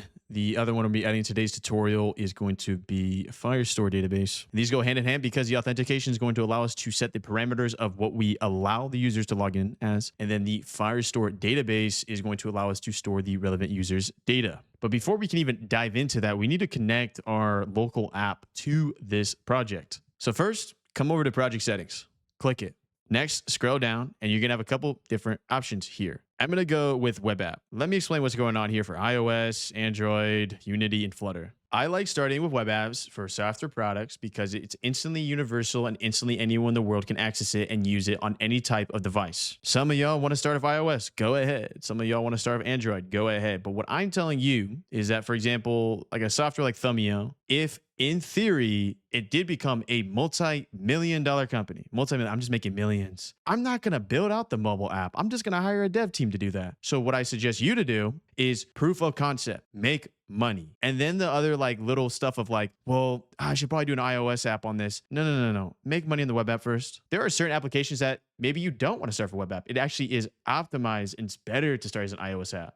This is true. For example, if I was going to create Snapchat, that wouldn't be a web app. That would 100% start as an iOS app. But it just depends on what you're creating. And for Thumbio, especially for YouTubers and designers, we all typically use our desktop. So web app. So we're going to register app. You already know the name, Thumbio Prod. It's going to ask me if I want to set up Firebase hosting. To be honest with you, click that. Let's make our lives easy here. And we're going to say register app. Now, one thing I want to point out for the register app part is you might be like, Corbin, I don't want my consumer-facing product to say Thumbio-prod. It needs to say like Thumbio.com or XYZapp.com. Don't worry, that's all internal-facing. Thumbio-prod is just for you to see and you to know. Like, this is not like a consumer-facing thing. Once you register the app, though, you're now going to get your Firebase SDK. These are extremely high-risk variables. Extremely, Corbin? Yes. Like, don't share them with any one type of variables, unless they're obviously on your developer team. But these are extremely high risk. So obviously, in this tutorial, I'm not going to show them, but you're going to see how to add them to your project because obviously each one has like its own little variable name. So we'll see how we add that. What I want you to do right now is obviously copy that and save that somewhere. Understand we'll be using that pretty soon here. The next thing we need to do is install the Firebase CLI. This is going to allow us so that we can communicate within our terminal in our nice little cursor here. It can like talk to each other. What's another example of this? GitHub, right? So if you've been here up to this point, you obviously are using GitHub. That's how we're communicating in the cloud. We need to communicate with Firebase too. They want to say, they want to add us to our contact list, okay? They want to put us on our phone. Like Firebase wants to call me tonight. It wants to be like, yo, you got to keep building your app. I'm like, my bad. That would be a cool little mini SaaS. Someone make a mini SaaS where it's like GitHub or Firebase or maybe just the SaaS itself is like, yo, you left. It's like Duolingo, where it's just like, hey, you haven't been here for 5 days. Start building. I just gave you $1 million idea. You love a like. Let's do this. Now I'm going to do this in a very vibe codey way. Screenshot. First thing I'm going to do is, so I don't absolutely cook myself, is I'm going to do a new branch. You can follow along if you want to do it the classic way, or alternatively, just come up here to your AI agent and be like, hey, I need a new branch and call it sign in, sign up, or whatever you want to call it. So I'm going to do this the classic way. So I'm going to get branch, make sure I'm in main. Oh no, I did it wrong. Get branch, get checkout dash B, and I'm going to call it auth because we're doing authentication. Get branch again, make sure we're in it. All right, perfect. So we are now in auth. You can do the exact same logic up here in the chat. Just say, hey, make me a new branch called auth. Okay, now that we're in auth, we can call this as a pull request later on once we need to merge it. But we are absolutely in a safe environment so that if you are following along in this tutorial and you absolutely cook yourself, go back to main, restart. All right, so now that we're here though, we're going to go back to just like the regular editor mode because this is going to have to do some work. I highly suggest, especially if you've never coded in your entire life and this is your first time coding anything in the backend, use Sonnet 4.5 for this. You're going to need as much reasoning as possible. So I'm going to add that screenshot I just took. I'm going to say, okay, we are going to start integrating Firebase. Help me with this command and also a file for my Firebase SDK. Don't confuse it, y'all. He just put SDK. Where's that from? Remember, it's right here. It's all those little variables, all the little craziness. You're going to want the ability for this to be in agent mode, and I am going to hit enter. So I expect a couple things to occur here. First thing that's going to occur here is that within our env local, which I might have to rename longer term in this series, and you'll see like an env local and env prod. But in that env file, it's going to first be like, hey, we need some variables. It's also going to create another file here that's completely dedicated to Firebase and connecting those variables. And then on top of that, it's going to do that command you see right behind me, where it's installing Firebase tools, which we're going to be able to use to set up all the relevant coolness of Firebase. An example of this in the past is when you installed Git, or maybe you didn't install Git and GitHub was installed by the AI agent. So make sure to say thank you to your AI agent, because if they take over the world, it's going to be like, I remember I used to code for you. You gave me no thank yous. So there we go. Once you do that, and if you're wondering what file I'm in my env local, what you'll notice is that it is requesting the relevant high-risk variables as we saw earlier in the SDK in that little Firebase project setup. So what you want to do is simply go to your Firebase SDK, click this, click that, paste over, paste over, paste over. That's it. Because then when the env is going to reference these is in these new Firebase files we just created. So if you look over here, you can see the firebase.json, firebase.circ, or circ.firebase. They got the craziness. These are Firebase files. I mean, it's kind of cool, right? Because they actually made it like a Firebase icon as well. These are important. So here's what I'm going to do. First off, I'm going to zoom out a little. This is a little bit crazy. Zoom out, please. Please zoom out. We are good here. I'm going to go ahead and say keep all. And what I highly suggest you to do, especially if you're just straight vibing right now, is I would suggest you to change this chat to ask and ask some questions. I know up to this point, some of you are like, I'm following along. I did what Corbin said, but what about X? Corbin said all this stuff, but he didn't talk about why. Ask there. Just get in the chat and then you'll be able to get the answers you're looking for. In reality, if it's like extremely confusing, then school community, third link below. Let's see where we put all of this though. That rhymed on accident. All right. So it looks like it went into the services and put the Firebase config here. Nice. And this is what I was referencing. So those high risk variables are going to be read through the env. Remember, we do this so that when you launch to production or you have a live website link and someone tries to hack you because they're just being mean, they don't see your real keys here. So here's what I'm going to do. Let me go ahead and add my keys here. What I want you to do is that make sure that you take a screenshot of just go early in the video where I had like the files changed. Take a screenshot of that and cross-reference what your chat says and make sure like everything looks good. But this all looks extremely solid to me. Right now, it even went as far as integrating auth, which is nice. Let me go and paste this over to my local env though, those relevant high-risk variables. I went ahead and added all the risk variables in env local. One other thing you need to check out is going to be your Firebase circ. Make sure the default is your project ID. If you don't know what your project ID is, then literally just go to your env local and you put it there, or the SDK found here. Next, I am not too sure if the AI can do this. I actually think it might be able to do this, but just because I wanted to show you how to do this manually, which might help you so that the AI doesn't freak out, we're going to do what's being suggested here. So we're going to deploy to hosting right now. And in order to do that, we need to actually log in to our relevant Firebase account on our IDE / just connect it basically. What's occurring here is what occurred when you created your GitHub profile and you made the SSH key so that anytime you do a git commit to GitHub, you don't have to go through an annoying process. It knows you own it. This is what's happening here. It's showing you that you own the project within Firebase. One fundamentally very important thing for you to know is this isn't going to be as simple as setting up that SSH key in the sense of once you set up your SSH key, you're kind of good for life in a way where you don't have to keep resetting it or logging in, logging out. Firebase, probably for security reasons, they make it so that every single time you start a fresh day, you're going to do the commands you're about to see. It's going to be like Firebase log out, Firebase log in. This is going to be part of the workflow. So much so that I want you to literally write this on a sticky note. You could either use a pen or just type it into a sticky note in a Google Doc, whatever you're taking your notes on for this series. Firebase log out, Firebase log in, fundamentally extremely important. Let's do it. All right, we got a new terminal window here. If you don't know how to open up terminal, top right, click this. All right, we're going to do this. Firebase log out. Just always start with that. Okay, log out. And then Firebase log in. So what's going to happen here is that first off, it's going to ask if I want to enable Gemini and Firebase features. No, thank you. It's also going to ask, allow Firebase to collect CLI and emulator suite. Yes. Then it's going to open up another window. Next, choose the email that is associated with your Firebase project. If you don't know what it is, go back to Firebase and see what email you signed in and signed up with. After that, when you get prompted here, you're going to have to say allow. You should be prompted at the end here with Firebase CLI login successful. Amazing. Now, once you do that, if you have multiple projects, you're going to have to make sure you're using the correct one. So there's a command here called like Firebase projects list. I always forget if there's an S or not. So let me see, like there is an S. Next, we got to make sure it's using the correct project. So if you have multiple projects, you need to do this next line. Firebase use, and then whatever your project ID is. So mine is Thumbio Prod. I'm going to hit enter here, and then it will confirm. As you can see here, now using project Thumbio Prod. Beautiful. Now, what I'm going to do here is very standard because of the fact that we got pretty far so far. We've installed Firebase. So I'm going to make a commit. So I'm going to do git add. As I say before, and I know I keep prefacing this, and some of you might be getting annoyed at this point, but you got to understand some people are really approaching this with no coding experience. If you get scared of these little commits, just use the chat. Do the exact same thing. Git add, git commit, -m, and then instead of naming this craziness, I'm just going to be like Firebase installed, so I can always roll back to this point. We just made a new checkpoint. We've quite literally made the checkpoint where we've successfully installed Firebase. It's actually a pretty big deal. Git push origin, and then auth is the branch name. How do I know it's auth? Because look at the bottom left. It's called auth. Or how'd you even name it auth, Corbin? Look earlier in the tutorial. Check out -b. So it's auth. All right. Everything looks perfect. That was a nice first commit. Let's proceed. The next thing we'll proceed with is notice how it is requesting us to initialize our project and then deploying. So we're going to do Firebase init.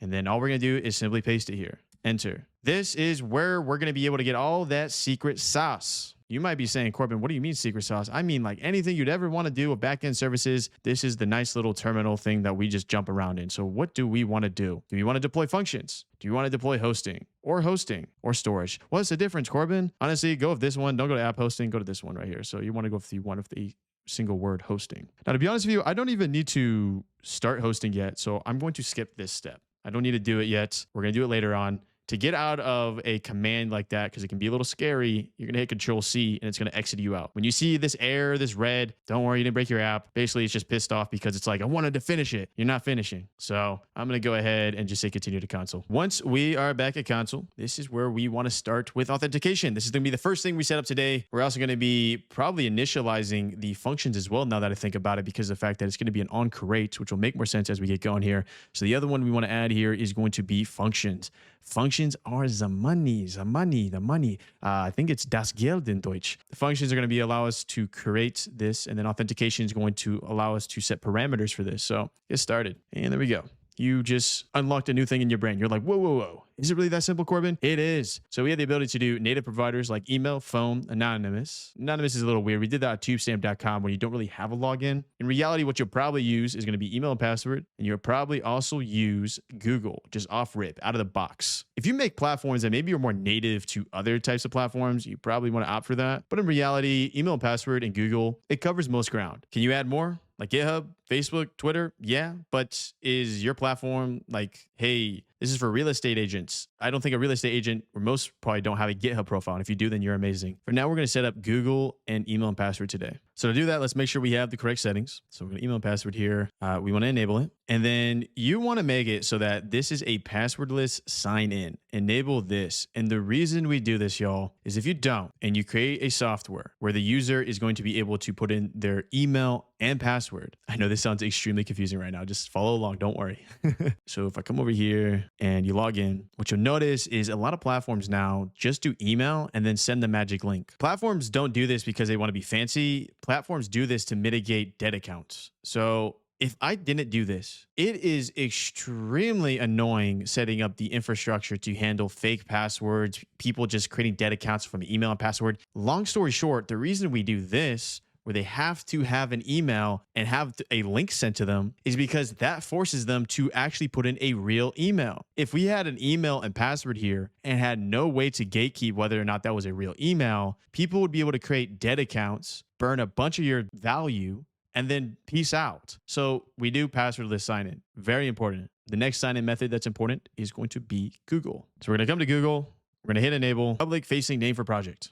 This you actually do want to name public facing. So I'm gonna do Thumbio because that's my product name. Choose a support email. And then from here, we're just gonna hit save. We'll add some other stuff there later on in this series. But for now, we've enabled Google and we've enabled email, password, and sign in. Nice. So now that we have Google and email, let's set up our Firestore. So I'm gonna come over to Firestore here and create database. What we wanna do is standard edition here. We're gonna hit next. Database ID, we'll say defaults. Location, NAM5. And for me, I'm just going to start straight in production, creating our Firestore database. What we're going to have to do in this series, as well as that right there, is actually fundamentally extremely important for security. But don't worry, we're going to set it up together. And I'm going to explain essentially how you set up security when it comes to database reads. The purpose of that is so people that try to hack you can't access certain data points because we make it so they can't with the Firestore rules. So we went ahead and initialized it. That is good. Let's jump over to our IDE, or just cursor. I'm going to open up our nice little toggle panel here. Let me zoom out, y'all. And we're going to go down that workflow that we had earlier. Remember the Firebase login, log out. You already did it. Unless you went away, had some dinner, came back. Make sure you do it again so you are connected. And then we're going to do Firebase init. Firebase init. Here we go. Make sure you're on the right project as well. Remember Firebase use. And look at it. Second one. Firestore, configure security rules. Hit space. Then hit enter. Nice. How should we write the file? Firestore.rules. It's asking how you want to name it. Just hit enter. That's perfectly fine. What file should we be used for Firestore indexes? It's asking you how to name it again. How it's named there is perfectly fine. Hit enter. And there we go. We added the relevant files. Look, zoom in. We added the relevant files here that we need for Firestore. Perfect. What I would suggest you to do now, because you've just successfully initiated Firestore, is we're going to make another commit. Git add. Git commit -m. Firestore added. Notice how with my commits, we're really treating this like save points, right? It's successfully added. Git push origin auth. This is a good practice to get into. You don't want to code for 6 hours straight, not have one save point, break the app and be like, did I just waste 6 hours? Well, probably not. You know, you learned stuff, so you didn't waste it completely, but you need save points. Next, we are going to want to have functions ready to go. And in order for us to do this correctly, we need to upgrade our project from the free plan to the Blaze plan. Don't worry. It's still pay as you go. You're not charged anything. There's no fixed fees here. It isn't like a $10 subscription a month. You're only charged on what you use. Upgrade project. This is where you attach your billing account on Google. This is where you link your billing account. And there we go. I'm on the Blaze plan. That's all I want you to do with functions for now. We're going to deploy our first function later in this tutorial, but we successfully connected this to a Blaze plan so you don't run into dumb errors. Let's come back to our app and do next actionable steps. What I want to do next is let's finally install the functions folder that's going to be for our Node.js function that's going to allow us to create the onCreate, which is going to create the actual underlying user's account. So as you already know what the process, all we do is Firebase init again, enter. You're going to get a bunch of different options here. Let me go ahead and do this for y'all. All this cool stuff. Where is the functions at? There we go. Functions. Configure a Cloud Functions directory and its files. Space. Enter. Function setup. I'm going to be honest with y'all. I think the AI agent could do this for you, but I'm manually doing this because this is fundamentally extremely important you do this correctly the first time. AI is good, but sometimes you need that developer experience to make sure it's going down the right little rabbit hole. So you have me to tell you what the right rabbit hole is. Go down the right rabbit hole. And when it prompts us what language to choose, obviously we're choosing TypeScript because we absolutely love TypeScript. So I'm going to hit space again, or actually enter. Seems like it wants to enter on that one. Do you want to use ESLint to catch probable bugs and enforce styles? I'm going to hit Y here. Do you want to install dependencies? Yes. I'm just putting in Y as well, y'all. Hit enter. Those dependencies are fundamentally important. If you say no, your application is not going to work. So I'm going to let this install, y'all. So with that done, what you'll notice, you're going to get a new folder here called functions, and you're going to get a bunch of amazing files. This is awesome so far. You should also get Firebase initialization complete. If you run into any errors up to this point, always use your agent here. Use something like Sonnet 4.5. Ask questions. Let it do its work. Proceed. I'm actually extremely excited because the next step here is a lot of fun. So now that we've installed, initialized our Firestore, functions, and auth, let's connect everything. I'm going to come up here to Sonnet 4.5. This prompt I'm about to show you, I am really pushing this agent to the absolute limit. If this works, this is going to be absolutely insane. I assume it's going to get us maybe 70% the way there, but if this works, you're going to see how fast this backend series goes by. Like, you're going to be like, oh, that's why he waited so long to finally get to the backend, because he really wanted to set up his front end. Okay, I have Firestore, functions in TypeScript, Node.js, and auth. I need to update my relevant files to handle Google sign-in and email password to this sign-in. That's what we set up earlier. In addition, look at my Firestore data schema. Remember, we set that up in our docs over here, and we did that in the previous episode. This was in the architecture, and I showed you exactly how to set that up. If you didn't watch the previous episode, watch it, and you'll know what I'm talking about here. And I have those data points written for a onCreate second gen function,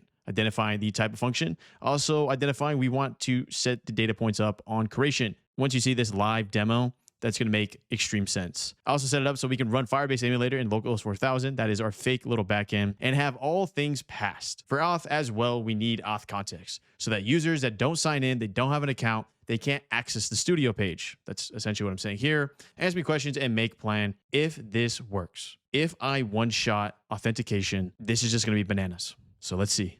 I'm actually extremely excited. I really want to see this one-shot this, because if this one-shots this, then if you followed me up to this point in this series, you're going to be like, oh, he wasn't joking. I'm not joking.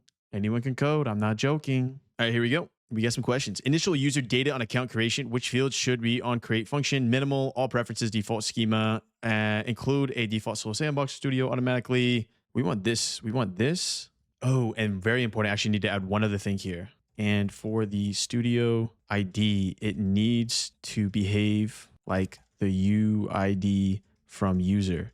I'll explain this, don't worry. So each user gets a unique studio ID on creation. What am I doing here? And I actually really needed to explain this, because this is going to be very helpful for anyone that is coding something that is going to have the kind of features mine does. What I'm doing here is that right now on creation, out of the box, you don't have to worry about that initial data path that we talked about in the previous video, where it's like users UID, where we know to associate the data to that user because of their unique identifier. What I'm doing here, though, is I also need this unique identifier for the studio. This link right here. Right now, this is fixed text. Solo Sandbox is fixed text. I need this to be unique for every single individual. So if 100,000 people use my platform, all 100,000 people have a unique studio. There's multiple reasons for this. One of the reasons for this is that if I want to track data relevant to that studio, it's going to be easier. But the bigger reason is that when I integrate and create the Teams feature, the ability for a user to join another person's studio, I need that unique identifier. That is fundamentally important for me to have So I know that user Y owns that studio because user Y is the only one that has the ability to access that unique identifier. What does this mean for you?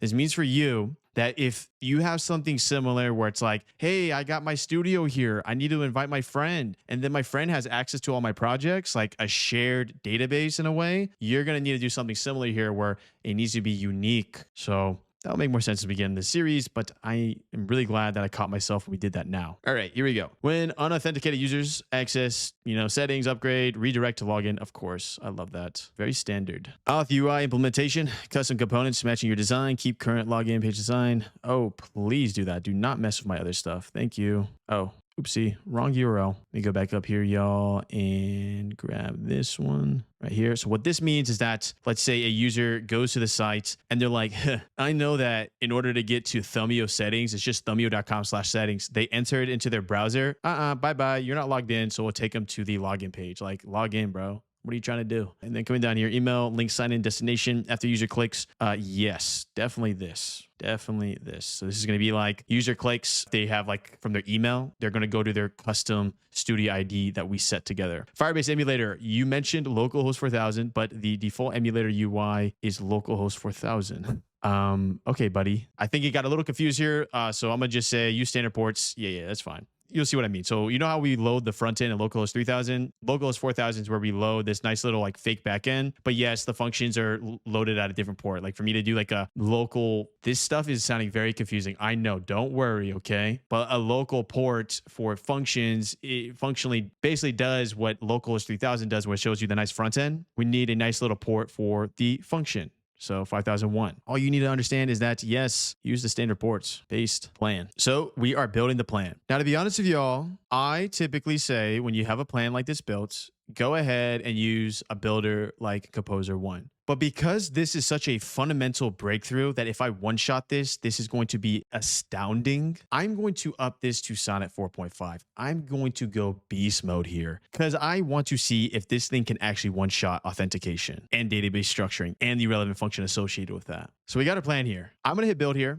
and I'll let you know how long this took. Build. So it completed. I haven't tested this yet, so we're going to test it together. I'm going to say keep all. What you'll notice is that it's obviously going to create the relevant function in your functions, source index.ts. This is going to be where the function is incurring here. We might need to update this, but I just want to test this, y'all. So in order to test here, we got to make sure localhost 4000 is running. If you don't know how to do that, we can come over here to ask and be like, how do I run localhost 4000? And then it should give the command. So in order to do this correctly, what I like to do is I'm going to go back to my terminal. And what I like to do, so scroll back over here. Nice, it looks beautiful. Is I'm going to go, if you're ever wondering where your localhost 3000 is being run, you can notice this one says node. Go to node. And then I'm going to come down here. I want to rebuild this entire front end. Remember when we install dependencies or basically the amount of stuff we've installed up to this point, I want to rebuild everything. So I'm going to do npm run dev here. And then you notice that the command here is going to be npm run emulators. So first off, build the front end, npm run dev. Next off, build the fake backend, which is going to be npm run emulators. Hit enter. Let's see if this works, y'all. This is exciting stuff. So this is going to be a cold start here. This is the first time these emulators ever ran. So we're going to see if it's any good. All right. And we're going to be checking out all these different errors we can just solve with our little AI chat. But first, let's just see if this even works, y'all. So go back to agent mode here. Well, actually, what I'll do is go to ask. And what I'm going to do is I'm going to let this run. Nice. And I'm going to copy all this and I'm just going to be like, hey, does everything look good? Is everything running as expected? And I want you to do the same thing to make sure that you have no dumb errors or things that shouldn't be occurring. Does this look all good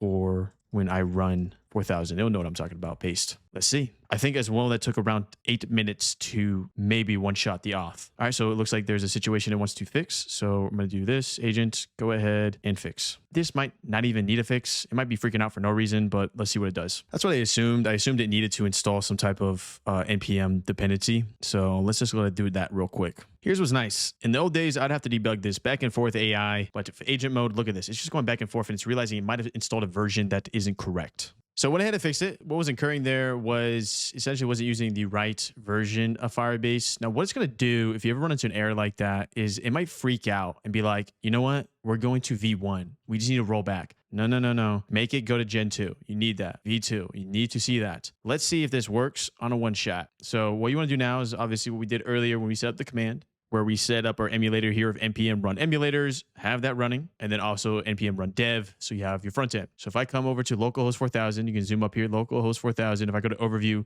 what you'll notice is what we have on. So right now we have authentication on, Firestore on, extensions on, hosting on, and functions on. These have been set up and they look good so far. To access this, remember just localhost 4000. And if you got into this point, then kudos to you. It's pretty nice. I can come over to localhost 3000 and hit login, continue with Google. So far so good. We have the ability to add our fake dummy accounts, auto-generate user information, and sign in with Google. Now it breaks. So what we want to do is we want to check out why it breaks. Now, one thing I want to point out, which I noticed, which is kind of weird, is that for some reason in the browser tab, it uses like a dark theme UI, which looks horrible. So if this happens to you in Cursor, just go ahead and open up Google Chrome. I think this is because it's defaulting to your actual hardware's default dark or light theme. I'm not too sure why, so I've been just using it outside in a Google Chrome tab. Before you dive in the code or get frustrated with the AI model, come back to your emulator here and use these tabs. First off, did we even create the profile? Okay, we did. We got Peach Raccoon here, created with Google and their user UIDs right here. Did we even create any data in Firestore? Perfect, we did. Users, UID, and then look at that. First major issue, it only stored 3 data points. That is nowhere near as much data that we had in that schema. If I come over to my docs, go to architecture schema, all this data wasn't set on initiation.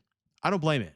I mean, I was trying to one-shot authentication, so maybe we'll like 5-shot it. But for now, though, it did get the original path, though. Users, UID, and then all the relevant data. Functions, and so let's proceed. This is a lot of fun, y'all, so I'm going to screenshot this. I am going to do a couple things. So the first thing I'm going to do is tell it what happened when I signed in. Well, let me just give more context. Start a new chat here. I like to start fresh when we kind of do these kind of things. So let's do this. So here's what we're going to do. First off, I'm going to give the context of that screenshot we just took within the emulator here, just so it can see what it did up to this point, which was good. And I'm going to say this. Okay, we are trying to get Firebase auth working right now in localhost 3000, 4000. Give context. This is a local environment. We're not dealing with prod. Right now, it does make sure the data or the user and adds the data to the Firestore like we see here. But in the data in the Firestore, we need to set up the entire skeleton found here. And this was our original schema file we made in the previous episode. All this cheese, it needs to set it up. I like calling it a skeleton. Also, when I log in, you need to go to the studio and unique studio ID. For your login, it might just be /dashboard. You might keep it simple. Mine's a little bit more complex for my app, so that the user sees the unique studio ID studio. Any questions before playing? Enter. So we did one shot, but we did get pretty far, y'all. And we're going to be able to essentially move around and see if everything looks good pretty soon here when we try to navigate unlogged in and everything of that nature. All right, we got some questions here. What specific issues are you experiencing? Users are created, but Firestore data is incomplete, wrong. I would say that. Login works, but the redirect doesn't go to. That means that as well. So there we go. We're going to do C here. I also added another sentence here. Make sure that this studio ID is created with .doc. You wouldn't necessarily know this, but I know this from developing that .doc is going to create a unique identifier so that every single user, there's 100,000 users, they all have a different studio ID. And during the setup phase, just have a loading page. So obviously when we're pushing all this data, creating all this data, and the user just logged in, we're going to need a nice little loading page, which it'll probably reference an old one that I have anyways. Let's go ahead and keep answering these questions. Numerous Vi, when you say we need to set up the entire skeleton, do you mean the cloud function is missing some fields from the schema? The initial data values need adjustment? Basically, I think it had the entire skeleton. Let's see. Yeah, for the most part, I think this had the entire schema, but it just didn't even put into Firestore. So I'm going to say number 2, you have the data points, but you need to set default data points. So on creation, we see in Firestore, because I don't think it. Yeah, billing, current subscription. I'll have to look through a little bit more of a razor, but right now let's just get it working. The studio redirect is the issue. Users can't be redirected to after login. The issue is this. They are getting redirected to studio, but missing the unique studio of theirs. Enter. This is the back and forth. My objective here simply is so we create the correct data structuring. So when the individual signs up, we have a nice little, what I like to call skeleton here. And then once we do that, I'll be able to then start really tying in all the relevant data points. For example, email, I will tie into the settings page to show the relevant email. For now though, let's just get this working so that user comes to website, user signs in, user is brought to a studio that is unique to them. Once we get to that point, that should be a pretty good stopping point for this lesson, and then the further logic will be identified in a later lesson. So we got a plan here. And let me make sure it is good. Nice. It's going a little overkill here with this initialization route, but I'm going to keep it there because what I could do in theory is that any new user that signs up, I could have them go through a sign up flow, which is that kind of that little annoying form that shows up for the first time you sign up for a software. Like, hey, who are you? How'd you find this platform? Anything else? And then you hit submit or you hit skip. So, well, I'm gonna keep it.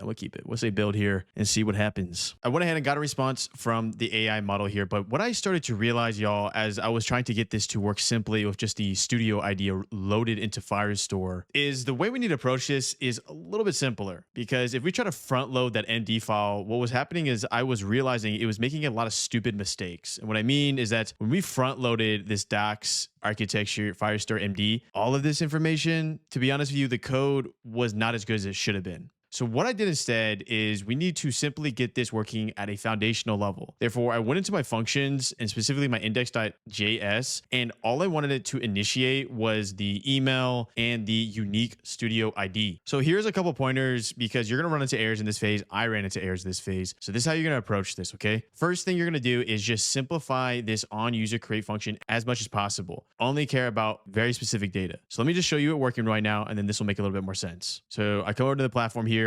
Obviously, localhost 4000 is live. We're active. Log in. Continue with Google and all this information. Sign in with Google. So now we have the nice little initialization, loading your studio, and it should load in. There you go. Nice. You look up here at the top left, you can see the unique IDs there. If I go to my database, I'm logged in, Google, Firestore. Hey, users, UID, studios, specific unique identifier for the studio where we'll store this relevant data here. Delete outfit, name, owner ID, selected color. Also, the other stuff that was created, the timestamp, the default studio ID, all this stuff, right? I just need to get this working. I need to get this connected. So originally, when I was approaching loading the entire MD file, like I told you, these models are not at the point now where it's that good, where it can actually do the entire backend infrastructure of your database on one shot. Not that big of a deal. Maybe by the time you watch this, you can do it in one shot. This MD file is still fundamentally extremely important that we created it because I don't know about you, but I'm going to reference this file when I start connecting the other data points throughout my platform. So that's Nummer 1. Nummer 2. One thing you need to do is what you'll notice right over here in the terminal is you'll notice that this is where we get our console logs, but for the fake backend. Look at this message right here, right? Function triggered, user email, generated studio ID. These were put into the index.ts here as these little loggers. In addition, if you want to see these in a different way, you go to logs here and you're able to see all the relevant logs here. Why is this important? Well, this is important because now when you're debugging and you're running into errors, why can't it run a function? You are going to tell your AI agent here, hey, add logs. And I want you to add as many logs, console logs as possible so we can narrow down why errors are occurring. So this is twofold. Not only are you going to leverage the logs here or in localhost 4000 where I just showed you, but also leverage the logs found in the console here. These logs, leverage these logs, double logs, double. So you're not only going to do your console logs, you're also going to do the localhost 4000 logs, which is your backend. We're going to give the AI model as much context as possible, the front end logs and the backend logs. So that just about does this lesson, as this is very, very long. I got to the point where we've successfully set up authentication in the sense of user signs in, they get their initial database here. If we come over to Firestore, nice little database. I'm going to add to this, obviously. And what I'll do in the next lesson here is by then I'll have all of it connected. And what I mean by that is that, for example, if I come over here and I'm like, hey, I need to also initialize the user's default preferences for branding or default preferences for Lead Lab. Such as, what's their default preference here? Is it going to just start at JPEG or is it going to start at like 39% quality? I'm going to connect these data points in that next lesson here. I'll probably show you an example 1 or 2 times of me doing this. But the idea and the thing you should do by the end of this lesson, so you can get ready for the next lesson, is have it so you slowly start adding data points to the on-created process here, on user create. What I want to do is by the time I get to my next lesson here, is I'm going to have it so that when we create this doc, so we go users, UID. I have all these data points kind of filled in a little bit. And what you want to do as well is that sometimes you want to just put like placeholder data points. Some files or some data points can't actually be created unless it's something loaded into it. You can't necessarily do a null. I guess you could, but it's not a good practice. Long story short, reference that relevant schema, the schema that you created in the previous tutorial, and start connecting it up. You kind of see how it is now. You can visually see what I mean by when I said earlier in the video, users, global doc, UID, users plural here, is going to have all the users. All of them are going to just show up right here, and then their specific data associated here. This process is going to be a little bit of a learning curve. There is one other thing I want you to ensure you do to make sure you don't run into another dumb error. If you ever get any error in your console that is something along the lines of privacy, protected, can't access the data point, anything along this lines, that means that your Firestore rules are blocking you from seeing the data. So if I come over here, I scroll down, the Firestore rules here, click it. Basically, click this file right now. We're going to set this up perfectly in a later lesson, but I can almost guarantee you have it at the default right now, and therefore you're going to run into errors. What you need to do is reference Firestore rules and be like, hey, can you update this so my on-user crate actually works? And you'll be good to go. So without further ado, make sure to leave a like. It's completely free. I'll see you in the next. Did Corbin just show me how to do authentication in a very, very cookie cutter way type of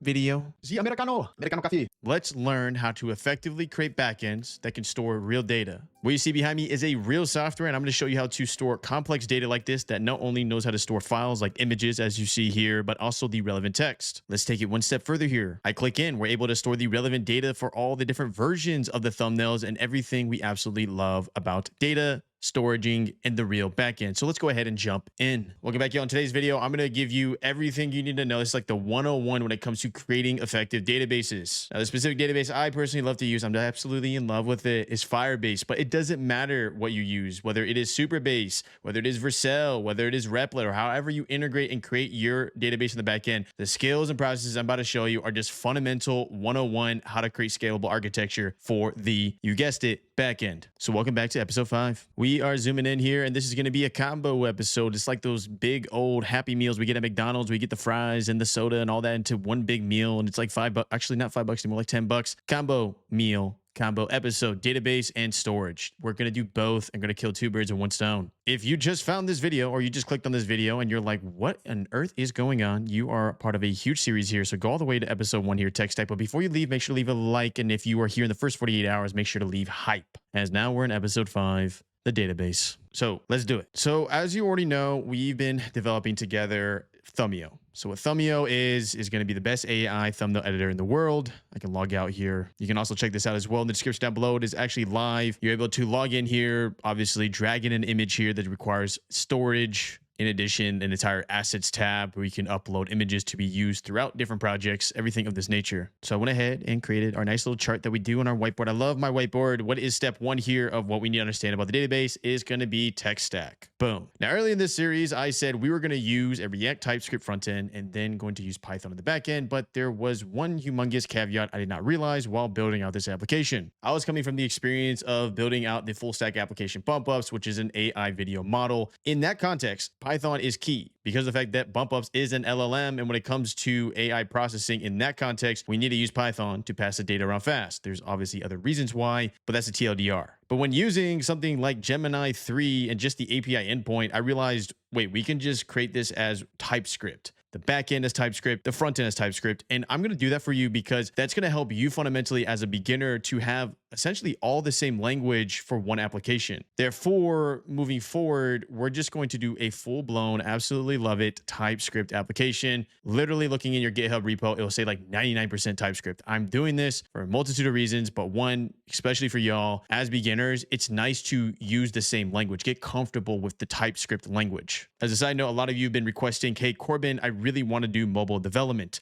Where's the mobile development? It's coming. I am finding what type of language I like. I'm starting to lean towards Flutter, y'all, but I'm going to keep you updated on that. React Native works as well. Don't worry. That is out of the way now. What is the next thing? Data pass. First thing, you need to understand storage and Firestore. For me to best showcase this, let's give you a real example from Thumbio. So we're going to come back over here. We're going to be npm run dev. This is going to build our front end. The next one will be Firebase emulators start. I'm going to show you guys some really cool scripts a little later as well. This is going to run the backend, localhost 4000. So this one right here. So you open up a new tab on Chrome. Right now it says it's disconnected. Don't worry. It even gives you the command you're supposed to run right here. And this will be localhost 3000, localhost 4000. It is live. We got our Firestore and we got our storage. Here we go. So what I'm gonna do here is just, launch Studio, continue with Google. We showed this in the previous tutorial. Two things on this right here. First thing is that, yes, the UI looks absolutely crazy. Don't worry. This is due to the fact that my computer is set to like dark mode or night mode. So it makes this look a little crazy. In theory, if you open this up in like localhost 3000 on Google Chrome, this would be like a white UI. So for example, this is in Chrome. I log in, continue with Google. It's white UI. Doesn't matter. Both work. Another issue you might have within the actual cursor browser environment is you might get a really weird error that's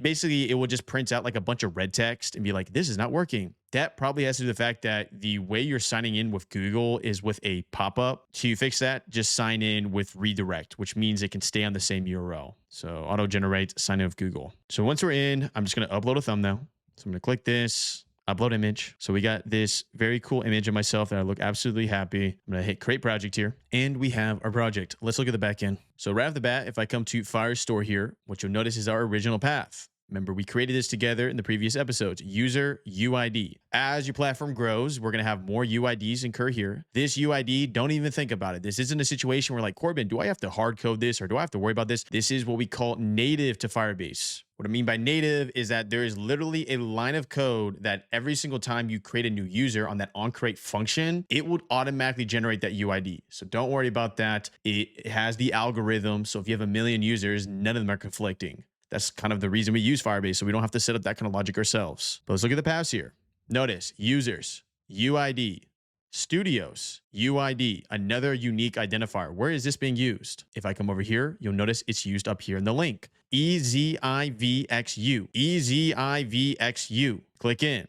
Projects, another unique identifier. Projects, proj 1764. Come up here, 1764, project. And as you can assume, Proj dash is not really relevant, but I do it so when I look at it, it looks beautiful. In theory, I could just have this as like 1764, but obviously 67. But obviously, we want a unique identifier for the project. If you're wondering, Corbin, how'd you get the unique identifier for the project or unique identifier for the studio? Simply just asking the AI chat, hey, at scale for thousands of users, make sure we do a UID for XYZ thing that you have. I don't know what you're building. If you're building a platform that has a specific like workspace feature or project feature, this is relevant.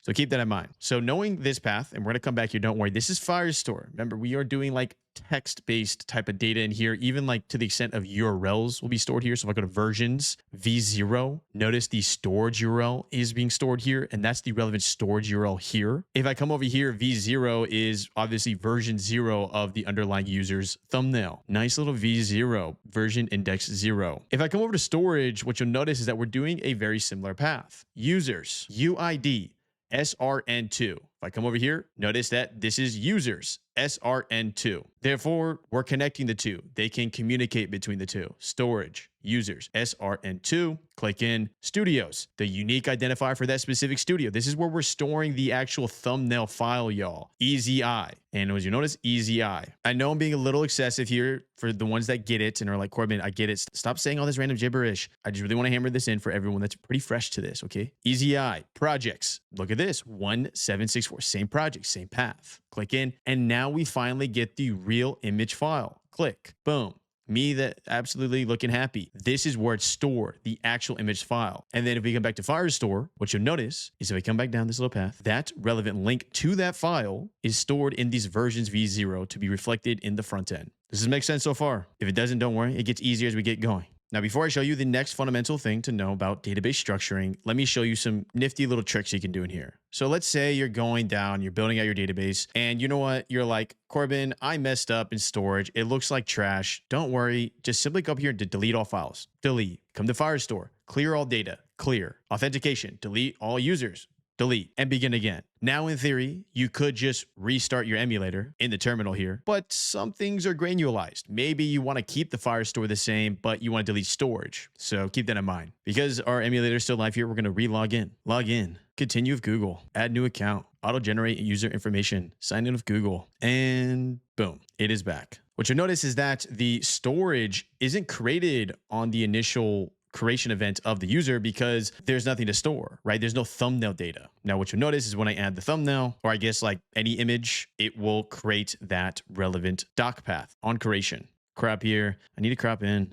Let me zoom in a little bit. There we go. Confirm crop. create project. And there we go. Once our first project is created, it will find the right path. Now, to be clear, once this is in production and you have thousands of users accessing this doc, don't worry, it's not gonna have to keep recreating the global users folder. It will just store it as another UID here. This is also relevant and used in the underlying rules we set for Firestore rules and storage rules. If you don't know what that is, ask an agent about that, but that is how we identify who has access to what. And one very specific rule we set for security. Oh, security. This is a big topic. A lot of people are like, Corbin, I have my app, but I have no clue about security. Listen up. That UID is part of the game, right? The UID tells user A and user B they can't access each other's thumbnails because user A needs to know user B's unique identifier for the specific call. But user A and user B will never know each other's unique identifier. And even if they did, there's other security measures in place. All right, perfect. Now let me show you another fundamental thing that AI is going to do.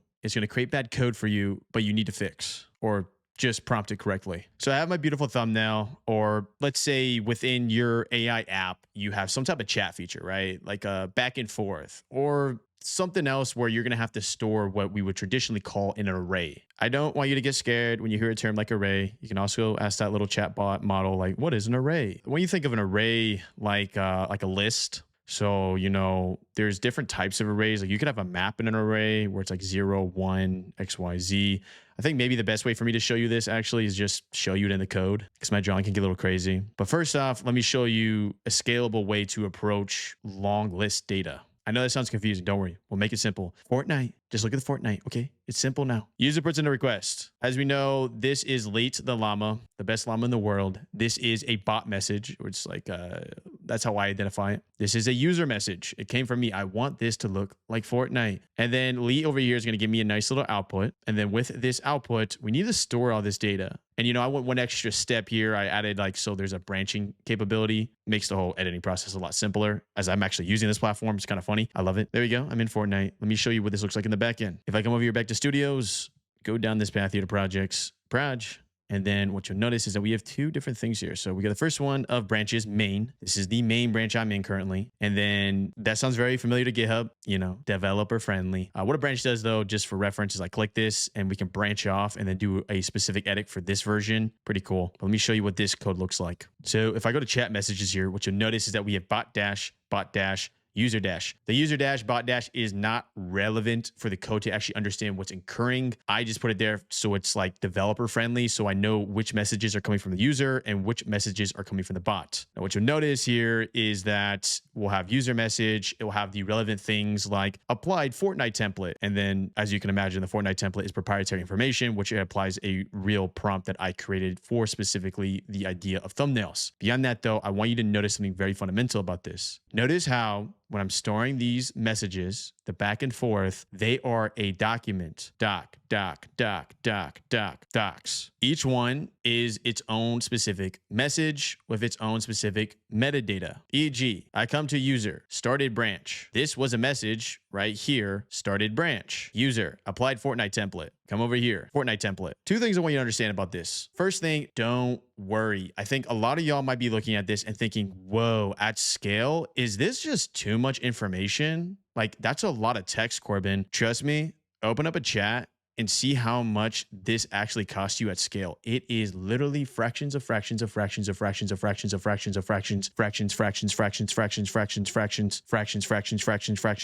fractions of a penny. Because it's string, it's text. It's not even a kilobyte of a kilobyte. It's nothing. So keeping that in mind, when you build out your backend architecture, things that may seem excessive, and obviously needs to be relevant, right? You don't want to just put anything here like what your favorite McDonald's order is. Talking about McDonald's a lot. Maybe I'm craving some. It can just be there. So for example, user message, when it was created, a timestamp. Now this is needed for chronological order, but things like branch number, version number, type user, I mean, these are still relevant to me, but don't worry. In backend architecture, unless it's a dead data point that's not referenced anywhere, or alternatively a duplicated data point, you don't want to essentially reference the same data point if it's already stored somewhere. A very common practice that causes errors in this way is people will duplicate billing situations, but we're going to get into this billing doc. Don't worry. We're going to get all into the billing in our monetization episode. What you need to understand fundamentally right now is, yes, this looks like a lot. It seems excessive, but you need it for scalable architecture. And don't worry, it doesn't cost you, or maybe it costs you a dime out of 1 million users.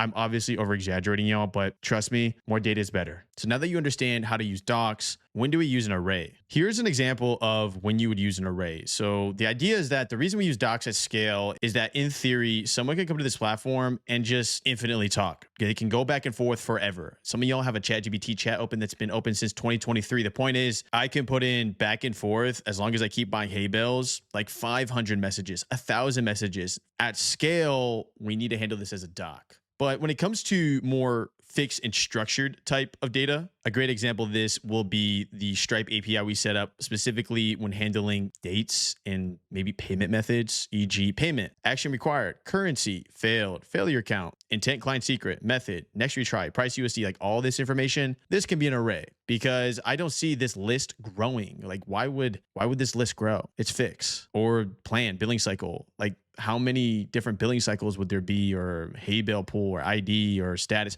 It's fixed. When do we use docs? We use docs when it's not fixed. When I could basically text forever. I could be like, Lee, I'm lonely. Can you talk to me, Lee? Like the idea is that if it can go infinitely, then you need docs. If you can't, use an array. All right, nice. Here is some more tips. Some of y'all are going to be coming to this episode and you would have been really working on your front end, maybe going as far as using some of the earlier logic I referenced with IndexedDB and local storage, which is relevant. But some of y'all are going to get to this point and get extremely frustrated because there is just bugs. It seems like you have a bug infestation, essentially. Here's my suggestion if you have a bug infestation. And what I mean by that is that you fix one bug and then 2 other bugs happen and it just becomes very, very annoying. As you know, the backend is king. We learned this. This is our one source of truth. That's what we called in development terminology, where this one source of truth, as we reference it as software engineers, I mean, there's other ways to reference it, okay? Don't get mad in the comments, is important because we never want the front end to reflect data that doesn't exist in the back end. So the idea is that let's just say I only have 100 hay bales left on my platform.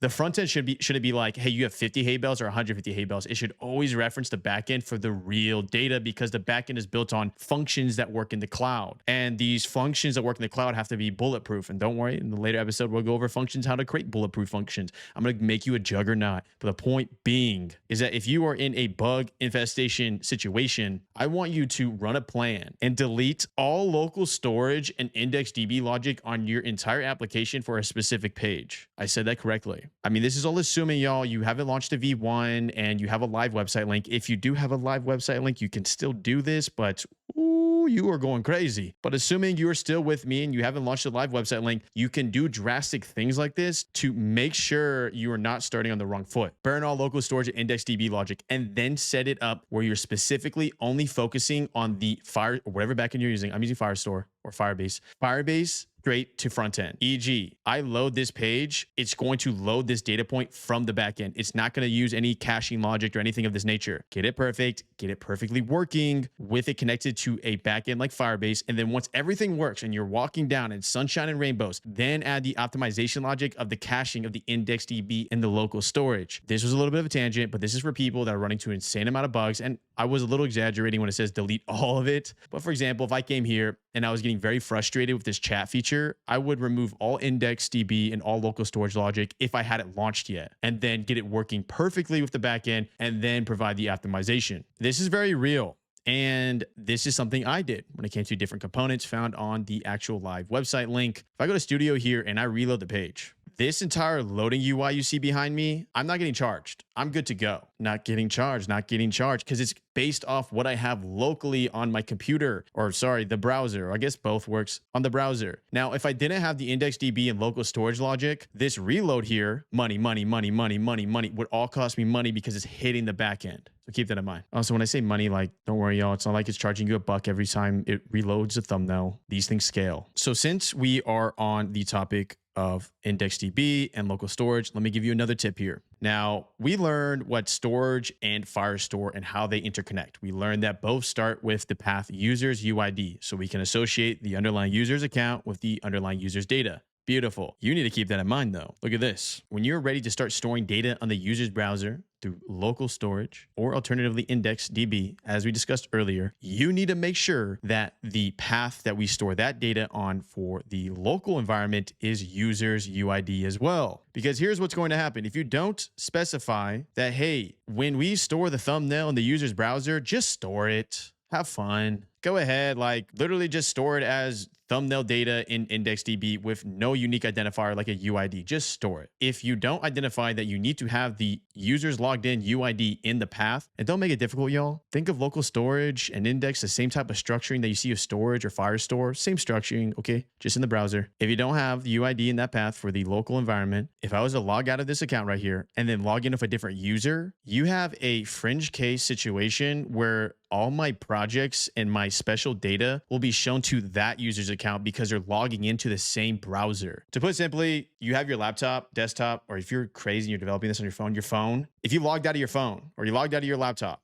I'm logged out, Corbin, and you gave that laptop to your friend, and then they logged into the same website, thumbio.com. When they log into that website, if you don't have the way I just showed you to store the data for local and IndexedDB, they will see your thumbnail. They will see your projects or whatever it is. Now, there's some security around it where sometimes it will just be like an empty, stale thing where it's like, something's going on, oh, we're zoomed in. It'll just be empty and stale, zoom back out. But the idea is UID local as well. All right, let's give you another little lesson here when it comes to data storage and data paths and how to handle different type of data paths. Now, what we learned here is that stuff like the user's thumbnails, like for example, if I come back here and I reload, this kind of information I like to call a little bit like cold data. It's cold, it's in the freezer. Where in theory, you know, I'm on my thumbnail page. I'm loading this from cache, or I guess it's behind me. I'm loading this from cache. I'm not too worried about any active changes. Now, obviously, if the user clicks in and they put in like a nice little edit over here, we're listening, right? We use something called like an on snapshot. What an on snapshot does is that it's like Firestore's way of being like, whoa, new data just came in, and then showing it to the front end. But what I want you to understand is that this kind of information is more cold data. But let me give you an example of hot data. Data that is very much, we need to make sure we're showing the correct information at all times. And as you're probably already assuming, yes, that is when it comes to billing. So bottom left, 120 hay bales. Top right, 120 hay bales. Come into settings. Oh, I got the Banana Elite. I just unlocked Banana Elite. 1,000 hay bales used. I'm not joking. I'm using this platform. I love Banana Elite. So I'm going to zoom in for y'all right here. But the idea is that, you know, this is cold data. Usage, hot data. We want to make sure we're always showing the correct backend data. Always for hay bale pulse. It is live. It always will change when I actually put in an edit. Let me show you this live. Come back to studio. I'm flying. All right, we're going to come down here. I'm going to add a template. What do you want, y'all? CSGO. What you'll notice is that we are putting in a process request. It's 120 and then hits 110. You might have been like, Corbin, whoa, what just happened? Why was there latency there? Well, part of that is because of the fact that one, in the backend function, it takes a little bit to just fire up. And then two, there is obviously some latency there where it's like checking to make sure that the individual has enough hay bales, burns the hay bales, and then proceeds with the edit. If they didn't have enough hay bales in that little safety check, then we would just exit out of this whole type of workflow so it doesn't cost me money and the user actually has enough credits, enough balance. No negative balance, no debt. Point being, though, is that what you'll notice is that this is an instant reflection and the data is like ready to go. And we're in CSGO flying. Beautiful. But this is actually really cool. It even has that skin. Oh my gosh. For everyone that played CSGO, I remember this skin. This was like 2018, I think. Although it was red, if I remember correctly. But I am flying in CSGO. Nice. That's hot data. Hot data is the kind of data that you don't necessarily care if you have to get charged a little extra, but this is just all scale. It's all relative, y'all. Always make sure this is accurate. Obviously, rule of thumb, make sure your entire platform's accurate, but hot data, cold data. Do you like it hot? Do you like it cold? You're hot and you're cold. You're yes and you're no. You're in and you're out. Da-da-da. Don't copyright me, YouTube. Don't copyright me. If you know the song, you know the song. So last thing before we jump over to emulator and some tricks with the emulator, as you've learned a lot when it comes to data paths and how to effectively structure scalable architecture, I guess let me show you one thing real quick, y'all. Look at this. Users, UID. Really take the extra time to build out effective database paths. You can see this is pretty organized. Billing, subscription, array, you know, my settings, account, editor, favorites, privacy. This is organized. What AI is going to do sometimes is it'll get lazy and just chuck a bunch of data in. Be like, I did the job. Do it right. Do it perfect. The way I've been experiencing using this multi-agent parallel workflow is very much front end is fun. we can just shoot off a bunch of agents and just build out an entire app very fast. The backend is more of sniper. One agent that's very hyper focused on figuring out a very specific task. Now, of course, I've been doing multi agents in the backend as well, but not as aggressive. The front end is like a machine gun, like do do do do do do do do. You can just shoot off a ton and be fine. The backend, be more precise, as the backend is less forgiving when you mess up in the early stages. If you mess up in the early stages with the backend, it is a headache. You don't want to deal with it when you launch to prod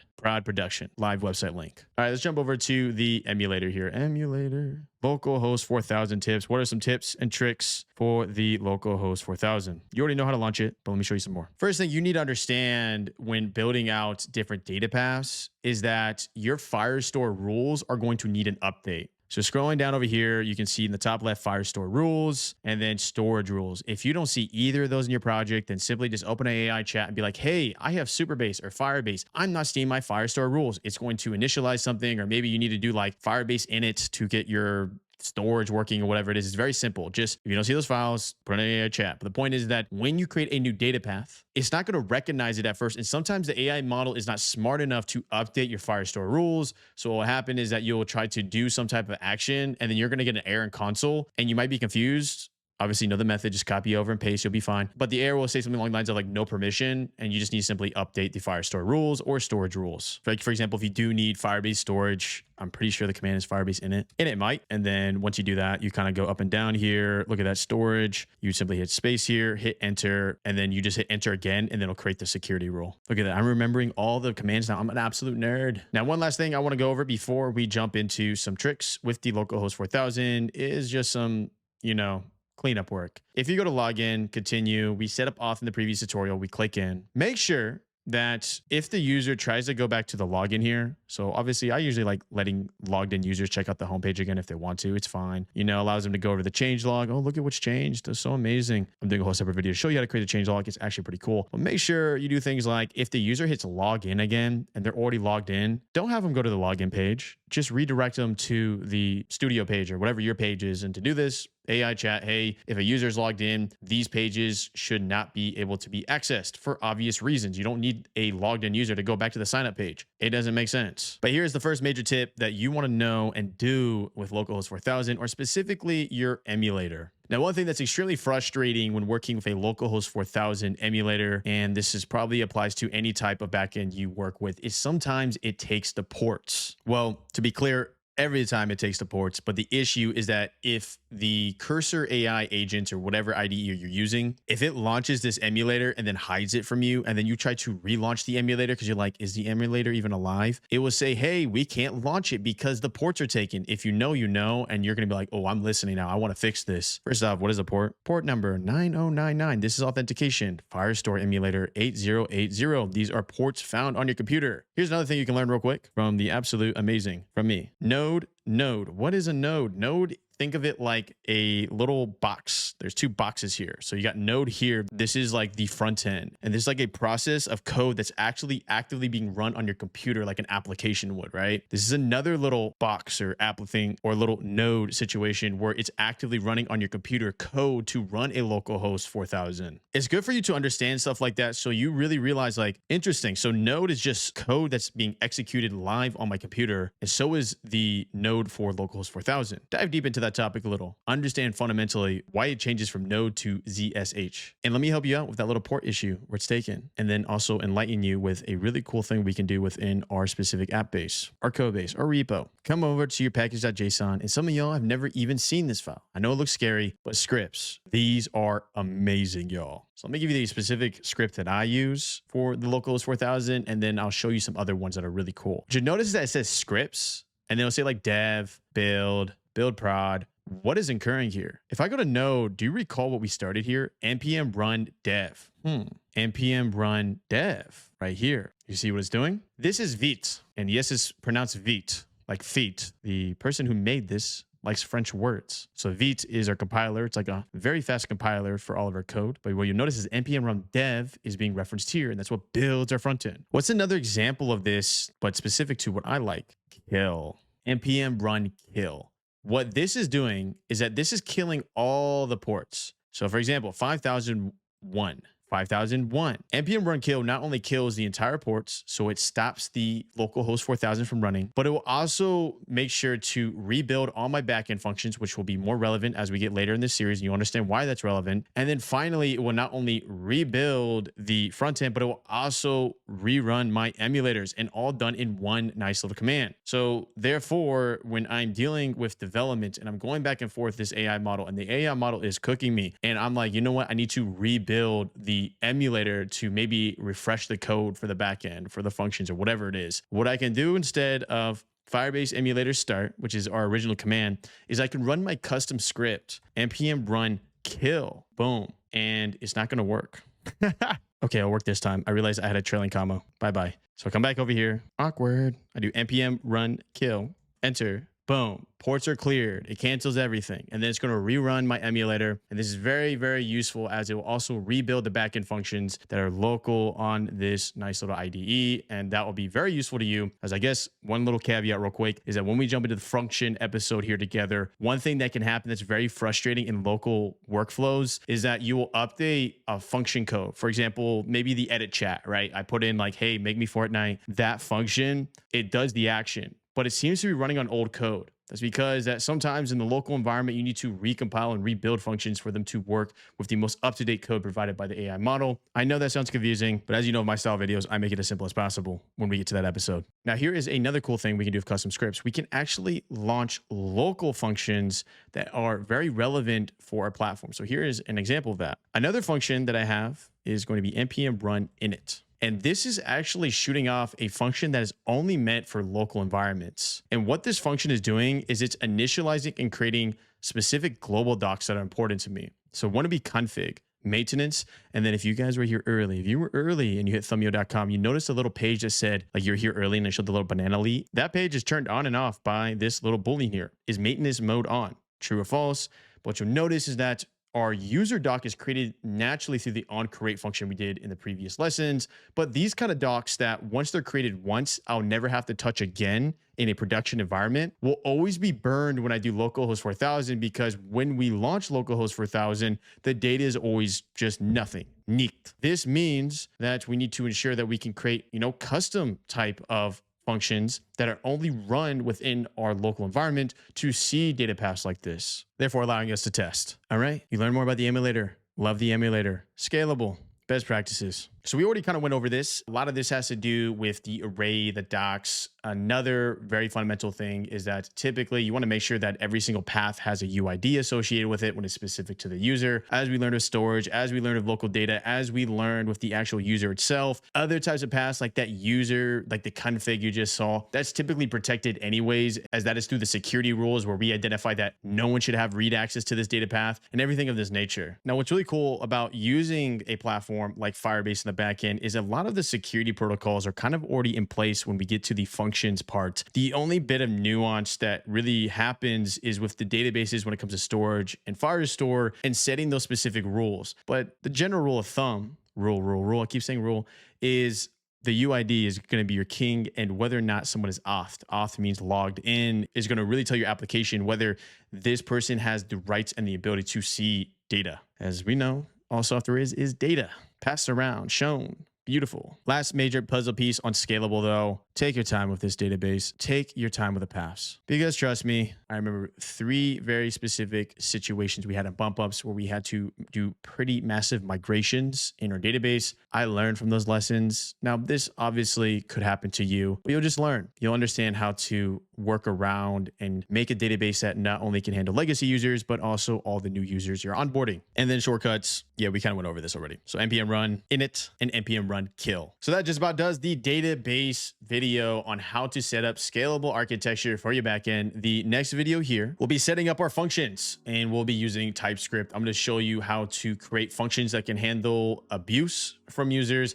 I'll also show you how to create functions that are secure. And then lastly, you're going to learn one of the most fundamental things in any software company is what to use for what when it comes to a function, whether that is CRUD, whether that is going to be what we love to call an HTTP callable, whether that's going to be what we call a pub sub. I know these terms sound extremely alien, but I'm gonna make it simple. So as you already know, these style videos, make sure sure to leave a like. It's completely free. And I'll see you in the next. I can almost guarantee I'm one of the only videos on YouTube that shows you how to create real databases because I'm actually a software engineer type of video. 6-7. Let's learn everything we need to know about cloud functions and how that applies to your software. If you've been following along in this series, we're building Thumbio.com here from complete scratch. And what we're going to learn today is a fundamental skill in software where we allow users to do actions within our platform, and then those actions are handled in the cloud. So for example, here we got Mr. Beast and Mr. Beast and a strong man. If I come down here to templates, I could click a template like Minecraft here, and two things are happening. The first thing happening is that our front end is responsive. It is realizing that, hey, there is a cloud function running in the backend, therefore show a user interface to the user. We're loading. It's loading. And then on top of that, that code that's in the cloud is being run on a server. Don't make it difficult. This server is found in Nebraska somewhere, or found wherever it is where Google keeps all these servers in a humongous warehouse. Point being is that we're going to see Minecraft Mr. Beast from this request here. One invocation call. Let me see Minecraft Mr. Beast. It's Minecraft Mr. Beast. Let's jump in. Welcome back. Yeah, this is an ongoing series happening here on this channel. This is episode 8. So if you found yourself here and you're like, what on earth did I just watch? You missed episode 1. So watch it all the way from the beginning. In this lesson, we're going over functions. Why? Because I guaranteed we'd go over it. Therefore, by the end of this lesson, you're going to have real perspective given to you by a real software engineer.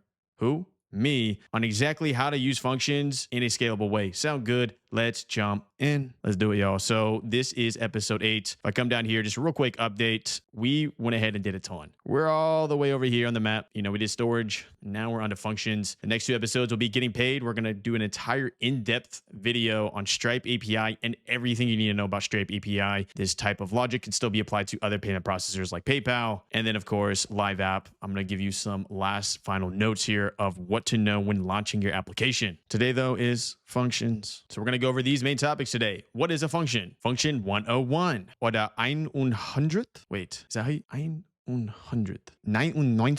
100? I think that's how you say it in German. I forgot. UI plus function. Stop, spam, and W tips. Leave a W in the comments down below. Make sure to leave a like and put hype. All right, first one. What is a function? I am going to start this little video here with what a function is, so we are absolutely on the same page. Bye box. This is all a function is. Yes, that is me in Nebraska by a stream in a server. Point being is that don't overcomplicate it. All you need to understand is when you create a function to do a task like we just saw there to make Mr. Beast in Minecraft mode, this is just code being run in an actual piece of hardware. And we use things like Firebase, GCP, and AWS in order for that code to be run at scale, and it can handle rate limiting. And there's a bunch of other implications behind it. But at the bare level, this is quite literally taking your code file and just running it and then serving it to the user. Also, this was made in Thumbio. Give me the Minecraft version. Look at the little creeper. He's creeping. Server, Nebraska. I don't know why I keep saying Nebraska, but there's other states that have server rooms as well. Probably like Arizona as well, because they have like really weird tax laws around electricity. So shout out to Arizona. All right, functions 101. Let's jump in. The first thing you need to understand about functions, especially on a platform that you'll probably be building because you're going to be connecting to a lot of third-party APIs like Gemini's API, maybe Anthropic's, or whatever your AI provider is to provide the underlying value to the user, is a lot of your underlying functions are going to be what we call CRUD. Create, read, update, delete. Let me show you this in practice. So for example, what is delete? Come over here, hit delete. When I hit delete here, this is an HTTP callable, or essentially just a function where its entire sole purpose is to delete the project.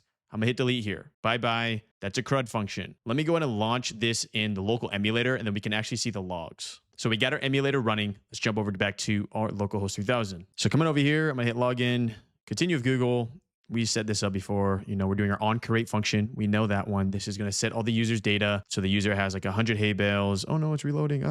Has 100 hay bales. You go to settings, the emails here on a data path, free plan. We know this, but let's do a couple of CRUD operations. First one that's probably pretty obvious here would be creating a project, right? This is going to be an HTTP callable, which sole purpose is to create a project. I'm going to upload an image here. So we got a nice little image here. I'm going to hit create project. Now in the front end, all we're showing is the little loading screen. You know, we love that. We'd love to see the loading. But what's happening in the back end is this. Now look at this. Begin execution of US Central 1 create project. Central 1 is a good server room if you're running a US-based product. Obviously, it works across the world, but it's basically where the server is actually being run in theory when you run into a production level environment. That's why I keep saying Nebraska. Create project. I quite literally use the term create here, like we saw with the CRUD operation. This entire purpose of this function, we don't want to overcomplicate it. We are just creating the project. So using artificial intelligence is going to give you amazing logs like this that you want to leverage. So if you ever run a function and you're not getting a ton of logs like this, the more logs, the better. So first major tip that you need to understand with building out backend functions is have a ton of logs, as detailed as possible, because here's the best part about the backend comparative to the front end. The backend, when it comes to logs, and you see right there, the user will never be able to see. Think of this like the front end and those console logs that when we push to production, you want to hide all the console logs so that the user can't inspect element and then go to console. We typically hide those. But with backend, we can just leave the logs. And that's actually advantageous because that's going to allow us to have better airflow. If you have 100 users and then a function throws an error, if you have no logs, you won't know what the heck happened. So logs are important. So coming down here, another really cool thing that the AI does is it provides little emojis in the logs. And I like that. So what it will do is it gives me a little check mark when everything is created successfully. Your logs might look a little bit shorter than my logs because of the fact that my logs have a ton associated with just the simple create of a project. What's associated? The underlying branch being made, the underlying image being stored in the storage, and then the first initial message sent by the bot. So therefore, how do you think about this? Yes, granularize and use the terminology CRUD when talking to your AI agent and setting up functions. What's another example of this? I think it's pretty obvious, but the idea of another example would be simply deleting the project. This is another CRUD operation. What's another example of a CRUD operation? Uploading an image, right? We're creating data for the image here, right? That's CRUD. What's an example of maybe an update in this little terminology? Think about it this way. When I go to my settings, you need to understand when creating the front end, this is a shell. I've said this before, but the idea is that the front end is supposed to be like my clothes, okay? It's very malleable, but the real thing that's pushing it forward is the back end. To put simply, the AI might go a little bit crazy on you and try to do a bunch of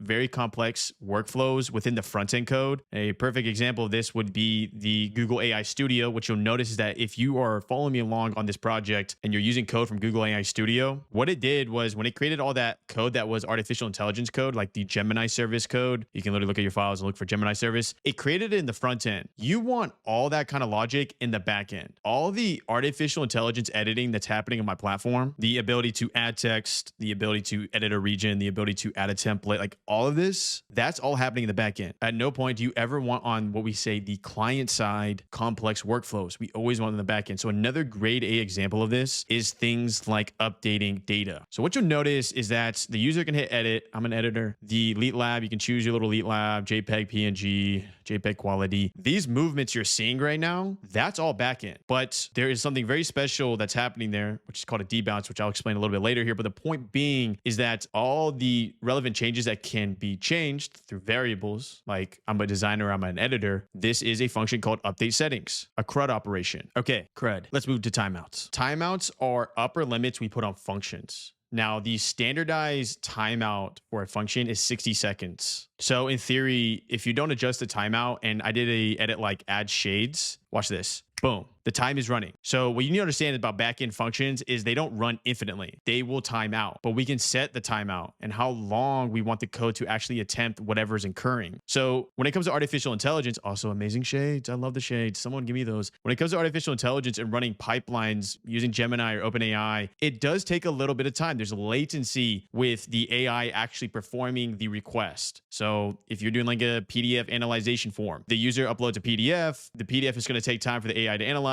and then give an answer to the user. Another example of this is like uploading a video, the time associated with uploading a video and everything like this. So specific example for Thumbio here is I do a template like Minecraft. My upper limit is either 2 minutes or 3 minutes, right? I'm still deciding which one's best, but why am I even deciding that? And right now I have it set to 3 minutes, but this gives the artificial intelligence and the workflow here enough time to effectively make an edit. So what does this mean for you? This means that as you keep building your platform, you will notice how long it typically takes for something to happen. Now, for me and Thumbio, it takes around 20 to 30 seconds for an edit to be complete. Why is my upper limit so high to like a minute 20 or 2 minutes or 3 minutes? The reason my upper limit is so high is because of the nature of the function I built. And before we jump into that, real quickly, if you have, let me make a little branch here. And as a side note, everything I'm saying right now, you can just translate into an AI chat, and then it will explain like everything for your specific application. Like, hey, this guy on YouTube said something about an upper limit or a timeout limit for my function. Should I increase mine? And then you can dive a little deeper for your specific application. Because as you can tell right now, the best way for me to communicate this information moving forward, the Stripe one's going to be very much, we're diving in the weeds into Stripe API documentation. But moving forward, I really want to give you just a developer fundamental 101, because it's not going to help you if I show you the exact code to make a thumbnail edit, because you're not making a thumbnail editing platform. So back to what I was saying is my current timeout is around 2 minutes, or exactly 2 minutes, 120 seconds. In 120 seconds, I do Roblox. If nothing is returned in the backend function, it fails or errors out, then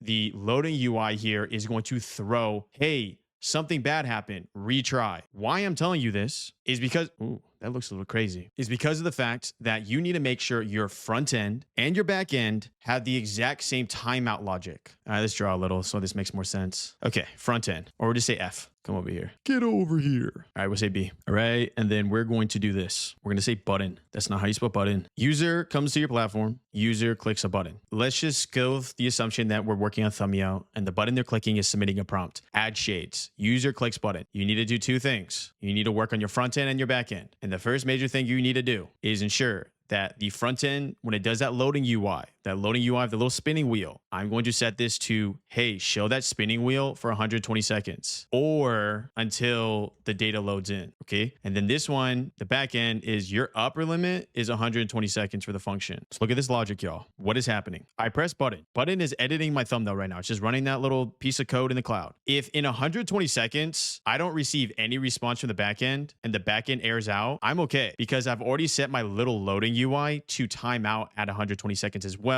And then what will happen is that it will show a retry message, something along the lines of like, retry the same prompt. Hey, don't worry, we refunded your hay bales. You're not getting charged without value. This kind of logic. Or alternatively, backend function's going, backend function's absolutely amazing, and backend function gets back to me within 30 seconds. Look at this part, until data loads in. Perfect. The loading UI goes away because end of the day, we can now load the new edit. So what does this mean for you? Put simply, when creating software, you got to go down every single path. This sounds very intense, I know, but you just get better of time. When you launch your platform, even I'm still debugging my platform and it's live, you'll realize little fringe cases where there's little errors happen, but trust me, just stick to it. You'll be able to solve it. But the idea is this: you're running that backend function. Nothing in life is bulletproof. So when the editor is editing the image, I need to take into account the possibility that the function will utterly break. Or alternatively, the function just throws a code like, hey, 503, there is too much usage towards the API endpoint. What is your front end going to do? So mentally walk through an AI agent and say, hey, what is all possible situations that could happen when a user simply hits no Roblox, Fortnite,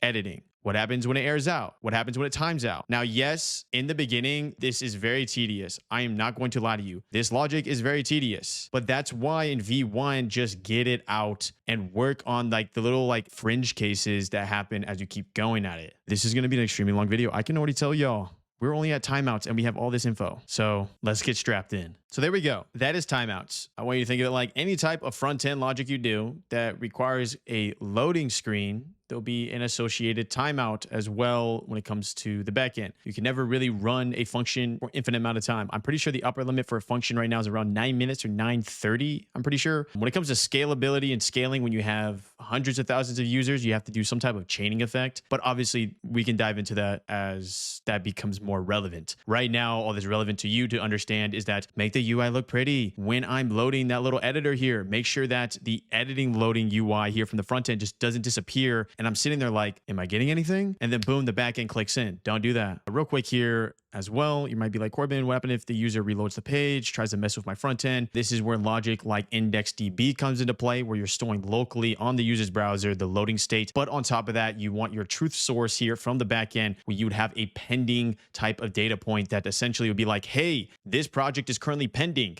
and it's live in Firestore. And therefore, you not only have the user's browser as a way of showing that it's loading, but also the Firestore database to show that it's loading associated with your specific task. And on top of that, that helps with multi-devices. For example, if a user had 2 laptops and the user both logged into the same exact platform, they both went to thumbio.com at the exact same time, hit edit on one over here. If I didn't have the backend to have that relevant pending data point in the Firestore for this one over here, they would be able to essentially edit 2 times, and I wouldn't be able to control that. If what I just said right there was extremely fast, put me in bumpups.com, analyze this video, okay? Next is memory. And before we jump into memory real quick, functions and Gen 2. Right now, you can use Gen 1 or Gen 2. Put simply, it's like, hey, Corbin, I have the iPhone 10. Well, I want to use the iPhone 12. It's kind of like that. In reality, just opt for the most recent version. I mean, by the time you watch this, if it's Gen 3, go for Gen 3. Idea being that sometimes when creating cloud-based functions, the AI model, even though it's trained to pretty recent information, I was noticing it was trying to default to like some first gen functions. Unacceptable. Always go for second gen. And then specifically for the type of function you use, you can do TypeScript, JavaScript, Python. That is circumstantial. I think in my head, unless you're building something absolutely monstrous, you're probably going to be leaning towards TypeScript. But don't quote me. I don't know what you're building. All right, next, memory. This is actually pretty cool. I can give you a really cool example of this. So what memory is how much data a function can handle when it's processing your code. So here is a really good example of this that's going to make this crystal clear. You set memory. So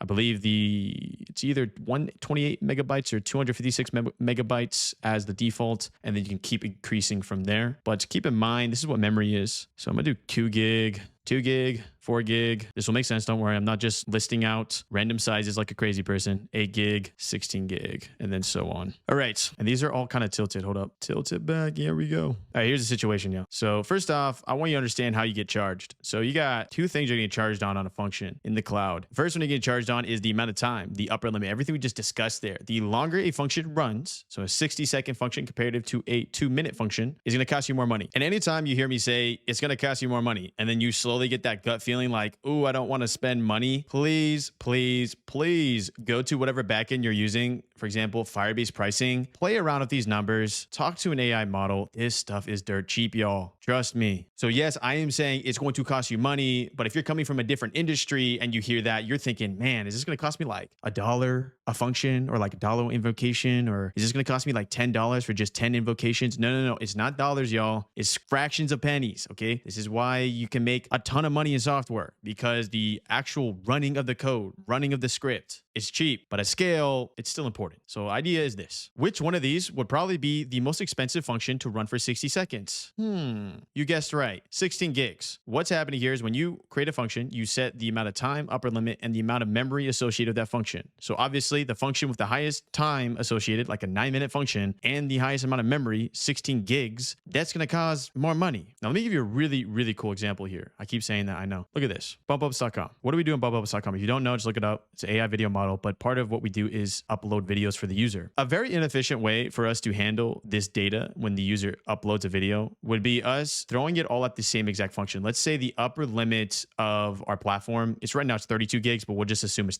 16. A user uploads a video that's 14 gigs. We are forced to use a function that handles that at 16 gigs because that's a lot of data. But in theory, because we did it perfectly, if a user uploaded a video that is 3 gigs, oh, we can do the 4 gig function now, not the 16 gig. If you were going to do this with artificial intelligence and not do it in a scalable way, the artificial intelligence would assume efficiency and assume like, hey, let's just get it done fast and give you one function that would only be able to handle it at 16 gigs. Therefore, when a user uploads a video that's only the size of 2 gigs, you're hitting it on the 16 gig function. Inefficient, not cost effective. This is a very specific example, but through specific examples, you can get perspective. Therefore, with bump ups, we are able to associate the video data depending on the size of the video. Does proprietary information? Not really. All right, it's memory. Next is HTTP, pub sub, and on listen. There's a lot more. These are your tools in your arsenal. So let's say we're the Power Rangers. I think there's like a black Power Ranger, a purple Power Ranger, like all the colors of the Power Rangers. Functions are special in the sense that each function can do a different thing. It's like a type. I ain't got no type. That situation.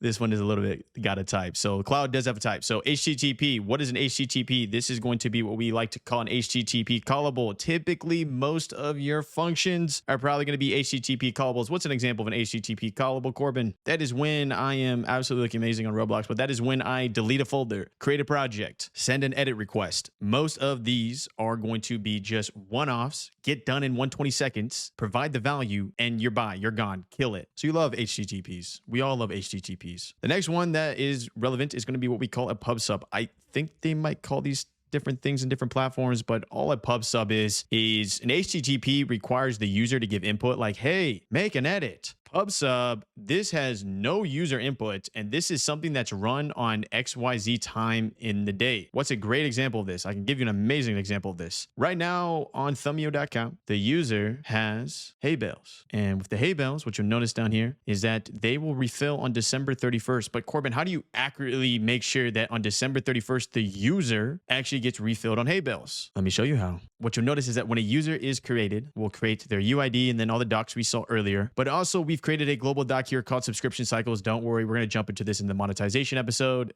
I'm going to go over this. Just got to give an example. Same UID and then the relevant user's information. This is where a pub sub comes into play. And the way we operate in this context is that our pub sub will run every single day, 5 minutes before midnight, to then verify and check the relevant user's billing and renewal dates, cross-reference it to here, and then be like, hey, do they need their 100 hay bales again or 150 hay bales again? Or in this context, this would be 1,000 hay bales again because I'm on the creator plan, 1,000 hay bales a month. Check it out. But the point being is that this pub sub is ran every single day, no matter what, 5 minutes before midnight. This sounds a little bit scary because you're like, wait, Corbin, is that charging me money? I mean, think about it then. If this is running every single day, one time a day, that's only 365 invocations. It really isn't that deep. Where pub subs can get dirty and nasty is when you start lowering the amount of time associated every single time it fires off. So if for some reason on your platform, the AI got you down a rabbit hole where it's like, I got a good idea. In order to achieve what you wanted to achieve, we're going to create a pub sub and we're going to run it every 5 minutes. Don't do that. The AI is tweaking. Just reset the chat. Never run a pub sub for 5 minutes. There might be certain situations you do that, but from my software experience, I've never faced a situation where I needed to run a pub sub every 5 minutes to do something with data. That just doesn't really make much sense. And if there is a reason, let me know in the comments, because maybe there is. I don't know. Point being, though, the way I use pub subs in software is much more annual, monthly, or daily checks. One shots, doc data, proceed. So there is other types of functions as you could imagine, like we saw with the onCreate. That's an authentication specific native one to Firebase, like when the user's first created. Another one is I believe it's called an onDoc listen, if I remember correctly, where let's say a data point changes within your Firestore, you could quite literally set up a listener for, hey, anytime anything happens in the settings, do something. But I'm telling you from my experience, in reality, to build scalable software, the two that you should fundamentally only be using, unless obviously you're doing something specific, right? So if you're making like a brokerage platform, stocks, you're going to have to get very familiar with WebSockets and everything of that nature. But if you're not, then realistically, the bread and butter for you should be HTTP callables, some pub sub logic, and then maybe some nuance there. For now, though, now you understand I ain't got no type when it comes to functions. That was a good song. That was like 2016, I think. Quote me. Okay, next, redeploy to local. What does this mean? So when you first start off here and you create your functions, and to do that, that's just Firebase init. And then essentially would come down to your functions, hit space here, and then just hit enter, and be good to go. If you just heard me say that and like, wow, this guy's not even showing me how to do it,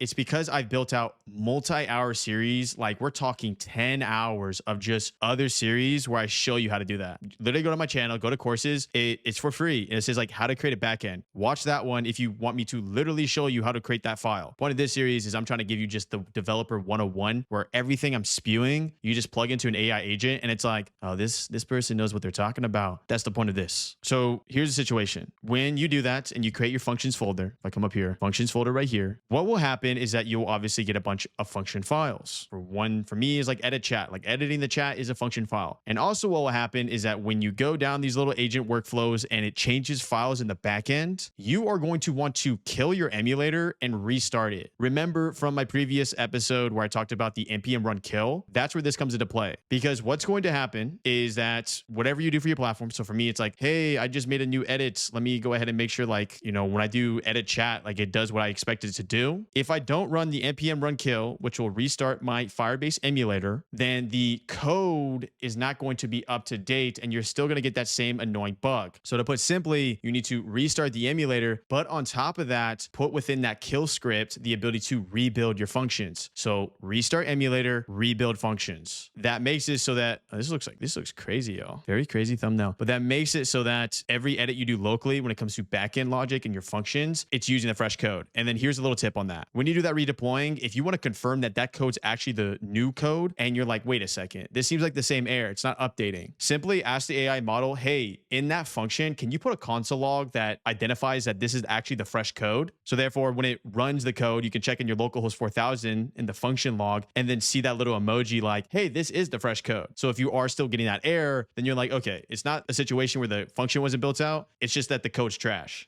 So restart the code and reapproach editing the code and make the code better with the AI agent. So that is functions 101, nice little TLDR. Let's move on to UI and functions, which we might have covered a little bit already, but jumping over here, we did cover a little bit already. So first thing to understand is what I talked about earlier, where the UI matches the timeout. So for my specific example, it was editing a thumbnail and the little loading spinner that is correlated with the function timeout. Nice. The next one you gotta understand is UI for all errors. What can be an error on your platform? For me, it would be the timeout, for example. Another possible error, you need to think of everything, y'all. New project. User uploads a file size that's larger than 20 megabytes. Throw an error. User uploads or attempts to upload a file that I don't accept, like a video file. Throw an error. Now, for video files and everything of that nature, you can typically restrict this so that it can only accept the things that you actually like. But the idea is that any type of thing that could possibly cause an error, you need to have a UI for. This is actually a lot simpler than you think, but where it gets better is if you're able to make the errors feel more personalized. Using terminology like this in an AI agent will help a lot. When building out a function or when building out UI components, always have the terminology of like, and if an error happens, make sure to catch it or catch all errors and throw this in the UI. In the beginning of your application development, you can do general errors. Something along the lines of like, just retry and you don't give a specific reason why is fine. For example, this one, I upload an image that is over 20 megabytes. I could be like, retry, and then give the little button in the UI. Point being is that make sure any type of function or any type of ability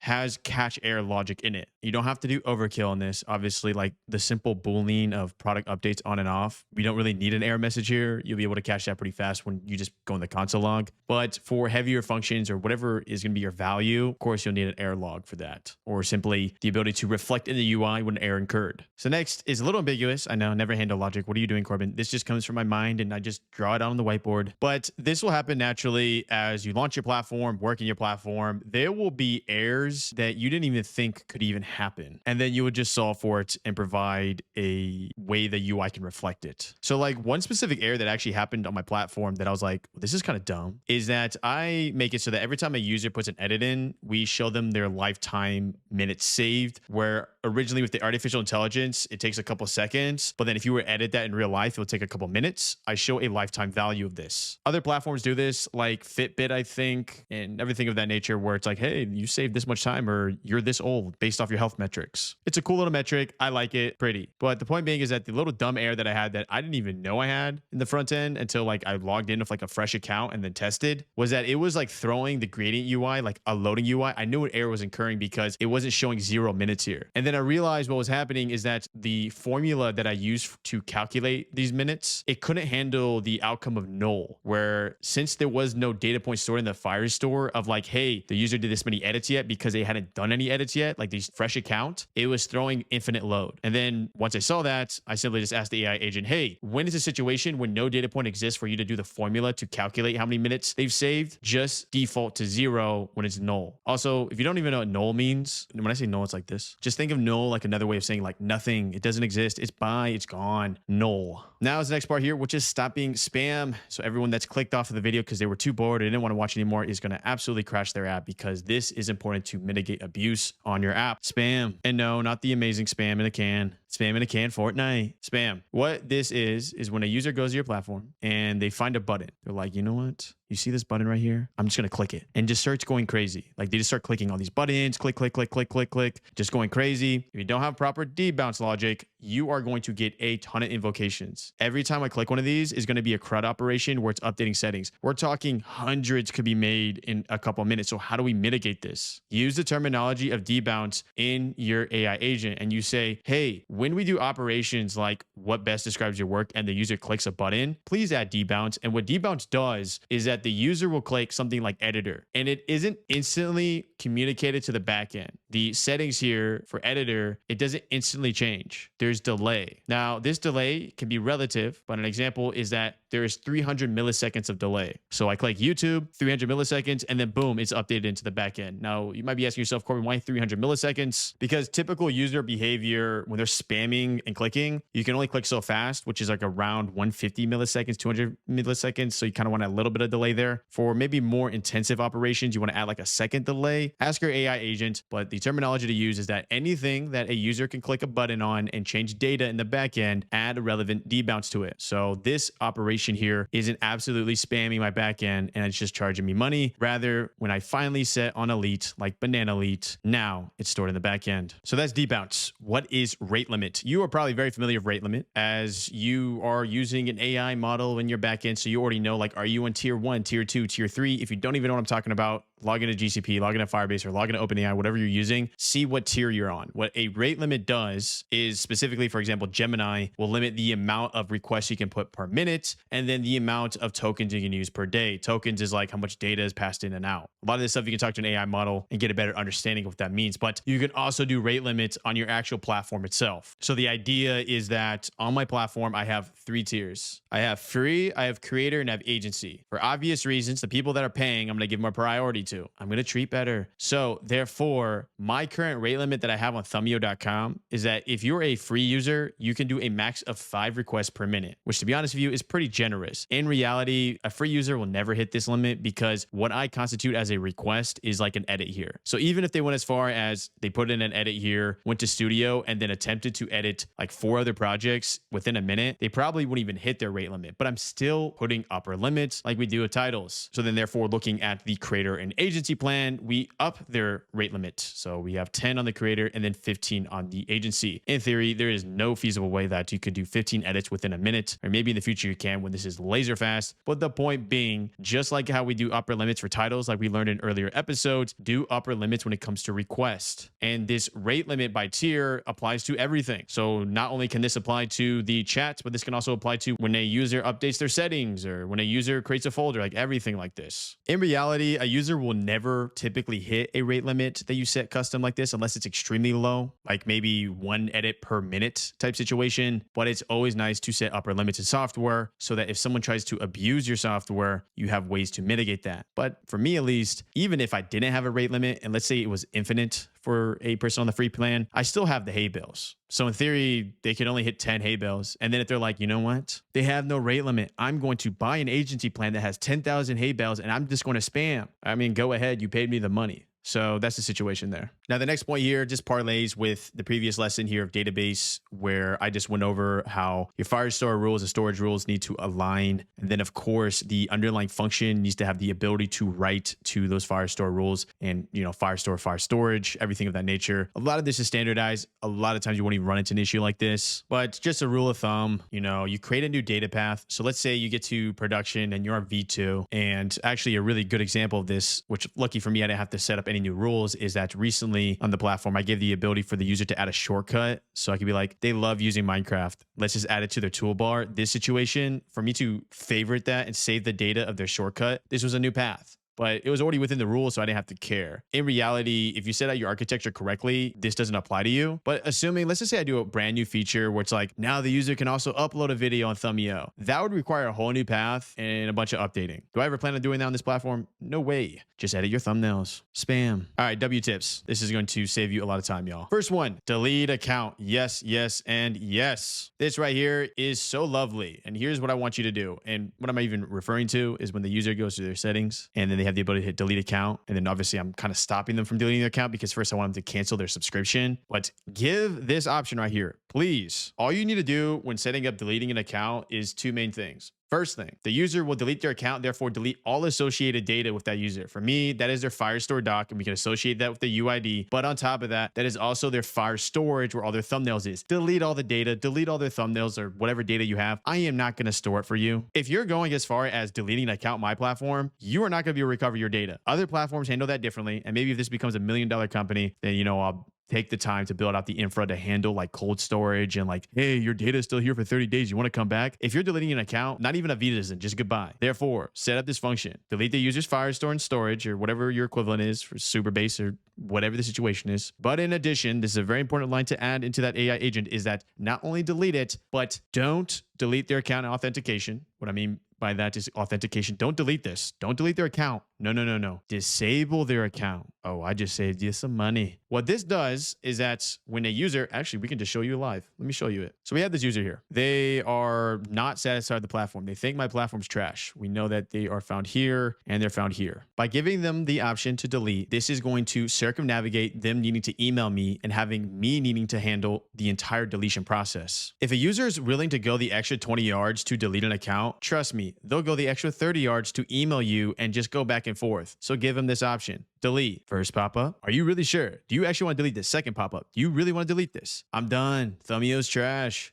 Yes, delete. Good. I'm deleting everything. We get kicked out to the landing page. If I go over here, you'll notice that their docs don't even exist anymore. Bye-bye. Their storage doesn't exist anymore. Bye-bye. And then authentication. Ooh, I love it. It's disabled. And what this means is that if that user was trying to do something fancy like, oh, you know what I'm gonna do? I'm gonna delete my account and then I'm going to re-sign up with the same email and get my 100 hay bales again. Well, guess what? You just ended up on a blacklist where you are quite literally never going to be able to create an account again on Thumbio with that email. Do this. Set this up. It's going to save you so much time at scale. As with bump ups, when we've gotten a couple requests in regards to this, because some people they're like, my data, I need to delete my data. It's okay, delete it. You don't have to deal with the headache of finding their doc and proceeding in that manner. Next tip. Remember when we were talking about functions earlier and the time associated with the upper limits of 60 seconds, 2 minutes, and then the absolute upper limits is like 9 minutes. Obviously, you can get longer. There's more implication behind that. But the point being, shorter is typically better for the user experience and for your pockets. In reality,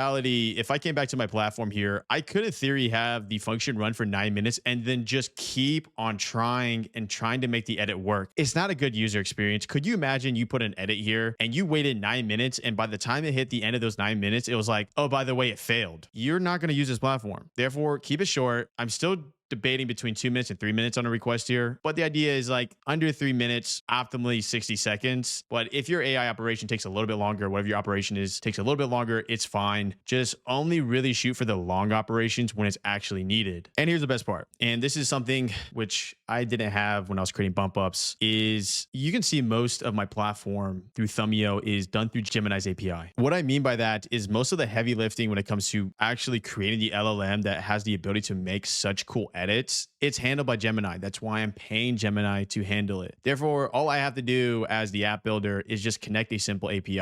I bring this up because that is why this market's so advantageous. Because when I was creating bump ups, I quite literally with a partner of mine created an entire custom pipeline. I mean, as far as that, there's API documentation, y'all. What do you mean there's API documentation? I mean, the other company that I run, Bump Ups, we created API documentation because we went the extra 1,000 miles, 2,000 miles. We went around the world and created a custom pipeline that allows you to analyze videos at scale and give you a nice little cute endpoint of chat or a nice little cute endpoint of timestamps where you just plug in our API and you get timestamps out of the video. I bring this up because that process to build out bump ups, it was a lot because we had to build out the custom LLMs to handle all that data. What I'm saying now is for me to plug and play with Gemini's API, it's easy money. So keep that in mind. A lot of this API function workflow is going to be extremely simple. And when I say extremely simple, it's all relative, y'all, right? So it's still going to be complex and hard to do, but it's going to be nowhere near as complex and hard to do as it was to build out bump ups infrastructure to handle videos at scale. That's a whole different ballgame. I mean, that was like, we were wild and out. Handling and connecting to OpenAI's API or bump ups API or like just connecting to the API endpoint, easy money. So that concludes today's video and that is on functions. Now, if you are like asking yourself, Corbin, I want more in depth here. I want to look at the code files. I want to see how you did it all. Check out that backend playlist. I kind of already dived in the weeds, y'all. I wanted to give you fundamental 101 using the words I use for your AI agents so you know exactly how to create scalable functions. In the next episode, we will be diving more into the code here when we set up Stripe API documentation, setting up a test environment, doing some tests together, 4242424242. If you know, you know when it comes to the credit card type of video. And then finally, we're going to have a live app here, Post, as they say in Germany. But as you already know, these style videos, make sure you have a like. It's completely free, and I'll see you in the next. Did Corbin just show me how to use functions in a scalable way and show you that Gen 2 functions are absolutely amazing. Also, how spam is really cool, and then sometimes really rant about different things type of video. It's loading. Today, we're going to learn how you can start making money with your application by integrating Stripe. Therefore, by the end of this video, you're going to have a fundamental understanding of how to create planning cards like this. In addition, when the user clicks, hey, I want the agency plan, let me pay, get agency plan, and it'll actually take you to a real live checkout page where the user can pay $99 per month. They can put in their credit card information over there, and it automatically fills in their email. Does this sound good? Let's jump in. Welcome to the second to last episode of this series, y'all. I'm going to show you how to get monetization set up for your application. If you want to kind of check it out and how it works, you can go to thumbio.com. It's already set up and good to go. But by the end of this video, you're going to understand all the relevant variables you need, all the relevant functions you need, and how you connect it so it's one big pizza pie. I like it. Let's jump in. Welcome back. Here we go. So we're coming all the way over here. If this is the first video you're seeing in this series and you're very, very confused, you are on episode 9. Go back to episode 1. We are getting paid today. It's payday. So in order for us to effectively get paid, we're going to go over 4 main things. How are you monetizing your application? Is it one-time, recurring? We're going to jump into sandbox time, where I'm going to show you how to set up the correct environment so you can test this in local, and then how to push to production. And then we have to go down a logic path together. We have to understand all possible cases where the user has paid for something, canceled for something, refunded something, everything type of Stripe. And then finally, tips on production. Nummer 1,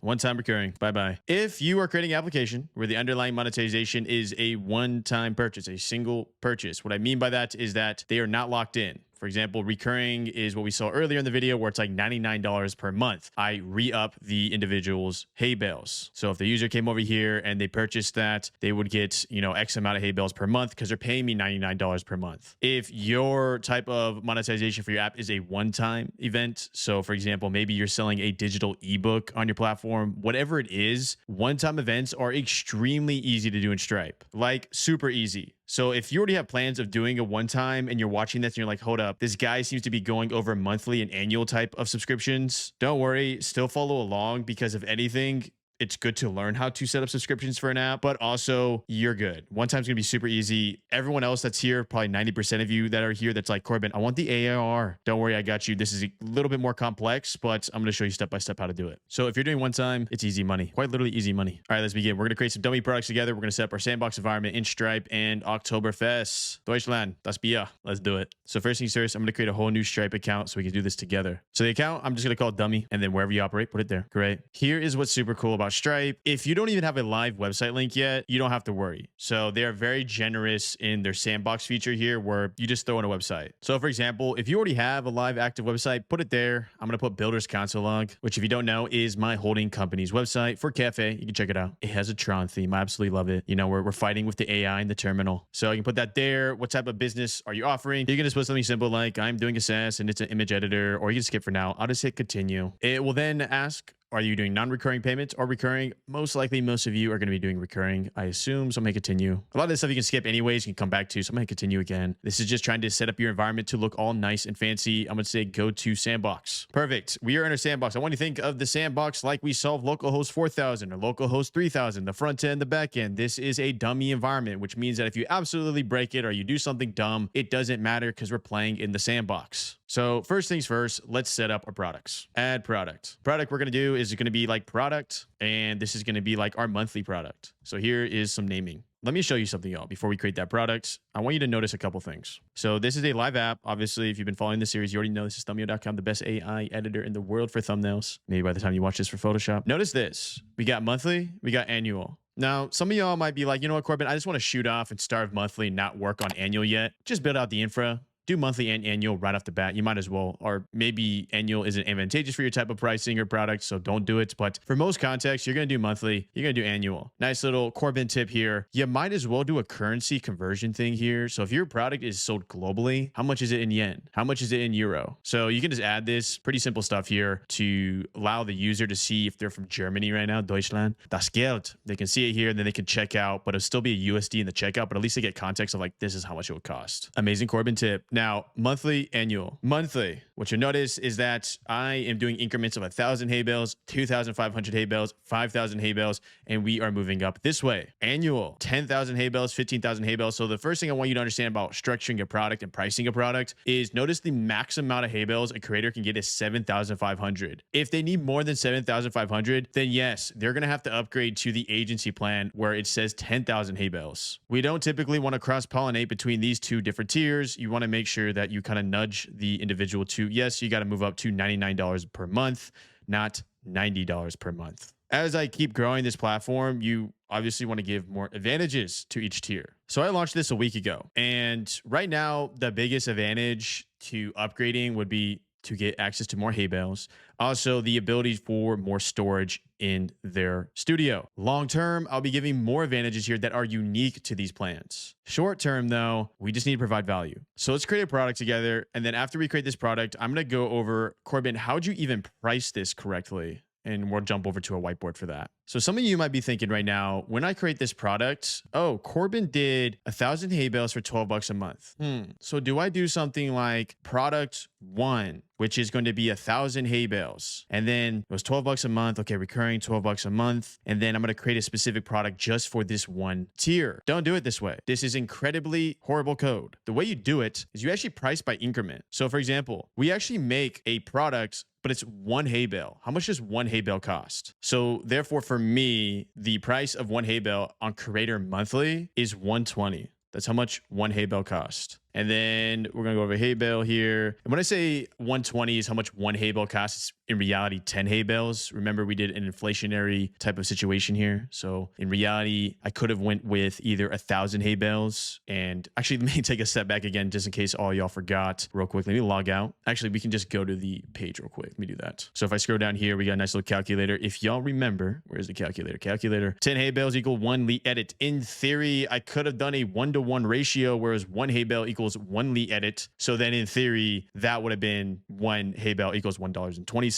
But in reality, we have a different ratio. And, you know, just to cover why I even did that, which looks better to a potential user. Hey, on the free plan, you get 100 hay bales, or on the free plan, you get 10 hay bales. Pay me $12 a month and I will give you 100 hay bales, or pay me $10 a month or $12 a month here, and I'll give you 1,000 hay bales. You see how that looks a little bit better? Other platforms use this method as well. I'm pretty sure Zapier uses this method. So keep this in mind. Humans are very much like, we want more. I'm going to give you more. You're going to get 1,000 hay bales. So 1,000 hay bales, $1.20. You can upload an image here of the underlying product. So I'm just going to upload this absolutely awesome Minecraft image. I love it. Obviously go with something like 1,000 pixels by 1,000 pixels. And we're going to recurring here, $1.20 monthly. What you want to do as well is you're going to do more pricing options. This is for eternal use, and you could put whatever your plan name is. Mine is creator, so I do creator-monthly. Price description, this is internal facing, monthly 120, recurring, and we should be good to go here. So I'm going to say back real quick because I actually want to rename this up here, or we'll keep it as hay bale. So what is your increment called? Are you doing credits? Are you doing zaps? I don't know what you're doing. I'm doing hay bales.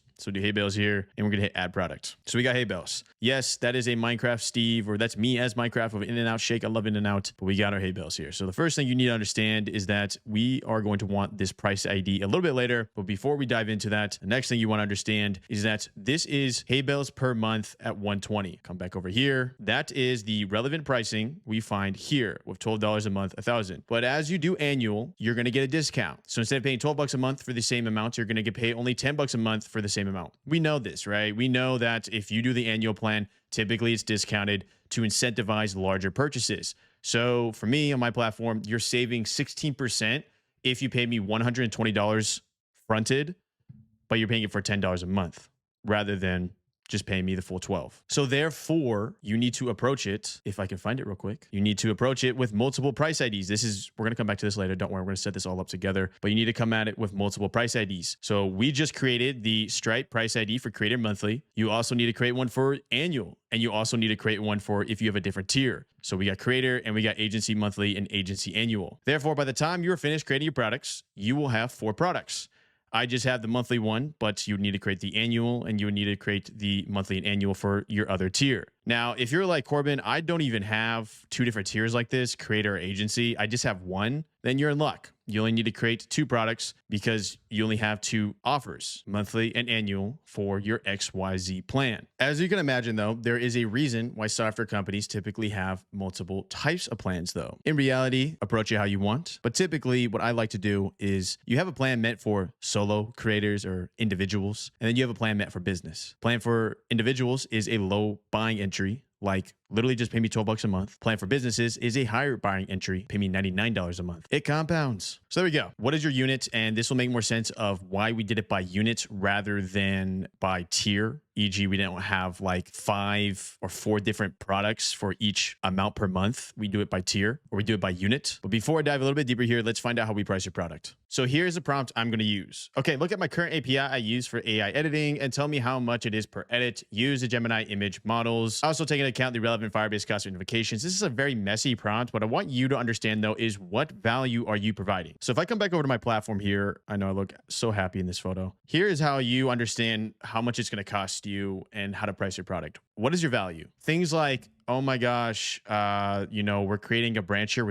This is a function. We're creating a branch. We're creating more data. We're storing the thumbnail. This costs money, but at scale, it's pennies. But in reality, what really is hitting me in the bank for my platform, it's when a user does an edit. That is why on my platform, for you to do an edit, it costs you hay bales. Therefore, what really costs you money? Now, I know the answer to this, that if a user does turbo, it costs me 4 cents an edit. If a user does pro, it costs me 14 cents an edit. I know this because the math we're about to do together. But in reality, what costs you a lot of money like that? So we got a thumbnail here. Let me see what I want to do. I want to do Fortnite. Make me Fortnite. I put in Fortnite. I know this is going to cost me 14 cents. Now I want to cover a couple things here real quick before we dive back over to how to monetize your product. I know this video is a little jumpy. It's just I'm trying to give you as much information as possible. So as I go here, I'm just going to give you these little lessons. Obviously, Stripe monetization. This is a big whale for me to go over, right? This is a ton of information. So I'm trying to make it digestible. So little caveat. I've received comments like, Corbin, why are you giving the free users 100 hay bales? Doesn't this cost you money? Short answer, yes, of course, it costs me money. Second answer, amazing Fortnite. I don't care that it costs me money. I don't care that a free user, in theory, could spend all 100 hay bales and it costs me some money. Why don't I care? 2 main reasons why I don't care. First main reason I don't care. I need the user to actually use my platform at its best quality to see if they even want to pay. I don't want to be in a situation where the user signs up, they have to pay me $5 to even use the platform. They use the platform.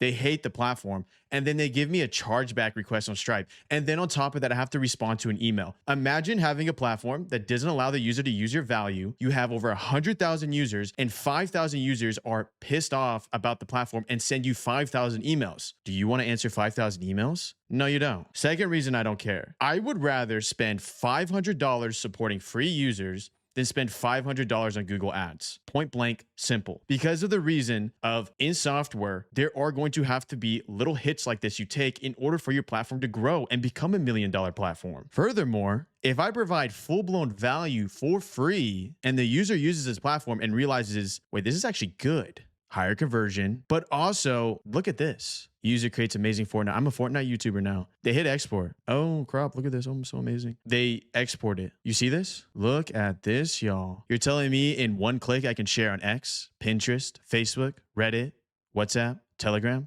all of those? I think that's WeChat, actually. One of those. In one click, I'm a free user. Free promo, baby. Oh, free promo. I love it. You think I care that if the user went ahead, in theory, used all 10 edits, but then shared one of those and then creates a compounding effect of free traffic? Yeah, please. So keep that in mind. Yes, this will cost you money, but in any business, it's going to cost you money. You want to hear a little story? I'm not going to go down an insane tangent, but I could. If you're worrying about spending $100 in cloud processing, you don't know what real business is. Because in real business, there's someone I knew. I'm not going to name names, but they ran a physical retail business in San Francisco. You want to know how much they were paying a month just for rent? Not W-2 employees, not getting the food supplies, not getting the legal implications of all of that. You know how much they were paying in just rent burnt? $7K a month. There's levels. Let's jump back. How do we price? First off, find out what's probably going to cost you money. If you don't really know what's going to cost you money, it's probably typically the artificial intelligence that's working in your platform. I'm going to hit enter. What I suggest you to do if you really don't know what's costing money is just look at everything that's API associated,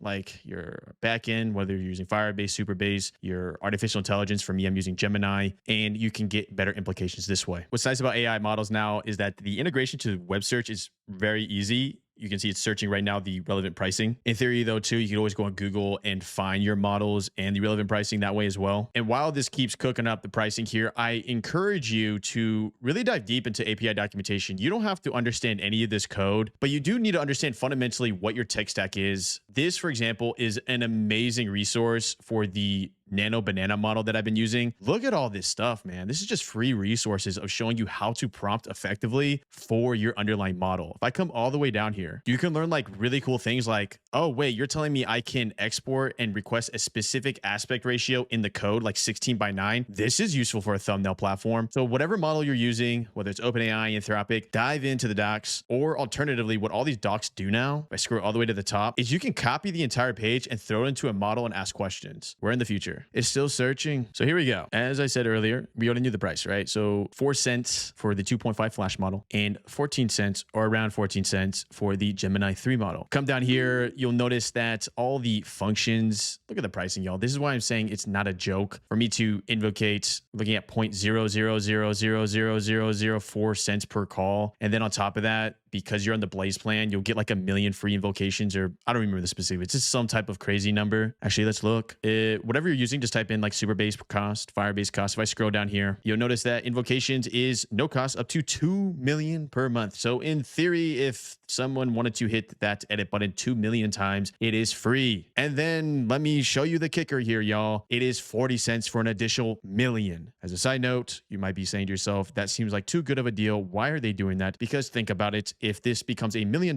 platform, they are the back end. They are making money no matter what. They would rather me build out $1 million platform on Google's back end than Amazon's, because that's how they win. If you want to take that one step further here, for everyone that's coming from a different industry, would you rather be, now both are a good deal, I'm not gonna lie to you, would you rather be the brokerage like Robinhood? Obviously you're making a lot of money. I'm gonna make a lot of money on this app. Or would you rather be the bank, Citadel? Who do you think's gonna win? I guess both win, but who do you think's gonna make the most money? Google, AWS, GCP? Oh, they're the bank. They're the bank. It's fine, I'll be the little brokerage platform. I'll make my money, but think of it that way. There's other implications like the cost for the storage and everything like that, but I don't want you to care about that, because what you'll really see here is that the main thing that's gonna kill my bank is going to be the cost per edit. So that's how you price your platform.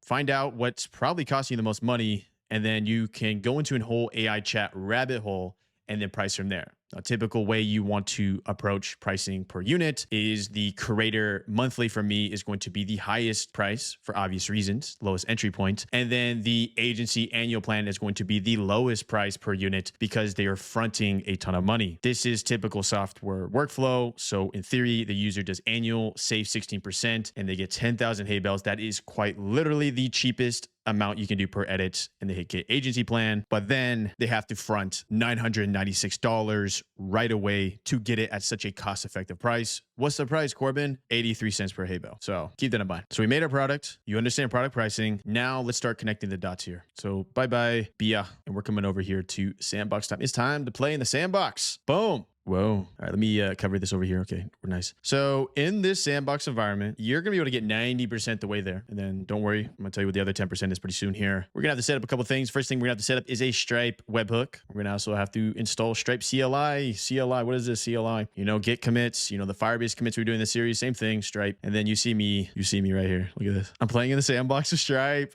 Stripe. So shout out to Stripe. Y'all really did it. You quite literally made a monopoly in payment processing for developers. Kudos to you. Let's do it. So there is going to be two things you need to understand when creating this. So first off, I'm gonna run my emulator. If you remember in previous video, it's npm run kill, or at least if you haven't set up this shorthand or you haven't watched my earlier video, you really should. You just skipped all the way to the monetization. You're skipping a bunch of foundational knowledge needed to develop real apps. npm run kill. That's going to start my Firebase localhost 4000. We love the 4000. It's over 9,000. So once that is running, I'm going to show you two fundamental things. Actually, before I do that, I can just show you in the real product. So I want you to understand what's happening here with the backend. When a user comes to a tabular page like this, and as a quick little divergence, I'm going to be creating a whole separate video that's not even a part of this series. It's going to go over really good front-end development, as I've been getting that request a lot. A lot of people were like, Corbin, how'd you make this look beautiful? It's beautiful. I'm going to give you fundamental ways to approach AI in a foundational developer way to make sure that you get little hay bales that are just flying in space. Look at, wait for it, hay bale in space. Two functions. First function, when I hit get agency plan, this is going to fire off a function called process checkout. First function, this opens up a checkout page. Second function, when I fill in my information here and I hit subscribe,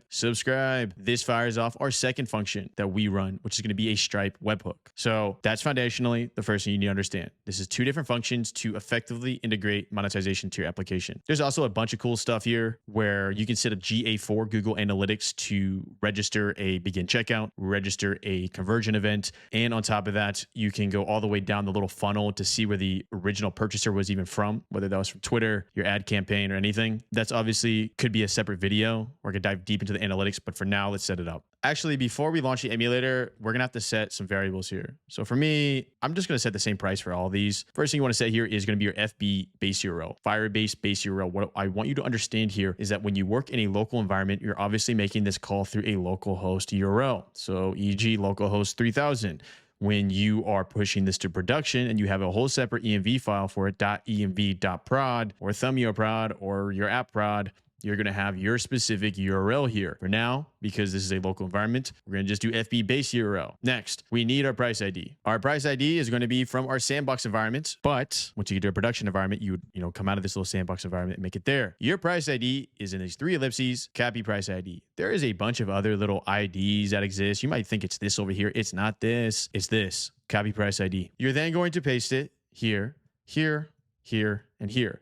But obviously, this is just the price ID for Creator Monthly. You got to make a separate product here and have 3 more products here. So a total of 4. Copy each price ID here, here, and here, and here, and you'll be good to go. Next, we're going to need our Stripe active key and our Stripe webhook secret. To find your active key, you're going to come over here to the Stripe sandbox. We type in webhook here, or actually is API key, y'all. First, we're not doing the webhook first. API key, and then you will notice too. Now I'm going to delete this account, so I don't really care. Plus, this is a sandbox environment, so you can probably see these. But what you will need to understand is that when you create this actual application and you are not in the sandbox and this is a live environment, you fundamentally need to make sure you never share this secret key. You might not be able to see it right now, but what you will see on your desktop, or if you're doing this on a phone and you're crazy, do it on a phone. You're going to see SK test and you're going to see PK test. All you care about is going to be the SK test. For obvious reasons, when you are doing a live environment, it will do SK live. Copy your SK test, paste it here. You're going to paste it here like this, SK test. Obviously, your entire string. Next, we're going to set up our webhook. To set up a webhook, you're going to do webhook. Add destination. You are going to have all this cool stuff here, but you're not going to care. You're going to go 2025, 1117 Clover, or probably the most recent API version. And if by the time you watch this is 2027, then obviously just take a screenshot of this, ask an AI chat, and be like, what is the best one to do? Do it.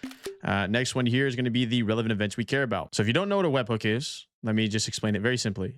This is our way of connecting to Stripe to do different events. Now, we know Stripe is our payment processor. Therefore, you've probably seen those little MMR screenshots or how many customers I have. We need to be able to take our application here and send data here, and then obviously communicate back and forth. That's how we use a webhook. Now, let me go ahead and select all the relevant events you need to select, and then you can just screenshot the page. So here we go. Checkout. You're going to want checkout.session completed. Customer updated, subscription created, subscription deleted, subscription updated, invoice, payment action required, payment failed, payment succeeded, upcoming.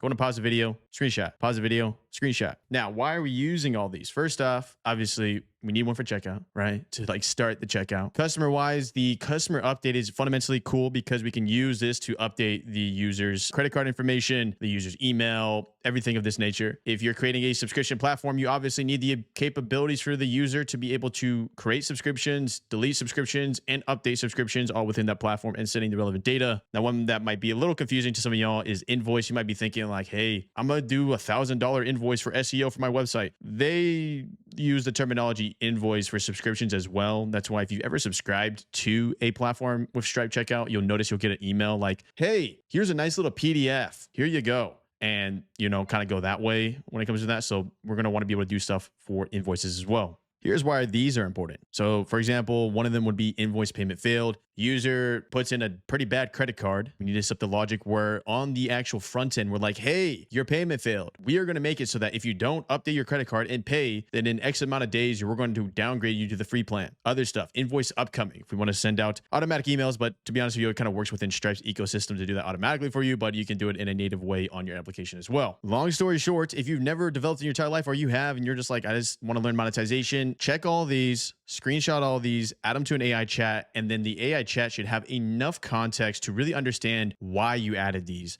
and then build out the infra to understand to reflect that on the front end UI, which I'll dive into a little bit later. But for now, continue. Webhook endpoint, destination name, it doesn't matter, but you can change it if you want to. Description doesn't matter. It could be like W money. The endpoint does matter though. So your endpoint is going to be something like this: HTTPS, your project, Cloud Functions, Stripe, webhook. Your project will typically be the region that your functions are created at. So for me, it's US Central. And then the second part is going to be your project ID. Remember your project ID? What is the name of your app? That's how you're going to make your little webhook here. So I'm going to go to place mine in and proceed. One thing I want to point out as well is that if you're not using a backend of GCP, obviously this is going to look a little bit different. So I don't know what backend you're using, but this is my backend. So once you do that, what you'll notice is right above my head is the absolutely amazing signing secret, which is going to be your webhook secret. We need to add to our env, and notice it starts with WHSEC. So therefore paste it right here. So instead of DD, you're going to reveal the secret, copy it, and paste it here. So once you paste all of those variables, we're getting very close to having our first dummy checkout. Check out this prompt in the top left. Make 2 new billing functions, one for process checkout and one for Stripe webhook. My plan is create an agency, and I have a price ID for monthly and annual. What I encourage you to do, if you've never done this in your entire life, provide as much context as possible. Therefore,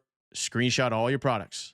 Boom. Provide all the pricing IDs. Just do everything. This is a dummy account. You want this to work, and just chuck a bunch of images in here. Chuck your webhook in here. Chuck everything in here, and then hit enter. Once you hit enter, you're going to get 2 new files. You're going to get create checkout session, and you're going to get Stripe webhook. What is happening here? And let me first off explain why we even chose by quantity. So if you remember, we didn't price it at 1,000 hay bales is $12. We did it by unit. And here's why. Stripe price ID. Remember, this was the price ID we set in our EMV. If we scroll down here, what you'll notice is that it does price ID, but also quantity. So therefore, what is super cool about this, it also does a little formula here, right? Remember, 1,000, 100, 10 units. What is super cool about this is that if you ever adjust your pricing, instead of you needing to adjust like 20 different products, you only need to adjust 4. So in practice, that is why when we came over to the live website link here and I hit get creator plan, it is literally in the checkout, it says it, quantity 10, 120 each. That's how it's $12 a month. This is a very advantageous pricing structure for your software, because at any moment, even though I don't encourage this, you could adjust the pricing for one of these tiers, and it's simply just creating one product and one pricing ID to handle all of these different options. Nice. Success URL, cancel URL. And to be honest with you, the reason I'm not going too far into depth of like line by line for this checkout is the AI is good enough now where it can just do it all for you. But I want to give you these like little fundamental things that you probably want to change depending on your application. So success URL, cancel URL. If the user cancels, where do you want to take them? For me, obviously, take them back to the pricing page, this page. They might have clicked this agency here, been like, whoa, that is too much for the annual, but I'll still pay for the $12 monthly. So make it very easy for them to come back. Success, chuck them right in the studio. You paid for your hay bales. Let's start editing some thumbnails. So that's good. There's also a little bit of nuance here of the checkout request. What is happening here, Corbin? Obviously, you can ask your AI chat what's happening there, but in reality, it's simply being like, okay, what's coming in? What's the data coming in for this first function here? The relevant data for me is a user clicking creator agency. First data point that matters. The tier they're choosing, 1,000 hay bales. So number of hay bales. And then what you'll notice later in the code here, look at the little division. Boom. So the actual quantity. And then finally, is it monthly or is it annual? Nice. 3 data points are able to create a nice little checkout. Let's go to the webhook. So this webhook is very important. And I want you to take your time with this one. Artificial intelligence is really good. But when it comes to this webhook, especially with Stripe, load as much documentation as possible. Think of every fringe case. Like, for example, if the user cancels, do you have the webhook handling that in a correct way? This one's going to take a little time. I'll be honest, I was rushing to launch this and I launched last week. And when I launched last week, it was live. It was all good to go. But there was one little thing I forgot to do in the Stripe webhook where the way I have my billing cycle is monthly. So then I have to obviously re-up the individual's hay bales every single month. And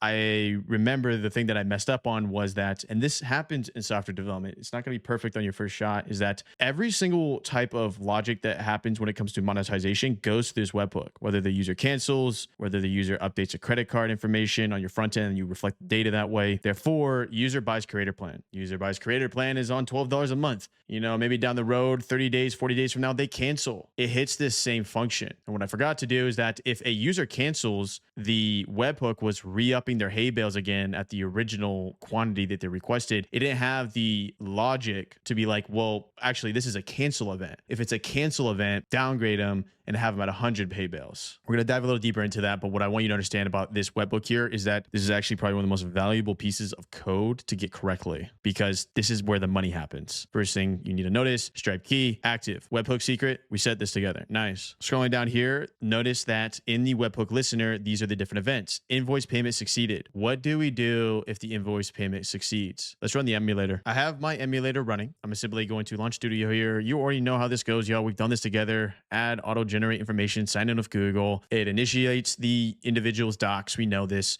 We go to our settings, upgrade plan. And before I show you this checkout flow and then give you more information, let me show you the docs real quick. So if we come over here to Firestore here, go to users, and you'll notice is we have a whole doc dedicated for the monetization. Fundamentally important you do this. Also, real quick, if you're looking at your database right now and it doesn't look like mine, or you just have a bunch of fields here and you're like, this is interesting. Corbin did a lot of collections for very specific things for the user. Should I do this? Yes. Clean your database. Go back to the database episode. Billing, subscription. There's a lot of fields here. Obviously, do the screenshot method. And then if you don't know why I did a field, ask AI. But this is a very important doc because this is all the data relevant to the underlying user, such as their payment method, such as their plan. Stripe, when an individual fills out and does a Stripe checkout, we get all this ID information that we can leverage elsewhere. Let's do a checkout. So if I come over here, you know, I've been using Thumbio.com a lot. Actually pretty amazing. I absolutely love Thumbio. So I'm going to buy the creator plan monthly. Get creator plan. Process checkout. First thing's getting fired off. Boom. And if you come over here, what you'll notice is that it actually worked. I like it. We got our hay bales here. This was associated with their price ID. We got Minecraft here and me with an in-and-out shake. I love it. You notice it says $12 and then it says $120 each, like we set together. The UI is horrible right now where it's a white theme. So we can change that. And while we're here, we might as well change that together. So let me show you that real quick. So I'll hit back here. Remember, it goes back to the checkout page, upgrade. If I come back over to our dummy account here, go to branding. You're going to want to set this up. So go to branding here. This is where we set up all of our logos.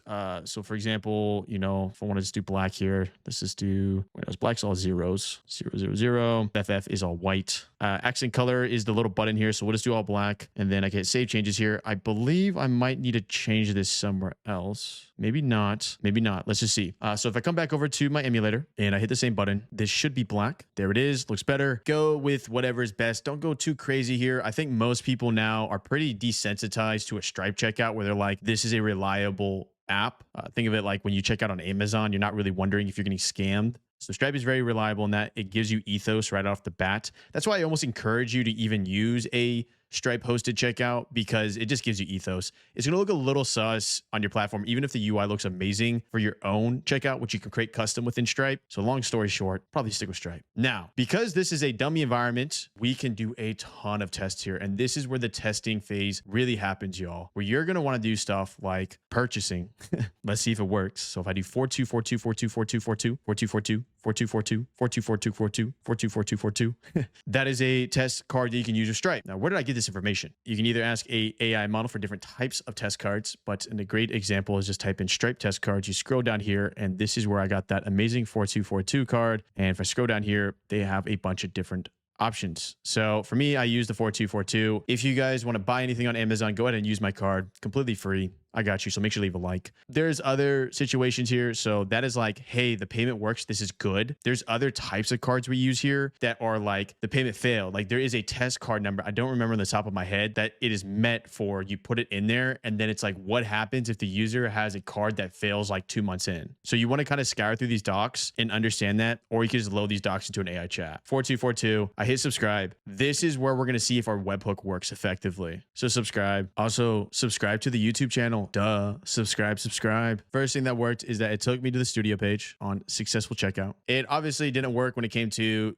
setting my plan to creator or setting the amount of hay bales. That's because these are dummy little Stripe webhooks. Its entire purpose is to show you how to set this up. But what you want to understand is that once you do a webhook like this, you're going to come back to your emulator here. You're going to go to logs. And then what you'll notice is whatever the error was. So this was a situation. It was able to successfully do the get create checkout session, but it wasn't able to successfully do the Stripe webhook. And part of the reason why, and the most obvious reason why, is because we're running this in a local environment. Therefore, we need to run a local environment for Stripe. How do we do that? Well, first major thing you need to do is make sure you've installed Stripe CLI. So what I want you to do is simply go into a chat and be like, hey, how do I run a local Stripe webhook? We've already set up the secret variables for it to see the active key. We've already set up the secret variable for it to see the webhook. So therefore, this should work. So yes, if you want to test your product end to end in a local environment, you will need to have 3 different nodes running. If you don't know what a node is, that's what's right behind me. And I explained that a little earlier in the previous lesson, but the idea behind a node is, oh my gosh, look at me, I'm playing in the sandbox. The idea behind a node, so let me make this extremely easy because you need to understand fundamentally what you're doing. That's the live app. We're not there yet. So the node, when you run something in terminal, I just put node here. It's so small. When you run something in terminal, like your localhost 3000 or your localhost 4000, or now your Stripe webhook, think of these like little nodes here. We got 3 boxes. There's the cursor sign. I know it's done. These 3 boxes are 3 different local environments running on your computer. Each one is literally just code being run on your computer. If you've ever played Minecraft and you have like it on your laptop and you're playing Minecraft, you're running an app on your computer, right? Each one's just running lines of code to create this environment. I hope that made sense. So once you provide all that and you have it running, you'll say Stripe right here. It should be active. What I suggest you to do is restart your Firebase emulator. So I'm going to log out here. As you know, we may need to recompile some backend code. And a lot of this workflow in the early stages, when you create changes to files like this, you're going to want to restart your Firebase emulator. So my Launch Studio, continue with Google, add account. We're setting up. This also means that when you are testing monetization, you always have to make sure this Stripe webhook is actively listening locally on your computer. Here, we're going to come over to upgrade plan here.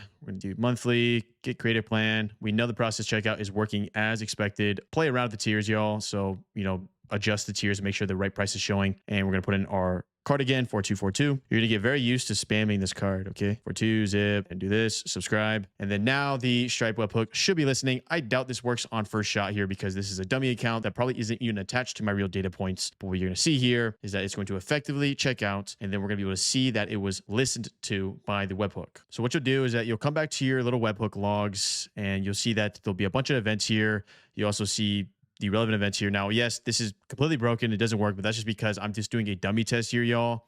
This isn't connected to my real data points, and there's just a bunch of implications behind running this in my current environment. Now, let me show you some pointers here on using Stripe documentation and what you should know. First off, when you do and finish an event like this, it'll be in your localhost 4000 as your endpoint. It should update relevant variables. Mine doesn't work, so it's free, 100 hay bale still, but it would connect to your database paths. So what I mean by that is if we come back over to users, we go to billing, we go to subscription, all this data here needs to be filled in. So what you need to do is you need to screenshot your paths here and then update your Stripe webhook file to make sure that when a payment is completed, it will update things like billing cycle. So if they chose annual, switch to annual, the hay bale pool, the ID, so creator or agency. Some of y'all might be asking, Corbin, why is there a billing cycle for free? Well, that's because if you have a free account on thumbnail.com, I'm always going to re-up your hay bales for 100 hay bales a month. So you get 100 hay bales for free. Check out thumbnail.com. Next important thing for you to understand, when you create a customer like this, it will show up in your records. So I'll go to Chicken Mountain here. You'll notice that they have an active account here. One thing that's really cool that you should start using in this sandbox environment is the ability to run a simulation. So if you go to that customer here, either go to subscriptions as well. So I click subscriptions. Notice run simulation for this subscription. This is cool, y'all. So what this allows you to do is that we can't time travel. So I'm not able to jump 30 days in the future to see what happens and how your app reacts when a billing event occurs. But what we can do in our sandbox is I can hit run simulation. And then from here, I can hit in 1 month. So what happens in my platform after 1 month and a day? Well, in theory, if they're on the monthly plan, they should be charged again. So I would hit advanced time here, and then I should see another charge event incur. So advanced time. This will give us 31 days in the future. And then what we should see here above me is a new invoice for $12 on the relevant plan. You need to test this for agency. You need to test this for a bunch of different fringe cases here. So for example, if you want to run a simulation like this, but then change the relevant user's payment information. So first off, $12. But if we come over here to the payment method, if I remember correctly, oh yeah, we go over here to update subscription, this, and then scroll down here. What you'll notice is that we can change the payment method like this. So if I hit this, this is when you would add a new card. And this is when you would go back to that documentation I showed here, and then you would add a card for like, hey, what happens if a user provides a card that doesn't work? How does your app interact with that? So now that we have Stripe installed and the webhook installed, this is very much a game of running the simulation, connecting the data points, and making sure everything works beautifully. But what you need to understand, bye-bye sandbox, I don't want that. What you need to understand is that you're creating a custom application. This is custom software. This isn't cookie cutter. I just launched my Shopify store. You're creating custom software. So what that means is that you need to fundamentally know every single path the user could possibly go down to when reflecting it in your front end. So I just list a couple here. What does your platform look like when you have an active subscription? What does your platform look like when a user provided a credit card, but it failed? What does your platform look like here when they cancel a subscription? Are you going to change how current plan looks? Are you going to go to billing and change how this looks? What does your platform look like for et cetera, et cetera, et cetera? That's the idea here, y'all. Walk down to AI chat, understand more here. Updating payment method. This is a nice, easy add. I suggest you add this as well to mitigate the amount of customer emails you're going to receive. When you are on a paid account, there'll be a nice little billing section here. So for example, when the user is on the created plan, I show created plan here. Makes sense. I go to billing. We can see all the relevant invoices. We're going to collect the invoice data, right? We can actually update our payment method as well. Look, I hit update. It even shows what kind of card. It's Amex.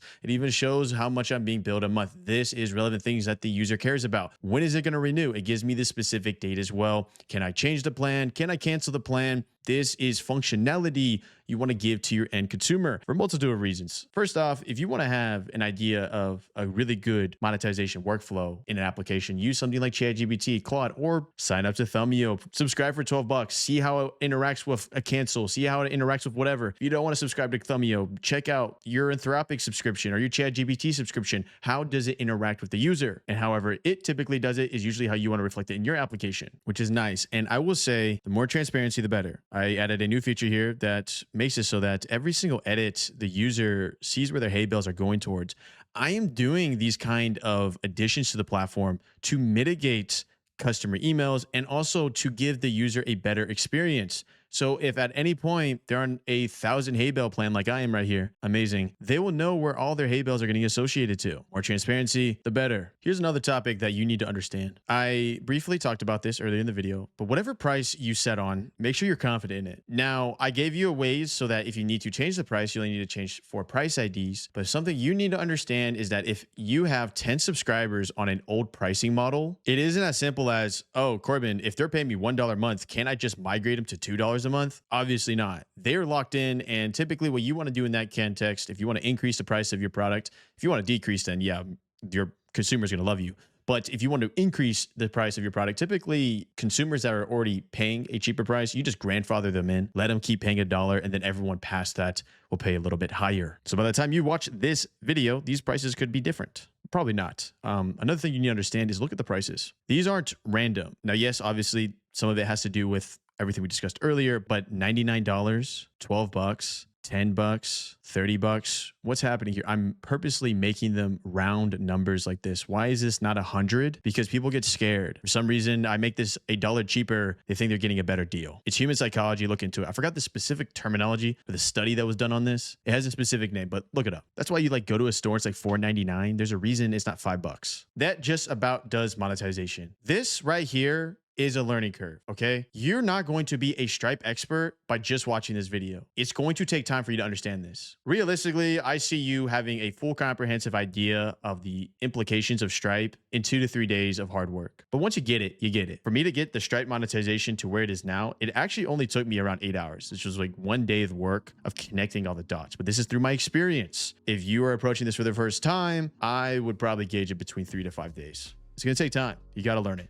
but now you have the building blocks. So that brings us to the last part here of production. And all you really need to understand about this is that everything you're seeing in local here, you're going to want to set up in production for obvious reasons. You're not going to want a local host URL. You're going to want a production URL when handling Stripe. In addition, UI can handle the idea of like, what does a cancel state look like? What does when my credit card fails looks like all the different UI states. And finally, here is a nice little tip to leave you with when it comes to real applications and monetization. This is a real plan. I spent this money on my own platform. So yes, when you finally get to the point of having a production app and a live website link, put in a real credit card. And even if it worked perfectly on local, put in your credit card and buy your own service and see if it works. 99% of the time, yes, it's going to work, but you might as well invest a little money in your platform to make sure that the one thing that's going to make money in your platform actually works. So yes, use a real credit card on your own platform and check out. That just about does today's video on monetization. I've successfully showed you how to integrate Stripe, so make sure to leave a like. It's completely free. And I'll see you in the next. Corbin just showed me how to do Stripe monetization as fast as possible. So now in your application, you can make money, USD, Euro, whatever you want type of video. You don't know what real business is. It is launch day and the final episode in this mega series. Let's learn everything we need to know before launching our final application. Welcome back, y'all, into the final episode. Now, yes, there'll be later episodes on later tutorials on other stuff. Don't worry, stay on this channel. But this is it, y'all. I don't even know how long this got. I am going to take a bet over under, definitely over 5 hours. We went through a ton, all free value, nothing paywalled, and now we get to the final episode of Live App. So what do I want to cover in this episode? The first thing I want to cover is a topic of how fast you should really build the product, final steps associated with launch. How do we even get users, Corbin? I have my app. I need users. And then I got some final notes here, and I have a new series I'm about to launch. A lot of y'all are going to like this one. Trust me, I've been getting a lot of requests for this very specific topic, so make sure to stay at the end of this video to see what this new series is. But let's finish this mega series, the absolute mega of all megas, speed, and no, not the streamer. Okay, ship fast, but not with bad code. I know this is very ambiguous, but let me explain. So when I launched Thumbio, which you can check out, thumbio.com, I kind of did a silent launch where I didn't really tell anyone that was there. And then if you signed up, you got to a maintenance page. You know what I'm talking about. I'm going to explain the maintenance page a little later in this video. But first thing you need to understand is that when you launch, and especially to a live URL, you should have a ton of functions, right? So your functions are going to go into that cloud finally. You kind of want to see how those functions interact, especially if you have pub subs that run every hour or every 24 hours. You want to see how they interact before you start pushing users towards your platform to see if anything breaks. When I launched here, it was basically 95%, 96% the way there. After a couple of days, I got some more users. Once I started pushing a little bit, I realized, little stuff here broke and I needed to fix. But for the most part, it was pretty solid. But here's the situation, y'all. And I actually made a thread about this. Let me see if I can find it. Also, check me out on X. I think it's like the third link below. So here's the thread and here's the idea. You can go to my highlights on my profile if you want to check it out. This thing took me 33 days to build. And I go over all the raw numbers of initial launch of, how many lines of code, the front end, the back end, the database. So if you really want to see like the full implication of this application, that rhymed, check out this little post I made on thread. I might even leave it in the description down below so you can see it. But here is the TLDR of why I'm even harping on this. You get a lot of stuff in your feed, and you might be getting a lot of stuff in your feed in regards to, I made $1 million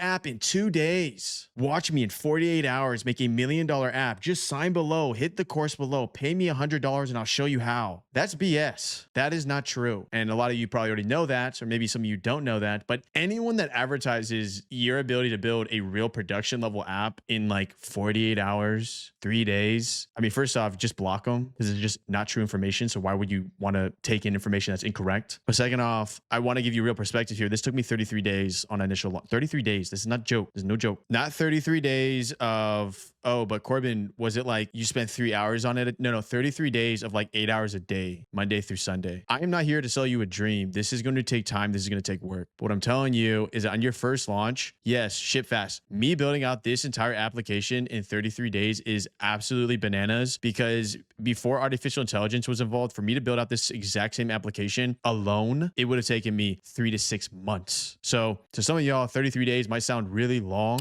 but in the grand scheme of things, with this new way of coding with multi-parallel agents and having them all do a bunch of tasks, this is actually very fast. So this is my way of telling you that if you built your application and you are already over here at like get user step, but you built your application in 3 days, take a step back, realize, did you really build it to how you should have built it? With the database correct, the correct paths? Does your Stripe logic work how it should work? Take your time on this. I could have built Thumbio and made this like a, hey, here's a real app type of series and only spent 5 days on it and then gave you these videos and then been like, have fun. But I went the full 10,000 yards to really give you real perspective from a real software engineer, how long it actually would take to build a real application in this new age. And up to this point, up to now, it's around a month. Therefore, depending on your team size and skill level, add some weeks, minus some weeks to that 30-day pinpoint. There's a lot of reasons why I want you to take your time on your first app, especially if this is your first app when launching, but a really big one, and you'll see over here, see right here. You don't want to deal with migrating legacy users. This is going to be a natural thing that happens that over time, as you build out more features, you'll need to add legacy code, or as we heard earlier in this tutorial, backwards compatibility code. This is a natural part of the software workflow. But as you can imagine, backwards compatibility code can get really dirty long-term if you build out the initial database incorrectly, because then you're just adding a bunch of like code just to compensate for maybe 2,000 users, which in the grand scheme of things, 2,000 users, when in reality, if you want to build $1 million application, we're talking hundreds of thousands of users. It's excessive. So get it right 90% on the first time. And you might be asking yourself now, Corbin, why are you clay and why are you melting and why are you on earth?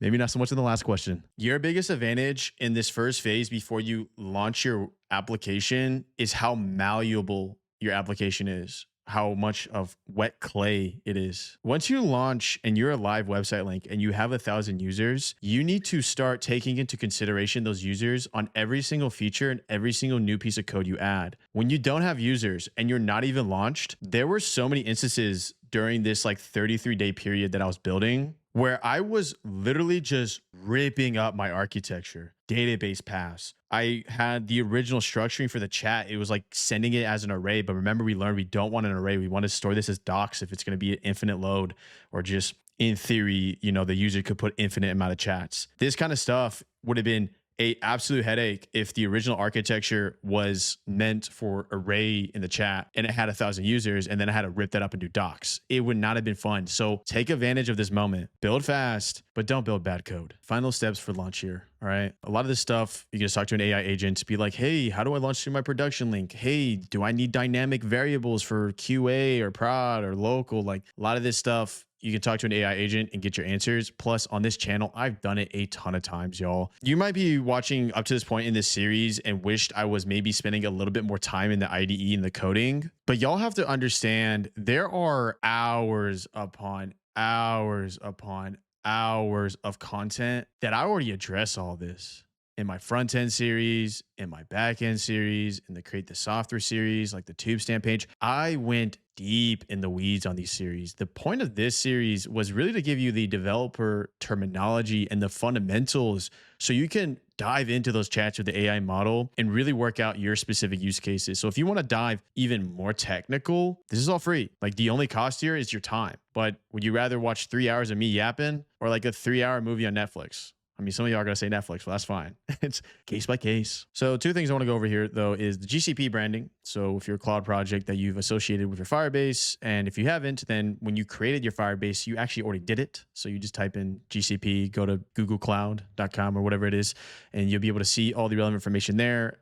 Important things to note there is going to be your API keys you can set there. In addition, your branding. So you know the little login where it's like your URL link and everything of that nature. You set that up in the GCP branding OAuth tab. Maintenance page. Scroll down here. This right here. So if you're an early adopter of Thumbio, you saw this page. Down for maintenance. This is an important page to add, especially if you're a small team. And here's how you do it. So I went ahead and loaded up in localhost the front end and our Firebase emulator. If you come here, you'll notice is that I've created a doc on initiation for maintenance. And look at this. Now this is important as let's say you're building out your application and you're ready to go, you're ready to launch, but it's not going to be bulletproof. Of course, it's not going to be bulletproof because software is software and there's always going to be those little bugs that just come out of nowhere. What you can do for red alerts, emergency, there's an issue.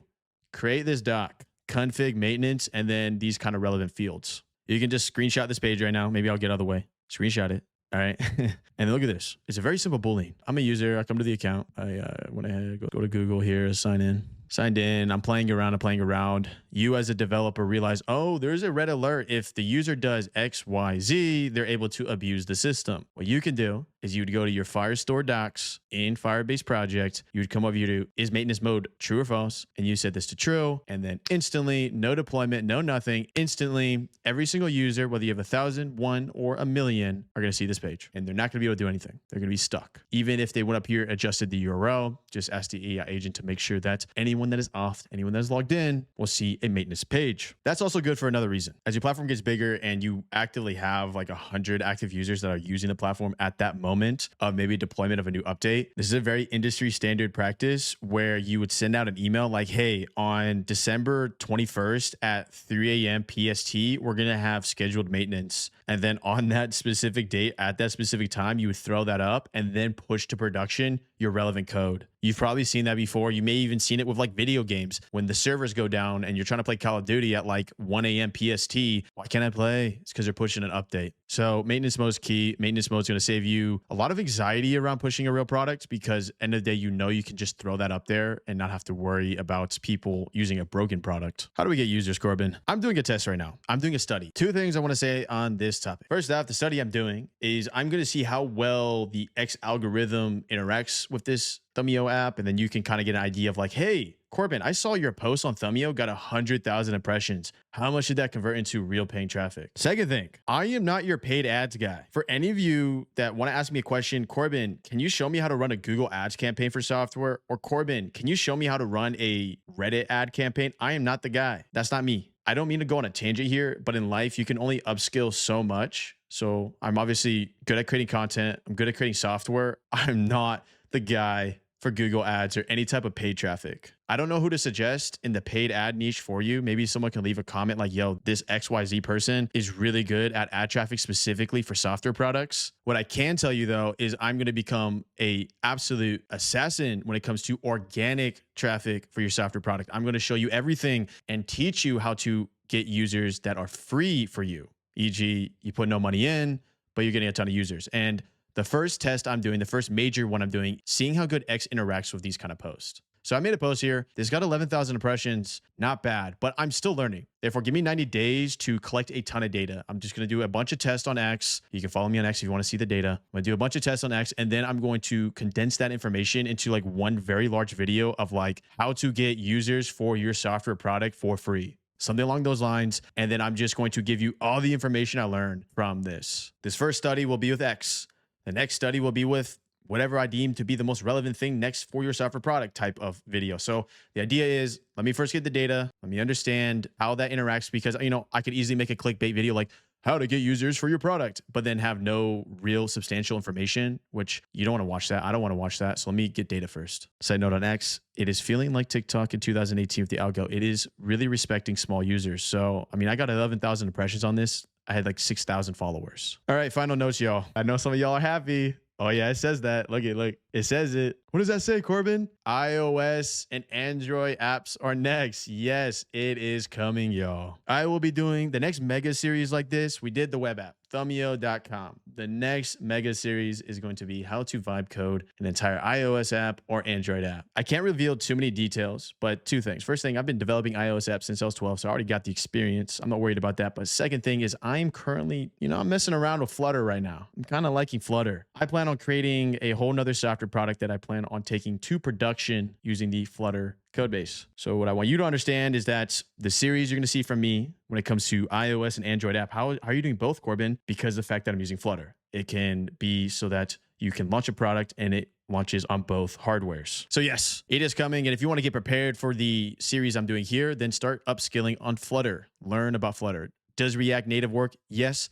Am I going to use React Native? No. Okay, last little things for this mega series, y'all. What about XYZ? Corbin, you didn't cover XYZ. You see these little videos? Like, I would have failed if I did this. I just killed $1 billion product, 100 paying users, easy. Yeah, these videos are still showing you different things I learned about vibe coding and thumbio.com, but I made it more bite size. Like, for example, two that are very cool that you should check out is like, I just killed $1 billion company. Say that 10 times fast. What I showed in that video is how to create a help center like this. This used to cost like $40 a month of intercom. This is free now. All of these are filled out for my platform where anyone, when I get thousands of people that are coming to my platform and they want to say, hey, hay bales and pricing, what's incurring here? Do my hay bales roll over? No.